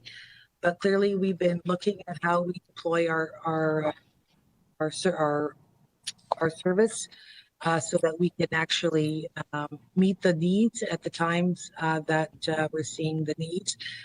We've been plotting really how. Can you call me on my cell? Somebody's. Nope, quite okay. Okay, thanks. Sure. Okay, bye. So we've been tracking over the 24-hour period to see how the service is being managed, and so we've been redeploying where necessary. Mark, do you want to pick up? Is there anything to add? The only thing I would add through the chair, the only thing I would add to that is that we're seeing capacity requirements greater in the weekday versus the weekends. And in the January board period that started on January 4th, we have reintroduced additional bus service.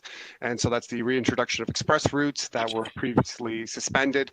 We're approximately at 100% of bus service right now, although the budget says 101. We're being cautious about that additional 1%. And on the subway and streetcar side, we're at, as of the January board, 83% on streetcar. The budget calls for 86, and on subway we're at 86, and the budget calls for 86. Okay. I want to focus a little bit more on the surface transit piece. It's been so important throughout the pandemic. It's good to see the funding buses. We're back to the pre-COVID service levels.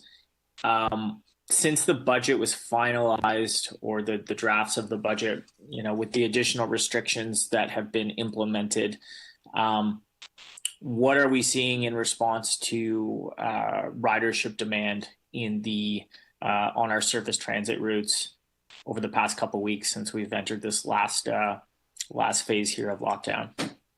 So through the chair, hot off the press, as of the week ending January 15th, so that's January 11th to January 15th, bus boardings is at 39% of pre-COVID levels. And just to refresh your memory, our high in the pandemic was the second week of September, when we were at approximately 50%.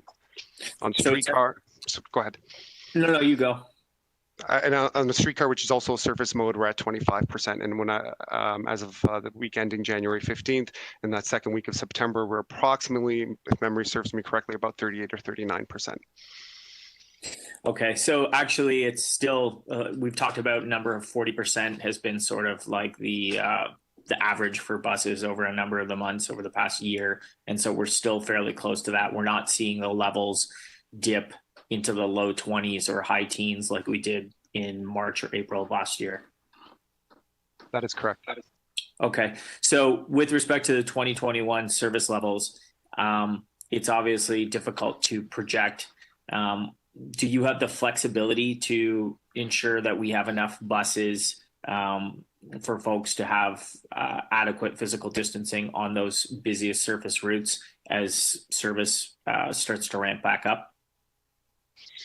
Through the chair, the answer to that question is yes. We're about 100 buses right now off of our normal peak. That's because we've redistributed where we're providing service. Traditionally, you've seen a very pronounced peak in the AM and the PM, and today it's kind of relatively flat. So if we, as a commissioner, you also know that one of our key objectives in the 2021 annual service plan is to optimize service levels. That's taking capacity where it's underutilized and redirecting it to where it is where it's needed the most. So we do have the operators and we do have the buses, and our plan has been to kind of readjust following that demand curve.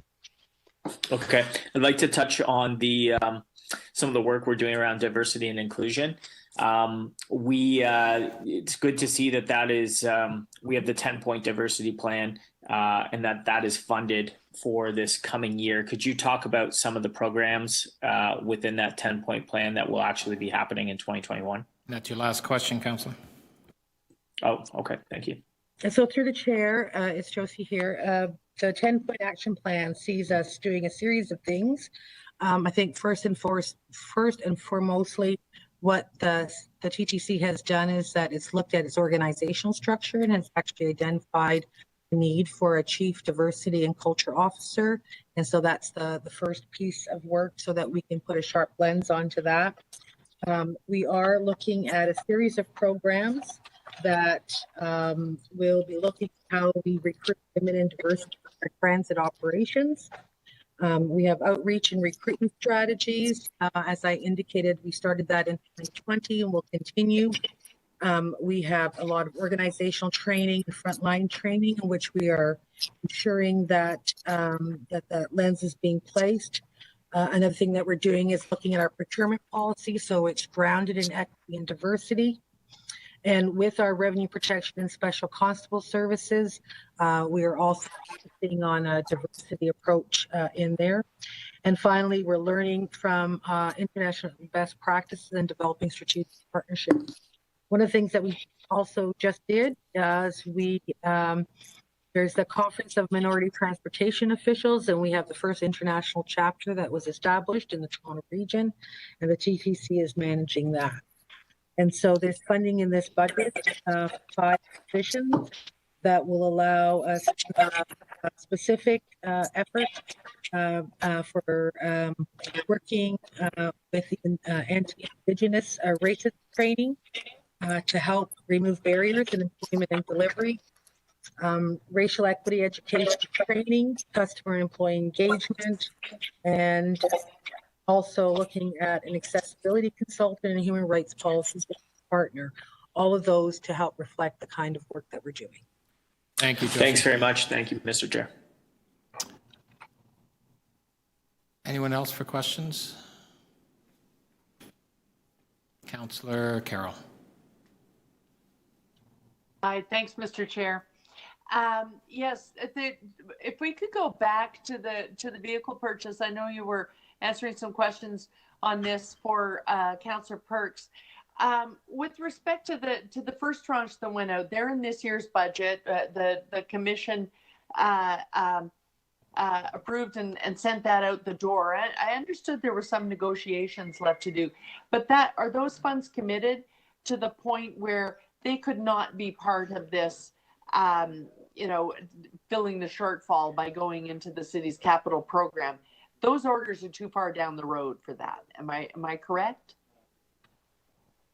Through the chair, that work has begun. Yes. Okay.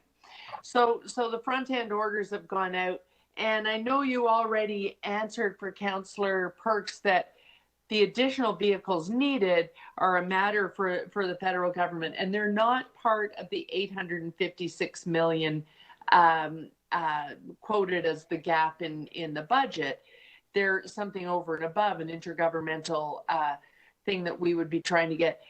Do you have adequate direction from the commission and indeed from the city that while we're doing the intergovernmental work to discuss the impact of COVID on the budget, the ongoing advocacy to have a vehicle purchase program as the next wave of infrastructure investment, TTC can continue to advocate for that simultaneously, can they not? That's correct. Okay. And we do have sufficient direction. Okay. And are we, having front-ended and made a concrete order, is that first order in each of the three modes, in buses and streetcar and subways, is that considered to be our portion? So in advocating to the other governments, if they say yes, do we need to come up with more funds? Or is it assumed we've put in our 1/3 and actually ordered vehicles, we need you now to fully fund vehicles to the tune of 2/3 more in dollars?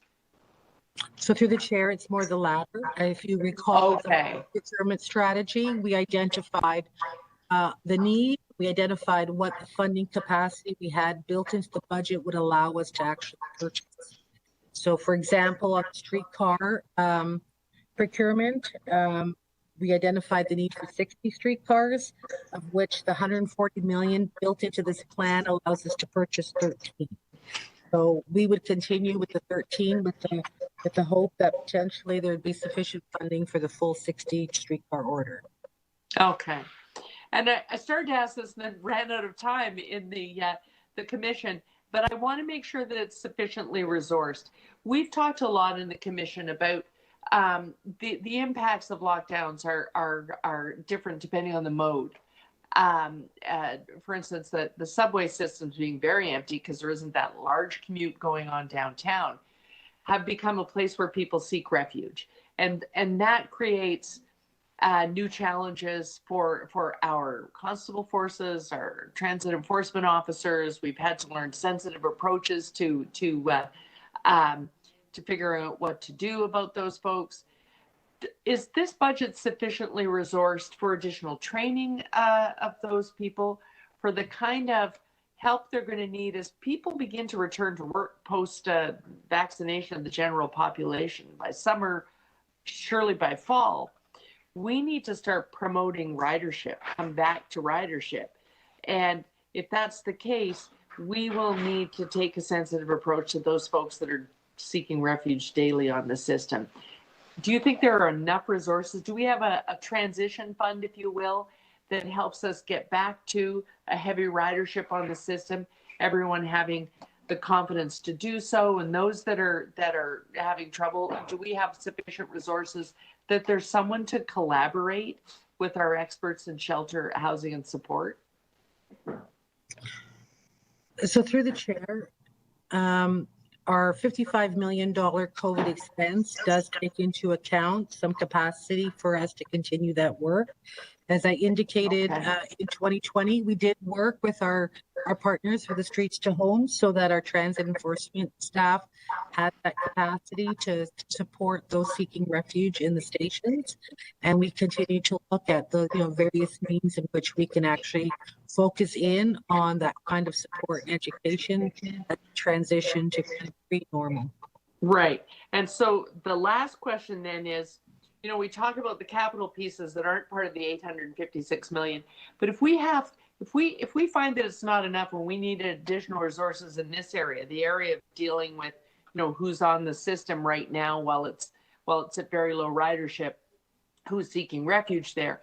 If we find that we need more resources, this actually does fit into the intergovernmental ask that is about we need help with COVID impacts, does it not? This is where we would be part of that $856 million fund, where we would go to say, it's not enough. If you want us to get back to generating the revenue we used to, we need backup here.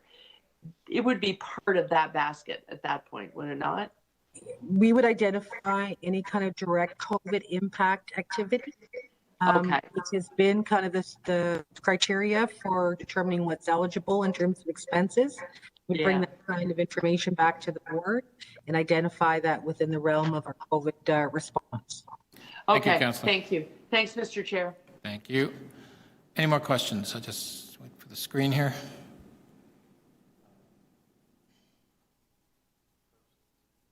Hold on, I'm in committee first. I see you, Councillor Perks. Okay, is committee okay if we do one more round or one more for Councillor Perks? Seeing no objections. Okay, Councillor Perks, one more round. Thank you, Mr. Chair. I only have one question. I don't believe it's for Ms. Levita. It may be for yourself or Ms. Taylor. So without giving a precise number, it's pretty clear from the answers that were given to my questions and Councillor Carroll's that we have an outstanding intergovernmental need that we need to settle in this year. It may not be for expenditures in this year, but we need to settle it in this year for things like state of good repair and rolling stock.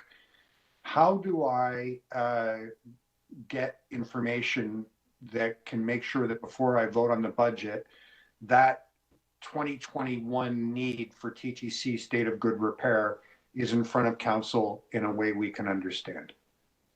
I'll ask the CFO if she can, and I know that may be a question for the city manager specifically, but I'm just wondering if the CFO can Whoever answer. can answer, I just think it's important we capture it.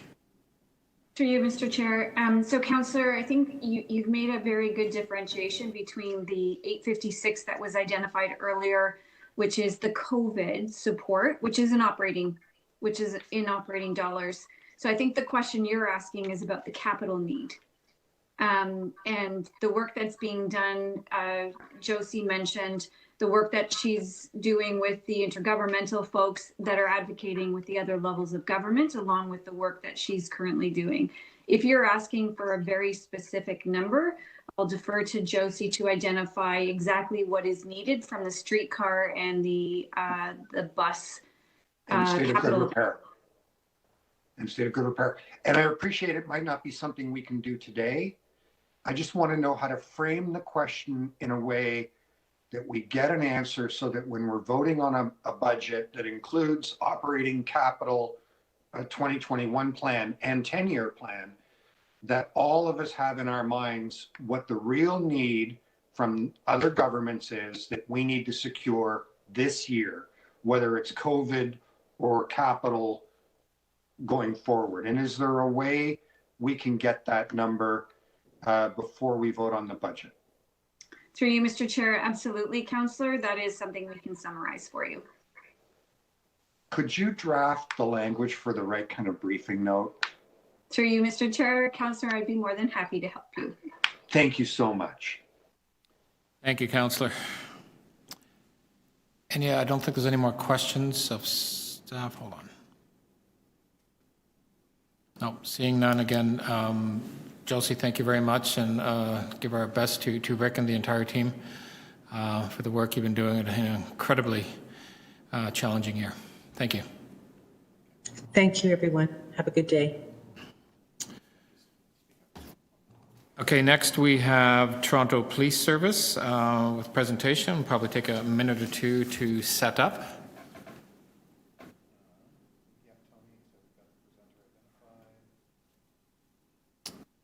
If we can, I believe, Tony, I'm not sure if you're going to be presenting, but can you just let us know who will be presenting? The chief is there. Okay. Mr. Chair, can I, while we're waiting for that, can I just flag something for you? Sure. Earlier, I said that I would have questions on the TRCA budget. I gathered the message didn't reach you. I actually found what I was looking for in the notes, so I won't need to ask questions on TRCA's contribution this afternoon. Okay, thanks, Councillor. So if the TRCA is hearing, I think the questions have been answered. You bet. Thanks. Okay, thank you. And just so you know, I hate to do this, but at 4 o'clock, I'm going to have to step out for a meeting with Mayor Tory.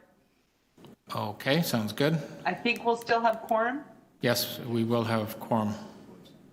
Okay, and I'll return as soon as it's done. It may be very, very brief. Thanks. Thanks.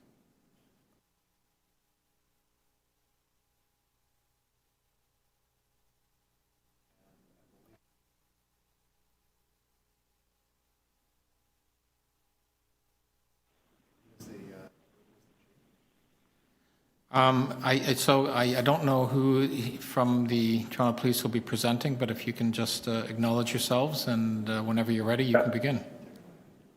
Yeah, Budget Chair, Jim Hart. I will open up with some comments, then Welcome, pass Jim. over to the Chief, and then to Tony.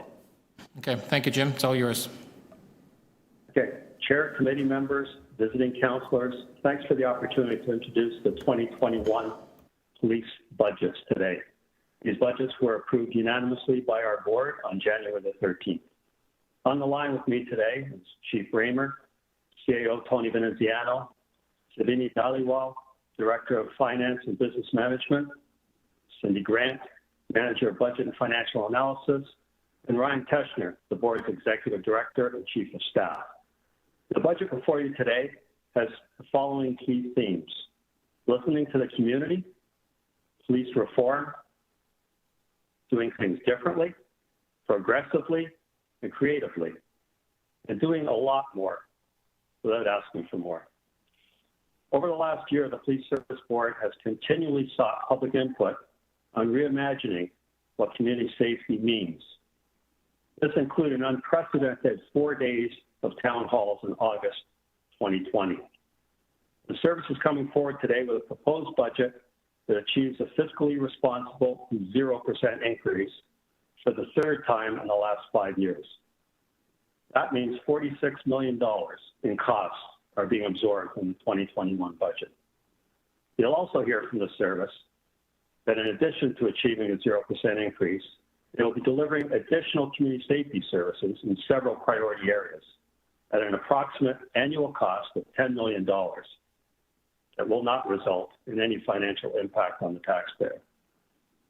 These initiatives include an expansion of the Neighborhood Officer Program, an expanded response to people in crisis, comprehensive measures to address gun and gang violence, improved enforcement of hate crimes, and a program to embed a crisis worker in 911. In addition, the board requested the Auditor General in December 2019 to come in and perform independent audits on the service, find ways to improve service delivery, and find further efficiencies. We've also recently met with the Ombudsman to engage her and her office in work with the Toronto Police Service. I want to commend the service for the excellent work and hard work that they did over many months to get us to where we are today. I'll now turn it over to Chief Raymer. Chief?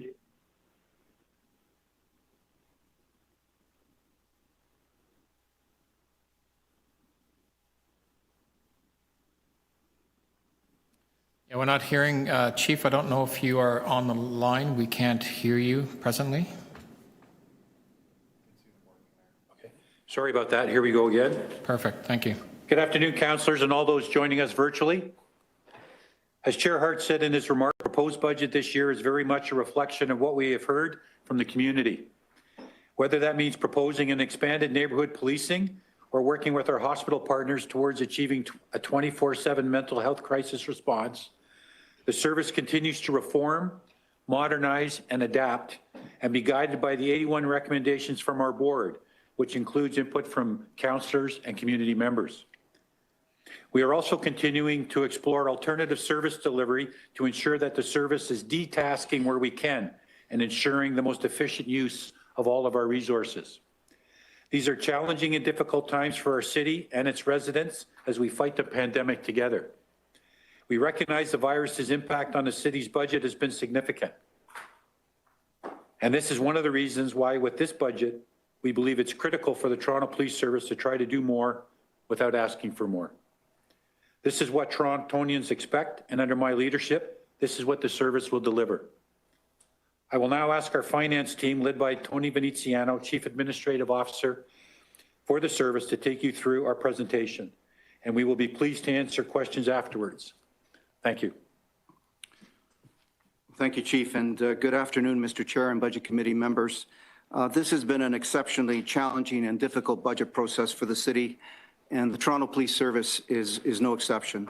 So going into our 2021 process and in light of the significant impact of COVID on the city, our objective was very simple: develop a budget that is fiscally responsible and that enables us to meet and, where possible, enhance key priorities without causing any additional financial pressures for the city. In other words, a flat-line budget.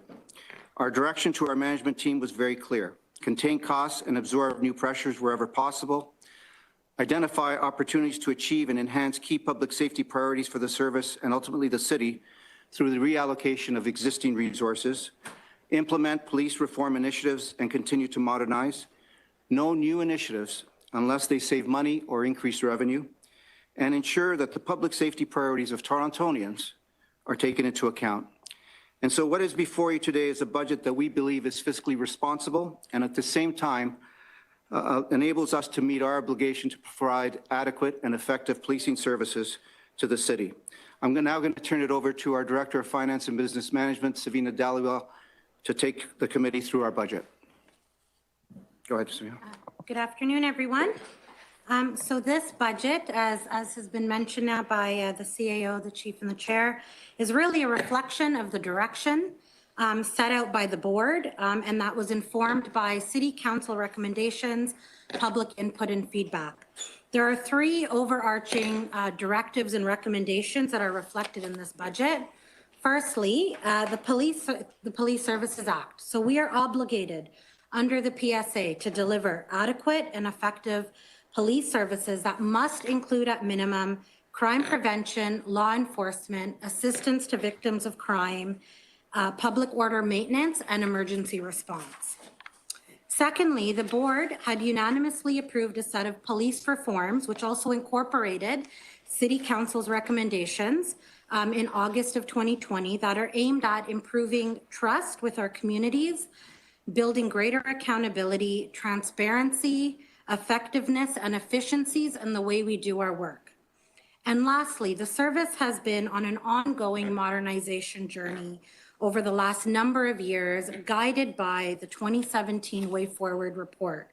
And that report focused on a move towards more community policing, exploring alternative service delivery, and improving our technology, data, our people, our culture, as well as our processes.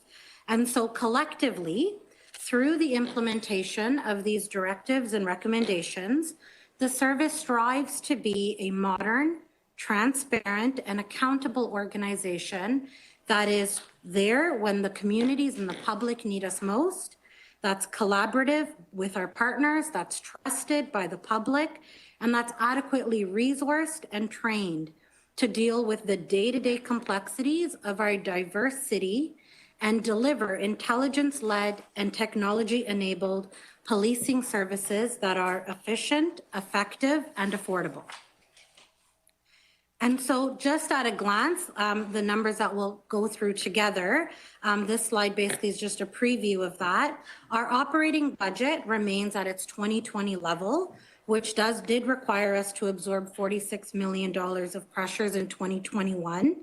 Included in this budget is funding for 4,988 officers and 2,400 civilians, representing a reduction of 140 positions from 2020. We also reduced our capital program heading into the 2021 budget cycle by making permanent reductions of about $9.5 million through the canceling, descoping, and deferring of project expenditures, as well as completing a few under budget.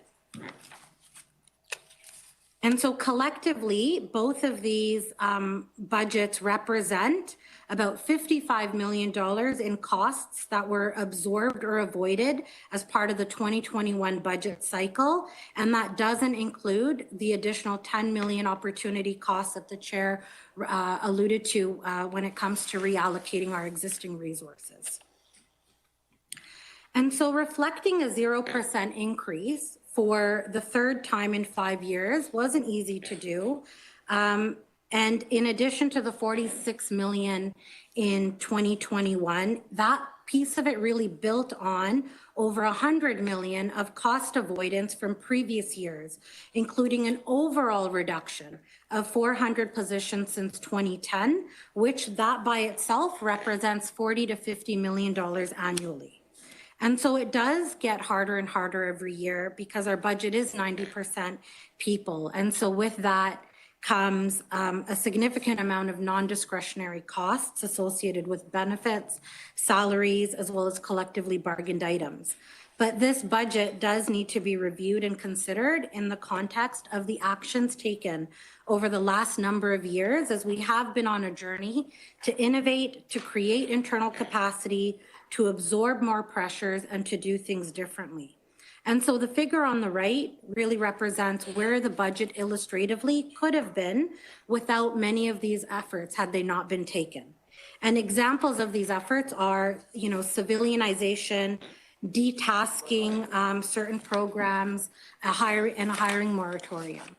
And if you look at our budget historically, over the last 10 years, the budget has increased by just under 20% over a 10-year period, but the collective agreement impacts alone are 26%. So every year we are making some ongoing cost containment and efficiency efforts to continue to absorb the impacts that are required of us. And so in addition to the past successes and what we needed to do to achieve a 0% budget in 2021, the service is committed to continuing to transform and reform, listening to our communities and changing the way we work. We have been actively working across a number of fronts over the last number of years. This list is just a subset of the programs and improvements that we've either made to date or are current works in progress, as well as future planned activities. And so recent efforts include reinstituting our Police and Communities Engagement Review Committee to inform our work. So that's the PACER committee. We've also made enhancements to cadet training. We've made procedural changes to reduce the number of strip searches, and we have many active ongoing projects, including the implementation of our body-worn camera project, as well as our video bail projects. Some upcoming improvements as part of this budget include expanding the scope of our online reporting and collaborating with the city, as well as other community stakeholders to identify an alternative public safety response and efficiencies, as well as an overall workforce review.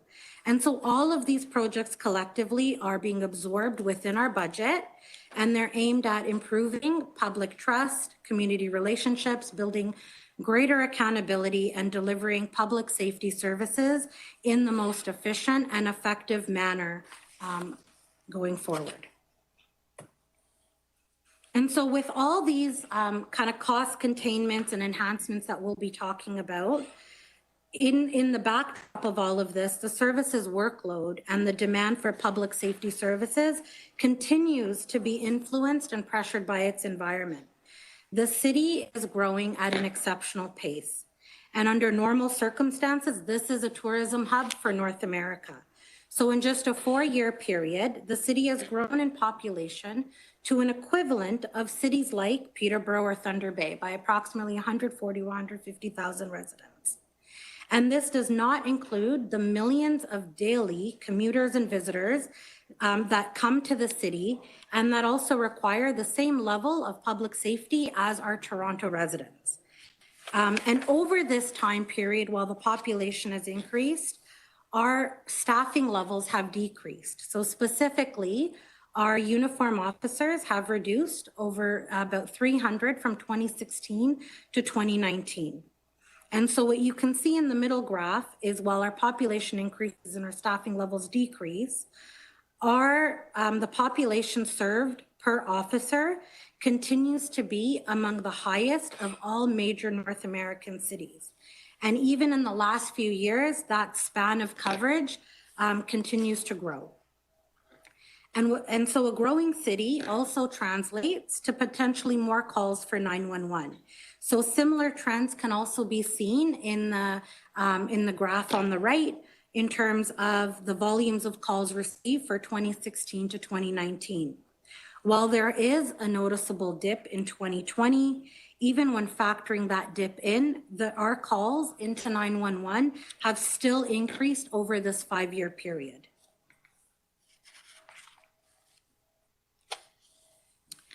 And so greater calls for 911 also translate to more potential for crime.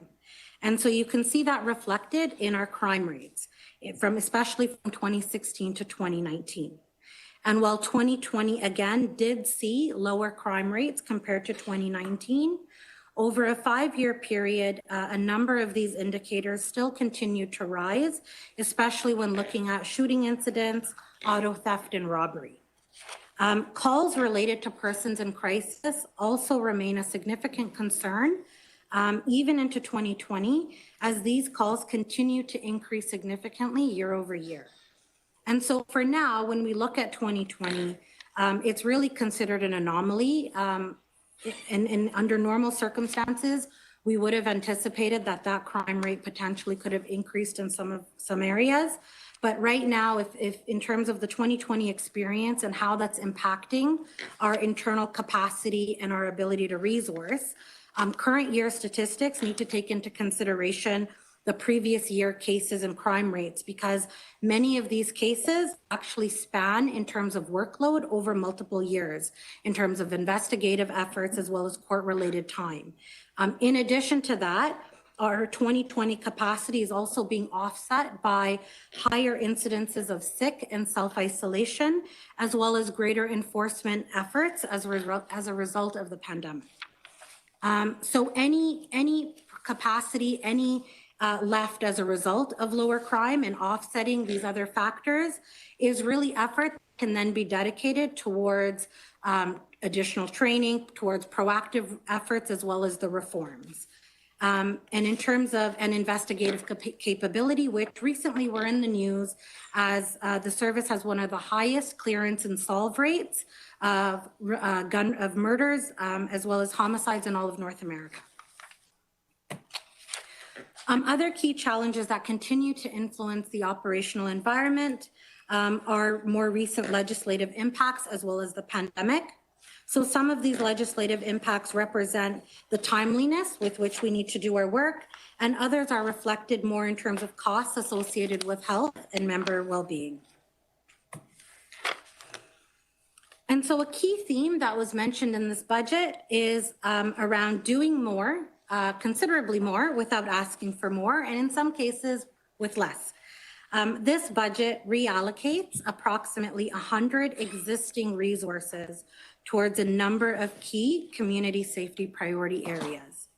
So as was mentioned, in partnership with our hospitals, the service has expanded the number of MCIT, so mobile crisis intervention teams, to almost 30 resources from 17 in 2020.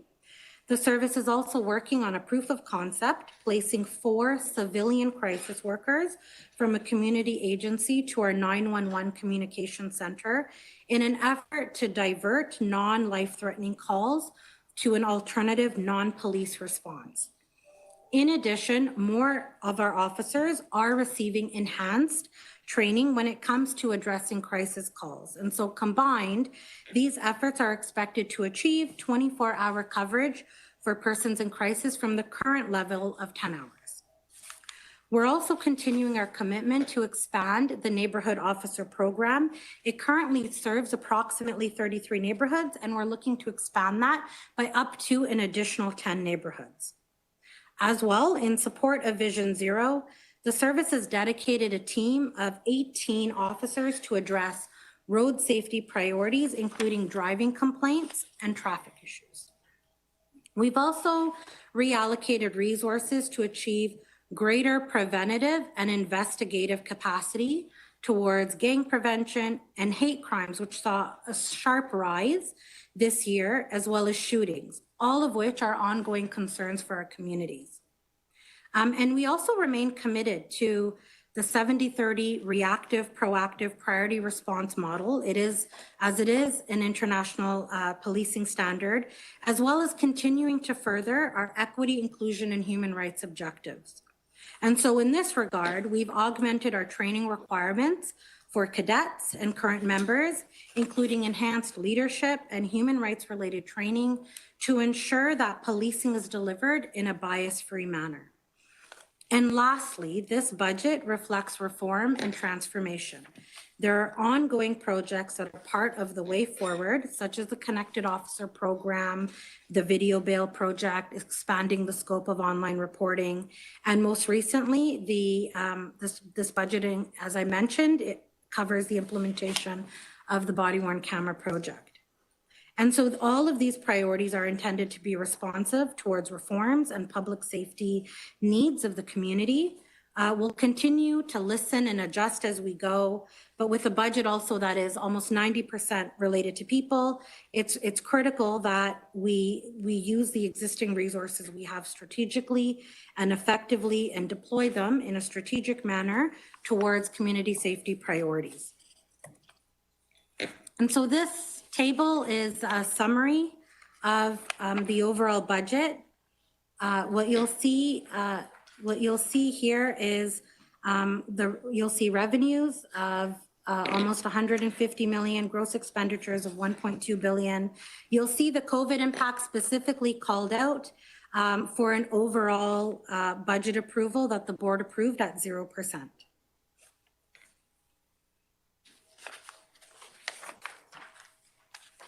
In terms of the breakdown of our budget, the majority of our budget goes towards core policing functions like our priority response, our specialized ops areas, as well as our communities and neighborhoods. And these areas also include our 911, our court officers, as well as traffic. In addition, it's important to note that the centralized costs that you see, those also are towards supporting core policing, as this category reflects our fleet and our uniform as well as our benefit costs. The other thing to note, just in terms of the split, is when we talk about human resources, that includes our training, the college itself, as well as professional standards. And so this slide summarizes, the makeup of our budget that we mentioned. The majority of the cost is towards our salary. And then there's some ups and downs across that, even though it's a flat budget. So specific kind of ups and downs that we wanted to call out. Our salary requirements have overall been reduced to reflect the reduction of 140 funded positions from last year. Again, this does translate to still 4,988 uniform officers as well as 2,400 civilians. In terms of our civilians, that represents a planned gapping rate of about 5.3%. And the other thing to note is when we refer to civilians, that group of individuals, members, also include our 911 operators, our special constables, direct support like our mechanics, in addition to traditional, corporate civilian roles like finance, HR, and legal.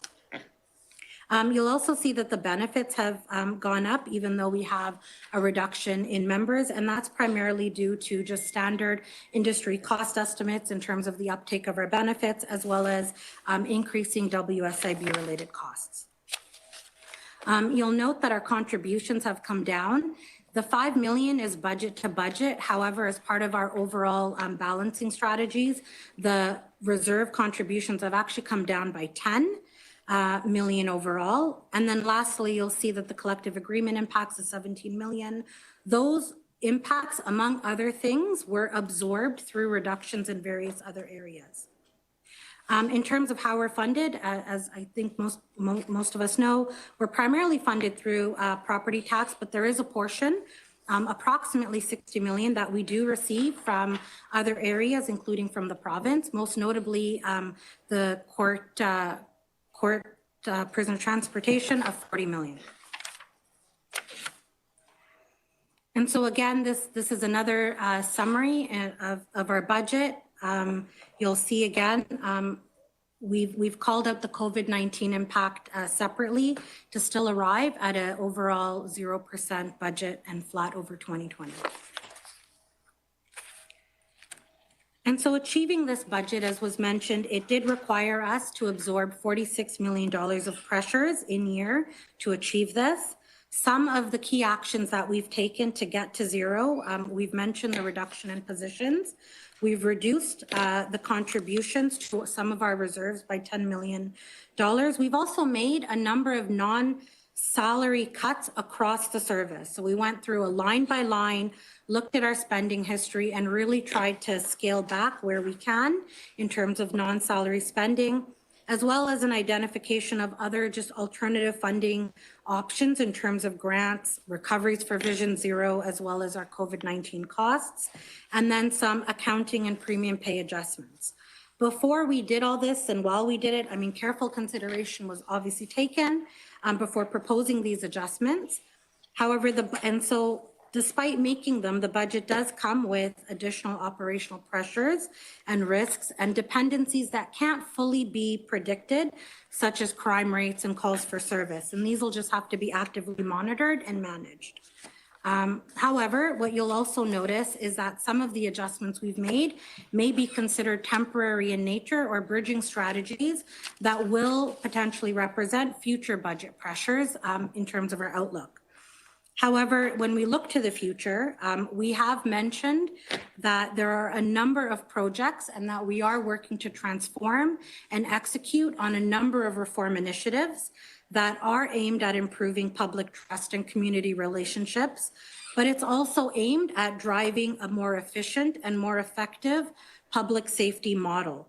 And so we're actually hoping that a lot of the work we do in 2021 will identify further opportunities and efficiencies that will overall bend the services cost curve and support a continued commitment to fiscally responsible budgets, even in future years. And so I'll move on quickly to our capital budget. The overall budget for 2021, it's 68 million. The goal of our capital program is really to further enable our intelligence-led policing, maintain a working inventory of assets of approximately 300 million, 330 million, such as our equipment and systems to meet our operational requirements, and maintain an appropriate physical presence in the city.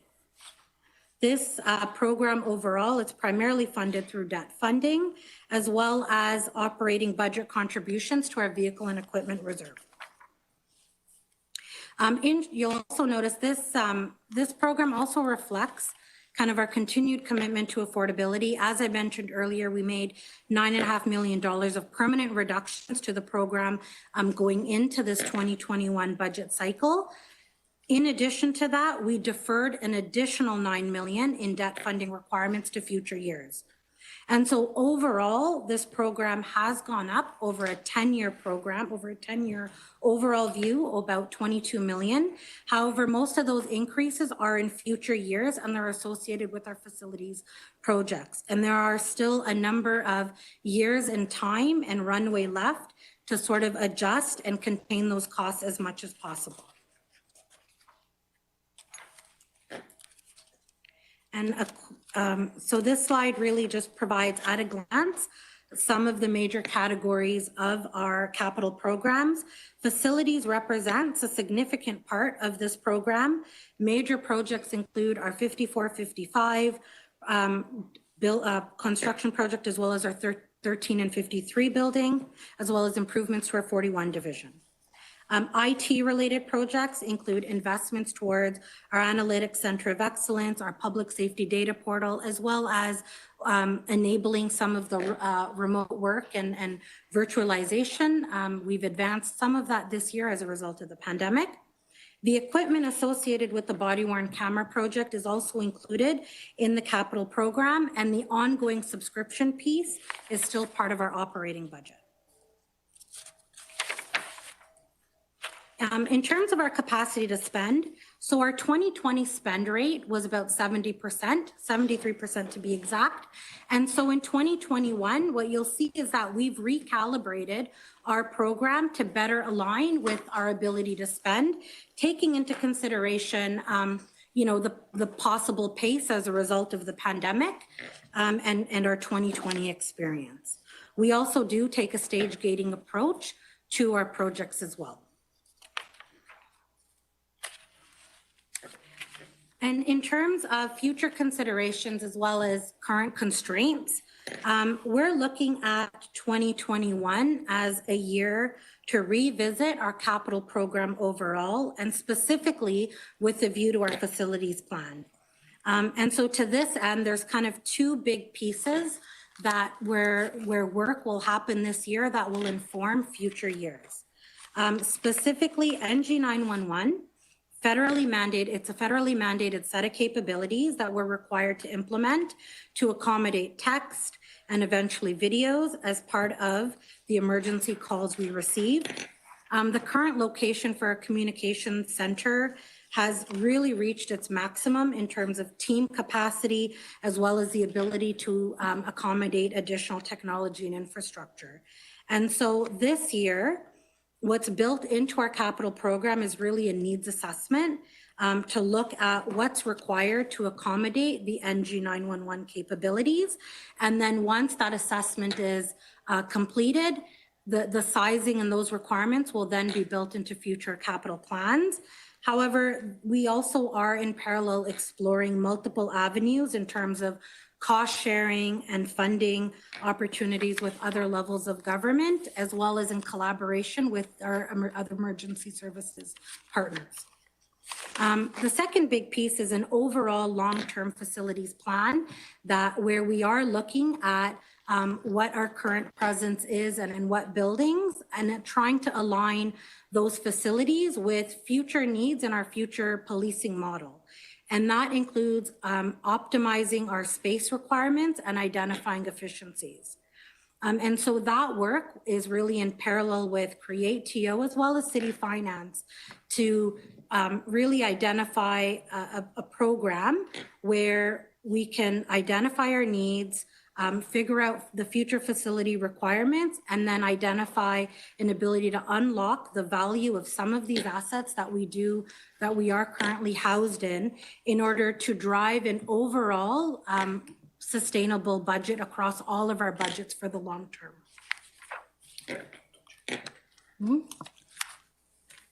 So, Mr. Chair, as you've heard, the service's 2020-21 operating budget reflects community safety priorities and balances those priorities with the unprecedented fiscal challenge the city has and continues to face as a result of the COVID pandemic.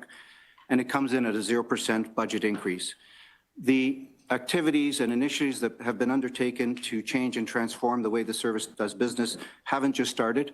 Over the last several years, the service has been working to modernize and continuously improve the services we provide, guided by the Way Forward report, and that work continues.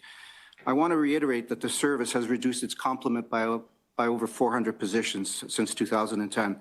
We've gone down by about 600 uniform officers and have gone up by 200 civilian positions, mainly as a result of civilianization initiatives where we are putting people that have the experience and education and can do that job probably a little bit more effectively, and in most cases at a cheaper rate. Police reform is a key priority for the service, and so we will continue to work with our board, the city, community partners, and key stakeholders to implement the 81 police reform recommendations. And one of the recommendations that came out of that report is being the provision of a more detailed line by line of our budget to increase transparency as well as accountability. This recommendation has been implemented, and the enhanced line by line is now available with other information on our website, all intended to educate, inform, and engage the public, the taxpayer that pays our bill. And as I said earlier, this has been a difficult budget process for all, and so our proposed budget does come with some challenges around premium pay, which has historically been overspent to meet increasing and unexpected service demands. You can appreciate it in a city as large as Toronto. It's vibrant, that has a number, and that is growing. Things happen very unexpectedly, and so they tax our demands and require our response. And so we have prepared a budget that does come with some, I guess, risks in that area. The other thing is the deferral of our contributions to our reserves. Typically, and to be fiscally responsible, we would normally make those contributions, but we don't live in normal times, and so we've had to reduce and defer those contributions with a plan where we will look at those obligations and try to, working with the city, manage those obligations moving forward. The budgets also come with assumptions, the biggest one being, so the committee is aware, around our court security and prisoner management. The agreement that we have with the province, it's a $40 million grant that we get from them, expired on December 31st, 2020. We are actively working with the province on that. They are actively reviewing the whole court security prisoner transportation program.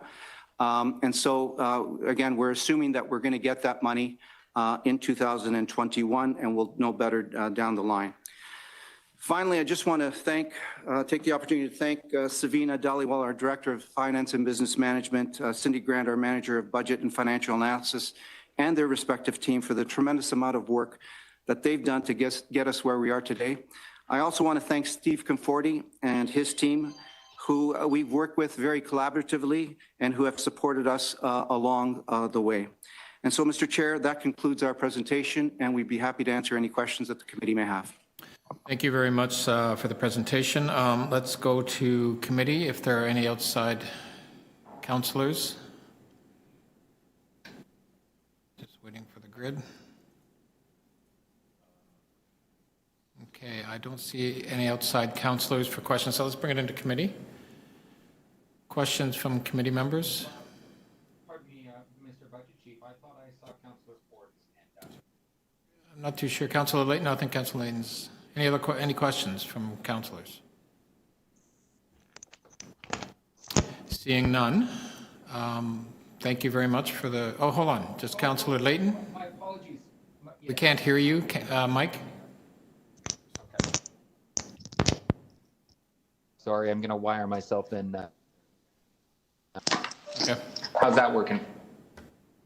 Yeah, it's better. My apologies. Much for the presentation. Sorry, we're not hearing you again, Mike. Something has gone wrong. Lifeguard program to the city in recent years. What other programs and responsibilities could be done by non-police city staff, mental health workers, bylaw officials? For example, Councillor, the 911 call center staff, responses to calls on homelessness, responses to calls of people experiencing mental health or gender-based violence, youth policing. How many of these items could be moved to non-police staff? Councillor, unfortunately, we couldn't hear the question. You are still having some sound problems? Well, you can hear that. Sorry, I may have fixed it now. Yeah, now we can hear you, so you'll have to repeat your question. I apologize. Okay. My earbuds turned back on after I had changed. So we've detasked and transferred responsibility for things like the school crossing guard program and the lifeguard programs to the city in recent years. Are there any other responsibilities that could be moved from the police to a non-police agency? Like, for example, the 911 call center, calls and responses to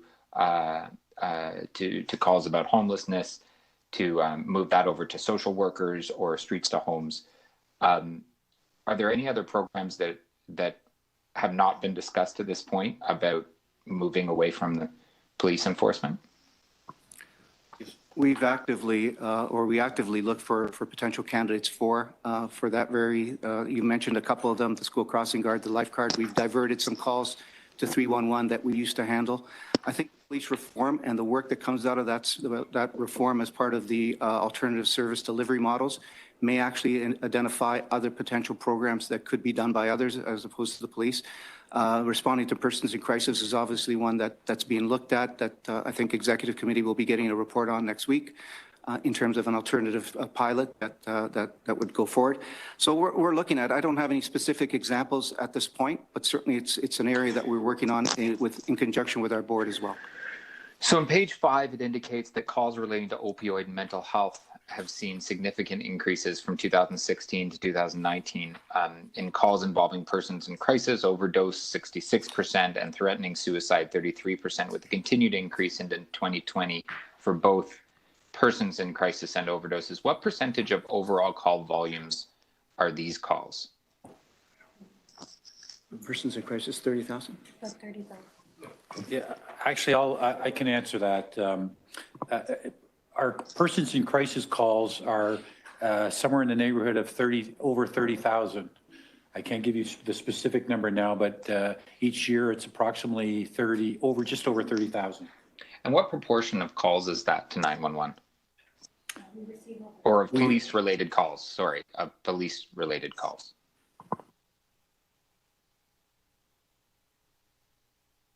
Yeah, I'd say, I mean, overall, we get over 2 million calls, I think, annually. We're up about 18% over the last 4 years. So I guess I'm trying to do math quickly in my head, somewhere in the 1% range. Okay. How many calls that go into 911 are for police action? Like, and what gets diverted to EMS and what gets diverted to fire? I don't know. We'd have to look and do some analysis to break that down, but quite often a lot of those calls are a tiered response, and police, fire, and ambulance are often attending all of the calls. And I can tell you now, just from Savina here, that 1 million of our calls are just for emergencies. Of 2 million calls?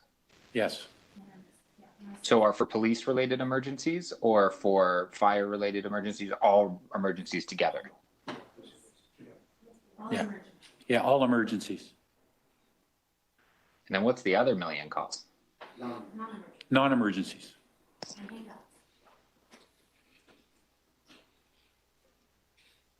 Basically, people calling 911 instead of 211 or 311. Okay, and I heard hang-ups there too, which that's got to be a big number now. Yeah. I can only imagine the frustration that must be. There's a new project in the capital plan at $2 million. Is that for a command vehicle? Did I read that correctly? There is one in there for a command vehicle, yes.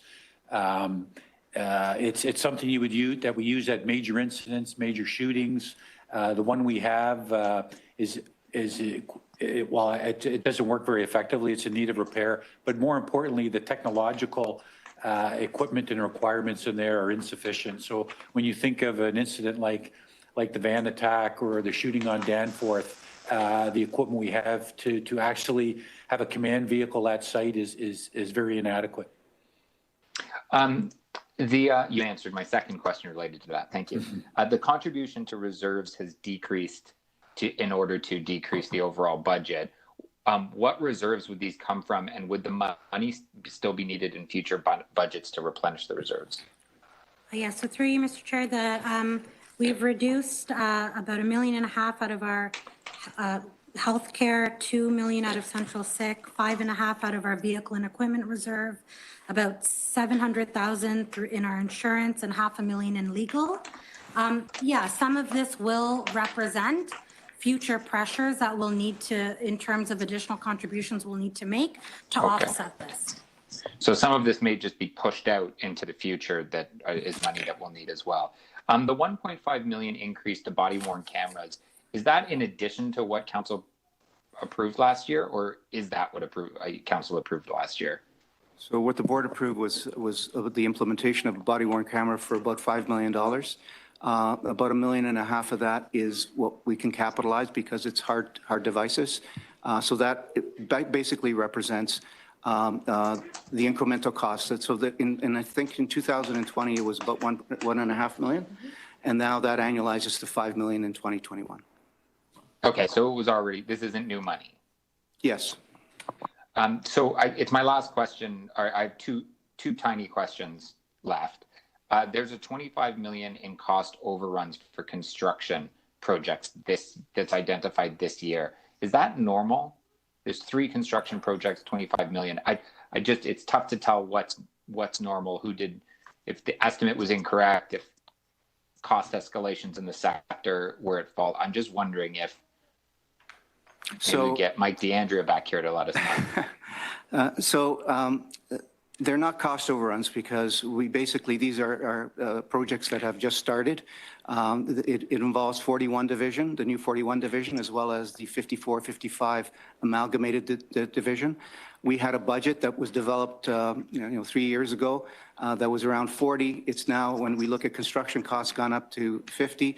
But we also now have when we did it 3 years ago, we really didn't have what the program's going to look like within those divisions. That has changed now as we evolve our processes.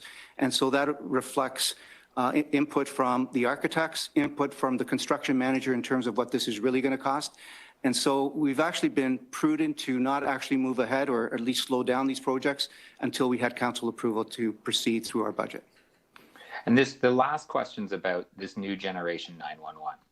At what stage is the project? Because it says there was some savings accrued this year because of an RFP that went out, but there's an unfunded pressure of $80 million for a new communication center to house house the new generation 911. So are we developing just the technology and then going to store it somewhere, or what's going on there? So NG 911 actually is a legislative requirement now to allow for real-time text, video, and other means of things that would be sent to our communications people. And so there's a need to now change that system from an analog to a digital system to enable that to actually happen. That's the phase, and we've actually saved some money when we went through the procurement process. The contract came in lower than what we had originally budgeted. The 80 million that you talk about is a very, very preliminary estimate, and I can't emphasize very preliminary, of what it's going to cost, because as we are required to take in different types of video, the time that it takes a call taker to go over that video and then use that information actually increases the workload.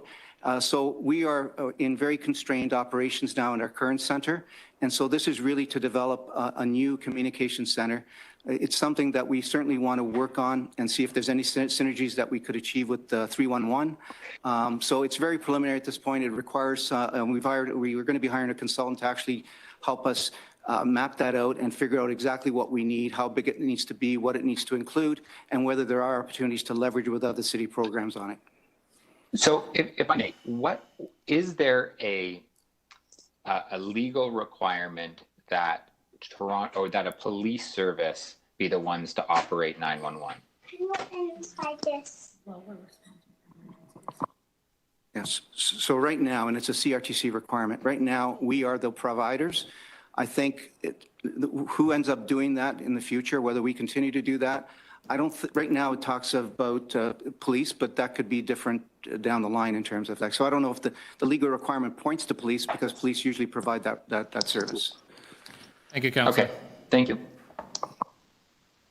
I don't think I saw any more questions. Just let me do one more check here. Councillor Bradford. Yes, I have questions, Mr. Chair, but I also see outside Councillor Ford also had questions. Oh, okay, he wasn't there when we first saw. So I'll do you first, and then we'll just finish off with Councillor Ford. Very good, thank you. Thank you, Mr. Chair, and thank you, Toronto Police, for the presentation. Just a couple quick questions on my end. Want to talk about engagement in particular. I know as a city and as a council and as a service, we've been having lots of really important discussions about retasking and reform. And I understand Toronto Police is working hard to help initiate and achieve the reform set out by council. Could you walk me through how TPS is investing on the engagement side with the public? Really how we're making sure as a service that Torontonians are updated about the changes that are being made and included as part of the conversation on this work. And I guess the piece as it relates to budget, where is that engagement and consultation work reflected in our 2021 budget here?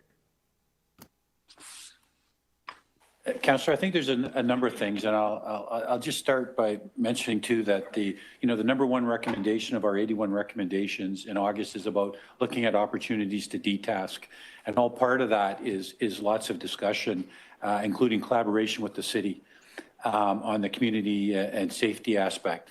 But when you talk about consultation, you look at our 12 the implementation of the 12-hour shift pilot. The 70-30 model that brings that out so that officers are not merely just responding to calls, they're actually having an opportunity to get out and engage with the community. The expansion of our neighborhood officers is an opportunity for engagement. Our reconstitution of our PACER group, PACER 2.0, and you will see very soon that the completing some of the outstanding PACER recommendations and the completion of our Know Your Rights campaign video that'll be released at the board meeting at the end of the month. That was prepared by the committee. Our gang prevention initiative and the consultation we're doing with the community there. Our reimagined mandate with our public safety response team by getting out and talking to the community and working with them to see if there's other alternatives we can have in terms of assisting members of the community that are having a difficult time, maybe a family member that's been arrested, and then there's offspring or their siblings, that may need assistance, or a mother or father that may need assistance. You think of the work that we're doing with Focus Toronto and all the community partners in the city that we're consulting with. And I just received information today from Professor Thompson at Ryerson University that her review of Focus Toronto and the value of that agency in the city and how effective that is something that we'll be able to present very shortly as well. So these are some of the things, and I know you have more to ask. Sorry, just on the funding. So that's going to come out. We have a modernization reserve that we use for transformational type activities and priorities. And so any costs that come out of that police reform will be funded out of that reserve. Okay, I appreciate that, and those are it's good to hear about the breadth of work that's going on. I guess my question was more on how we are as an agency communicating that to the public specifically, to make sure that folks understand that this work is going on. I'm not on the police board, of course, and so it's a little bit removed from my day-to-day, but I do get questions from constituents and Torontonians about updates on the work that's underway. So just specifically sort of the communication piece, the engagement with Torontonians, to make sure folks understand what's going on and channels there for them to provide feedback and input on that. I think our front-facing portal that gives us very much updates to the city. Residents can go on there, and it's actually a very robust portal. So it's not just numbers. It allows other groups or people that have the ability to do some deeper dive analysis as well in terms of what we're doing. We're also trying to get out with unit commanders on social media ourselves to engage with our communities. We're doing our race-based data consultation with communities as well. So we're trying to really enhance the way we are community and getting that message out to the community. And then, of course, using our consultative committees, using our PACER group who are very much respected in the community to actually help us get some of this information out as well. Thank you, Councillor. Well, thanks very much, Chief. Appreciate the overview and all your hard work. Thank you.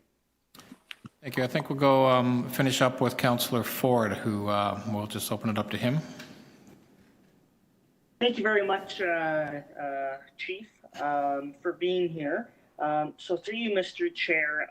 So just a couple questions. I think there was some talk around the demand on call volume on the service, which would rely on our our units that would be our priority response units. Is that correct? Yes. So Toronto Police does a lot more than just that certain job or with priority response. But I want to go to more of the proactive policing measures, such as our neighborhood community officer program, which we've been expanding. Could you just elaborate on kind of the investments the service has made on that? We're with respect to the neighborhood officers, our intention this year is to expand into up to an additional 10 neighborhoods. But I mean, there's more to it than that in terms of just the CEO alluded it in the budget presentation, the increase and expansion of our MCIT program to 24 hours partnered with the nurses, which is a very good program. Our Vision Zero initiative and the additional resources into road safety, which I think everybody agrees is very, very important, and it's something that we needed to put more emphasis into. And really, some of the key work is with respect to, as was mentioned earlier, is some of the shootings that are going on in the city, which is really a top priority for us in the organization. So we're really trying to reimagine how we're doing that work with much more community consultation and partnership, much more focus on prevention with our gang exit strategy. Additional resources into our hate crime unit. And last year we saw our occurrences up 42% last year. In terms of hate crime. So we're doing more of that as well. So, I mean, these are some of the key priorities that we're doing within our current budget. And I think what I'd like to emphasize is that reform is being embedded in everything that we're currently doing now. So, you look at our new strip search policy, where we significantly have reduced our strip search, so much so that the OIPRD has now recognized us as the standard for the province and has wrote the ministry that what we're doing should be copied. So, and again, just even when you look at existing resources, changing that mandate of our public safety response team to now be more involved in trying to work with the community, looking at engaging with the community, providing alternative options for family members to get out, doing bail compliance checks, and really being much more precise and very strategic on how we do this enforcement so we're not upending entire communities. Mm-hmm. And thank you for that. And you answered a couple of my questions in that, so that was fantastic. So this year, we've kind of seen, in terms of a number of different statistics around crime in the city, volume of calls coming into 911 has kind of dipped this year. Do you think that is in relation to COVID? Yeah, well, no. What relation does that have to COVID, I think is the better question. Well, I think it does have just people being at home all the time, right? And I mean, some of the reductions we've seen this year are in simple assault and sexual assault. And I think we're attributing that in many ways to all your bars and social activities being disrupted and closed. So you're not having people out and some of the occurrences that result from those type of social places. So we're seeing that. We did see an uptick slightly in our domestic violence. But it wasn't that significant. It was up about 2%. So overall call volume is down. Again, I attribute that to the pandemic. Ironically, our shootings were looking at about 40% higher earlier in the year as recent as the summer. And then we ended up about 3% to 6%, I think it was, below the 2019 numbers in 2020. So some things are remaining relatively steady. But overall call volume has been down. But I fully expect that once we come out of this later in the year, and I'm confident we will later in the year, I expect that we'll see those numbers arise again as the city moves forward. Okay, thank you very much. Thank you very much, Councillor, and thank you, Chief, for the presentation. Next, we still have a few small components of your area. We're going to go on to the Toronto Police Services Board. Just wanting to know if there's any questions on the Toronto Police Services Board budget. Seeing none, we will go to the Toronto Police Services Parking Enforcement Unit. If there are any questions. Seeing none, I think we're all done. Again, appreciate all the work that all of you have done over the last year, and appreciate the work in pulling this budget together and the presentation. Thank you. Members, we do now have, again, the last little section. I did go through a rundown with councillors on any questions, and I believe Councillor Perks had questions. So let me just do a quick, just a rundown. I don't think there were any questions on the arena boards of management. If they are on here, you would be, I guess, dismissed. Association of Community Centres, Councillor Perks. I believe we should have some staff. Let me see if the staff are available. Again, Association of Community Centres.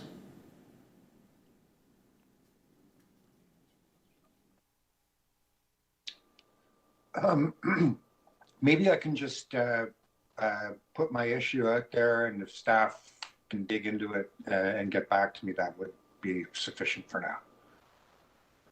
I think Juliana is on. Maybe she'd be able to direct the question towards her. Yeah, or I think this might actually, Mr. Conforti might be able to help me. Oh, okay. So an issue emerged with Swansea Town Hall in the first wave of the pandemic, and we had a conversation, Mr. Conforti, and I just wanted to understand where we are. So different AOCs have different kinds of funding relationships with the city. In some instances, their administrative costs are picked up in a certain way. In some instances, the revenues from program are dealt differently. And as a result, the city's method for backstopping AOCs, because of budget problems, because they weren't able to run programs, didn't shake out exactly the same way. And Swansea Town Hall, who doesn't follow the standard relationship in terms of those finances, found themselves in a different kind of hole than the other AOCs. I know I raised it with some of your staff, and I'm wondering for this year going forward, while we're still in the lockdown, if we've resolved it.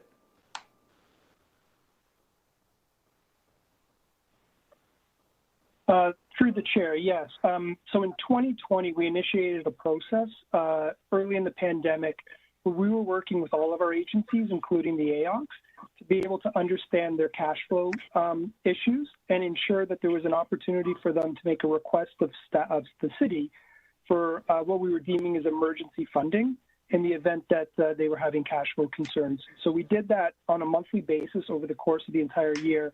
And as there were cash flow requirements, we tracked that as part of our COVID-related expenses in 2020, which was part of the $1.7 billion pressure, and that was included in our request for funding as part of the Safe Restart Agreement.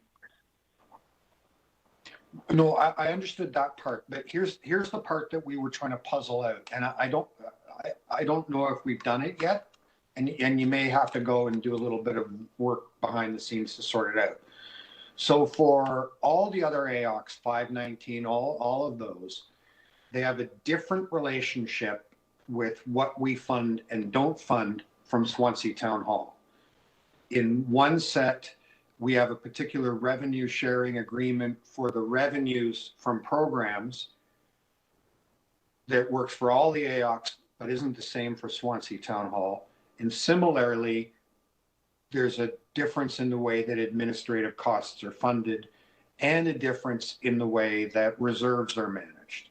So the system we were using for all the AOCs didn't match the funding formula that we had in place with Swansea Town Hall, and they they were being asked to drain certain reserves and so on before they were eligible for funding. And I wonder if we've sorted that out.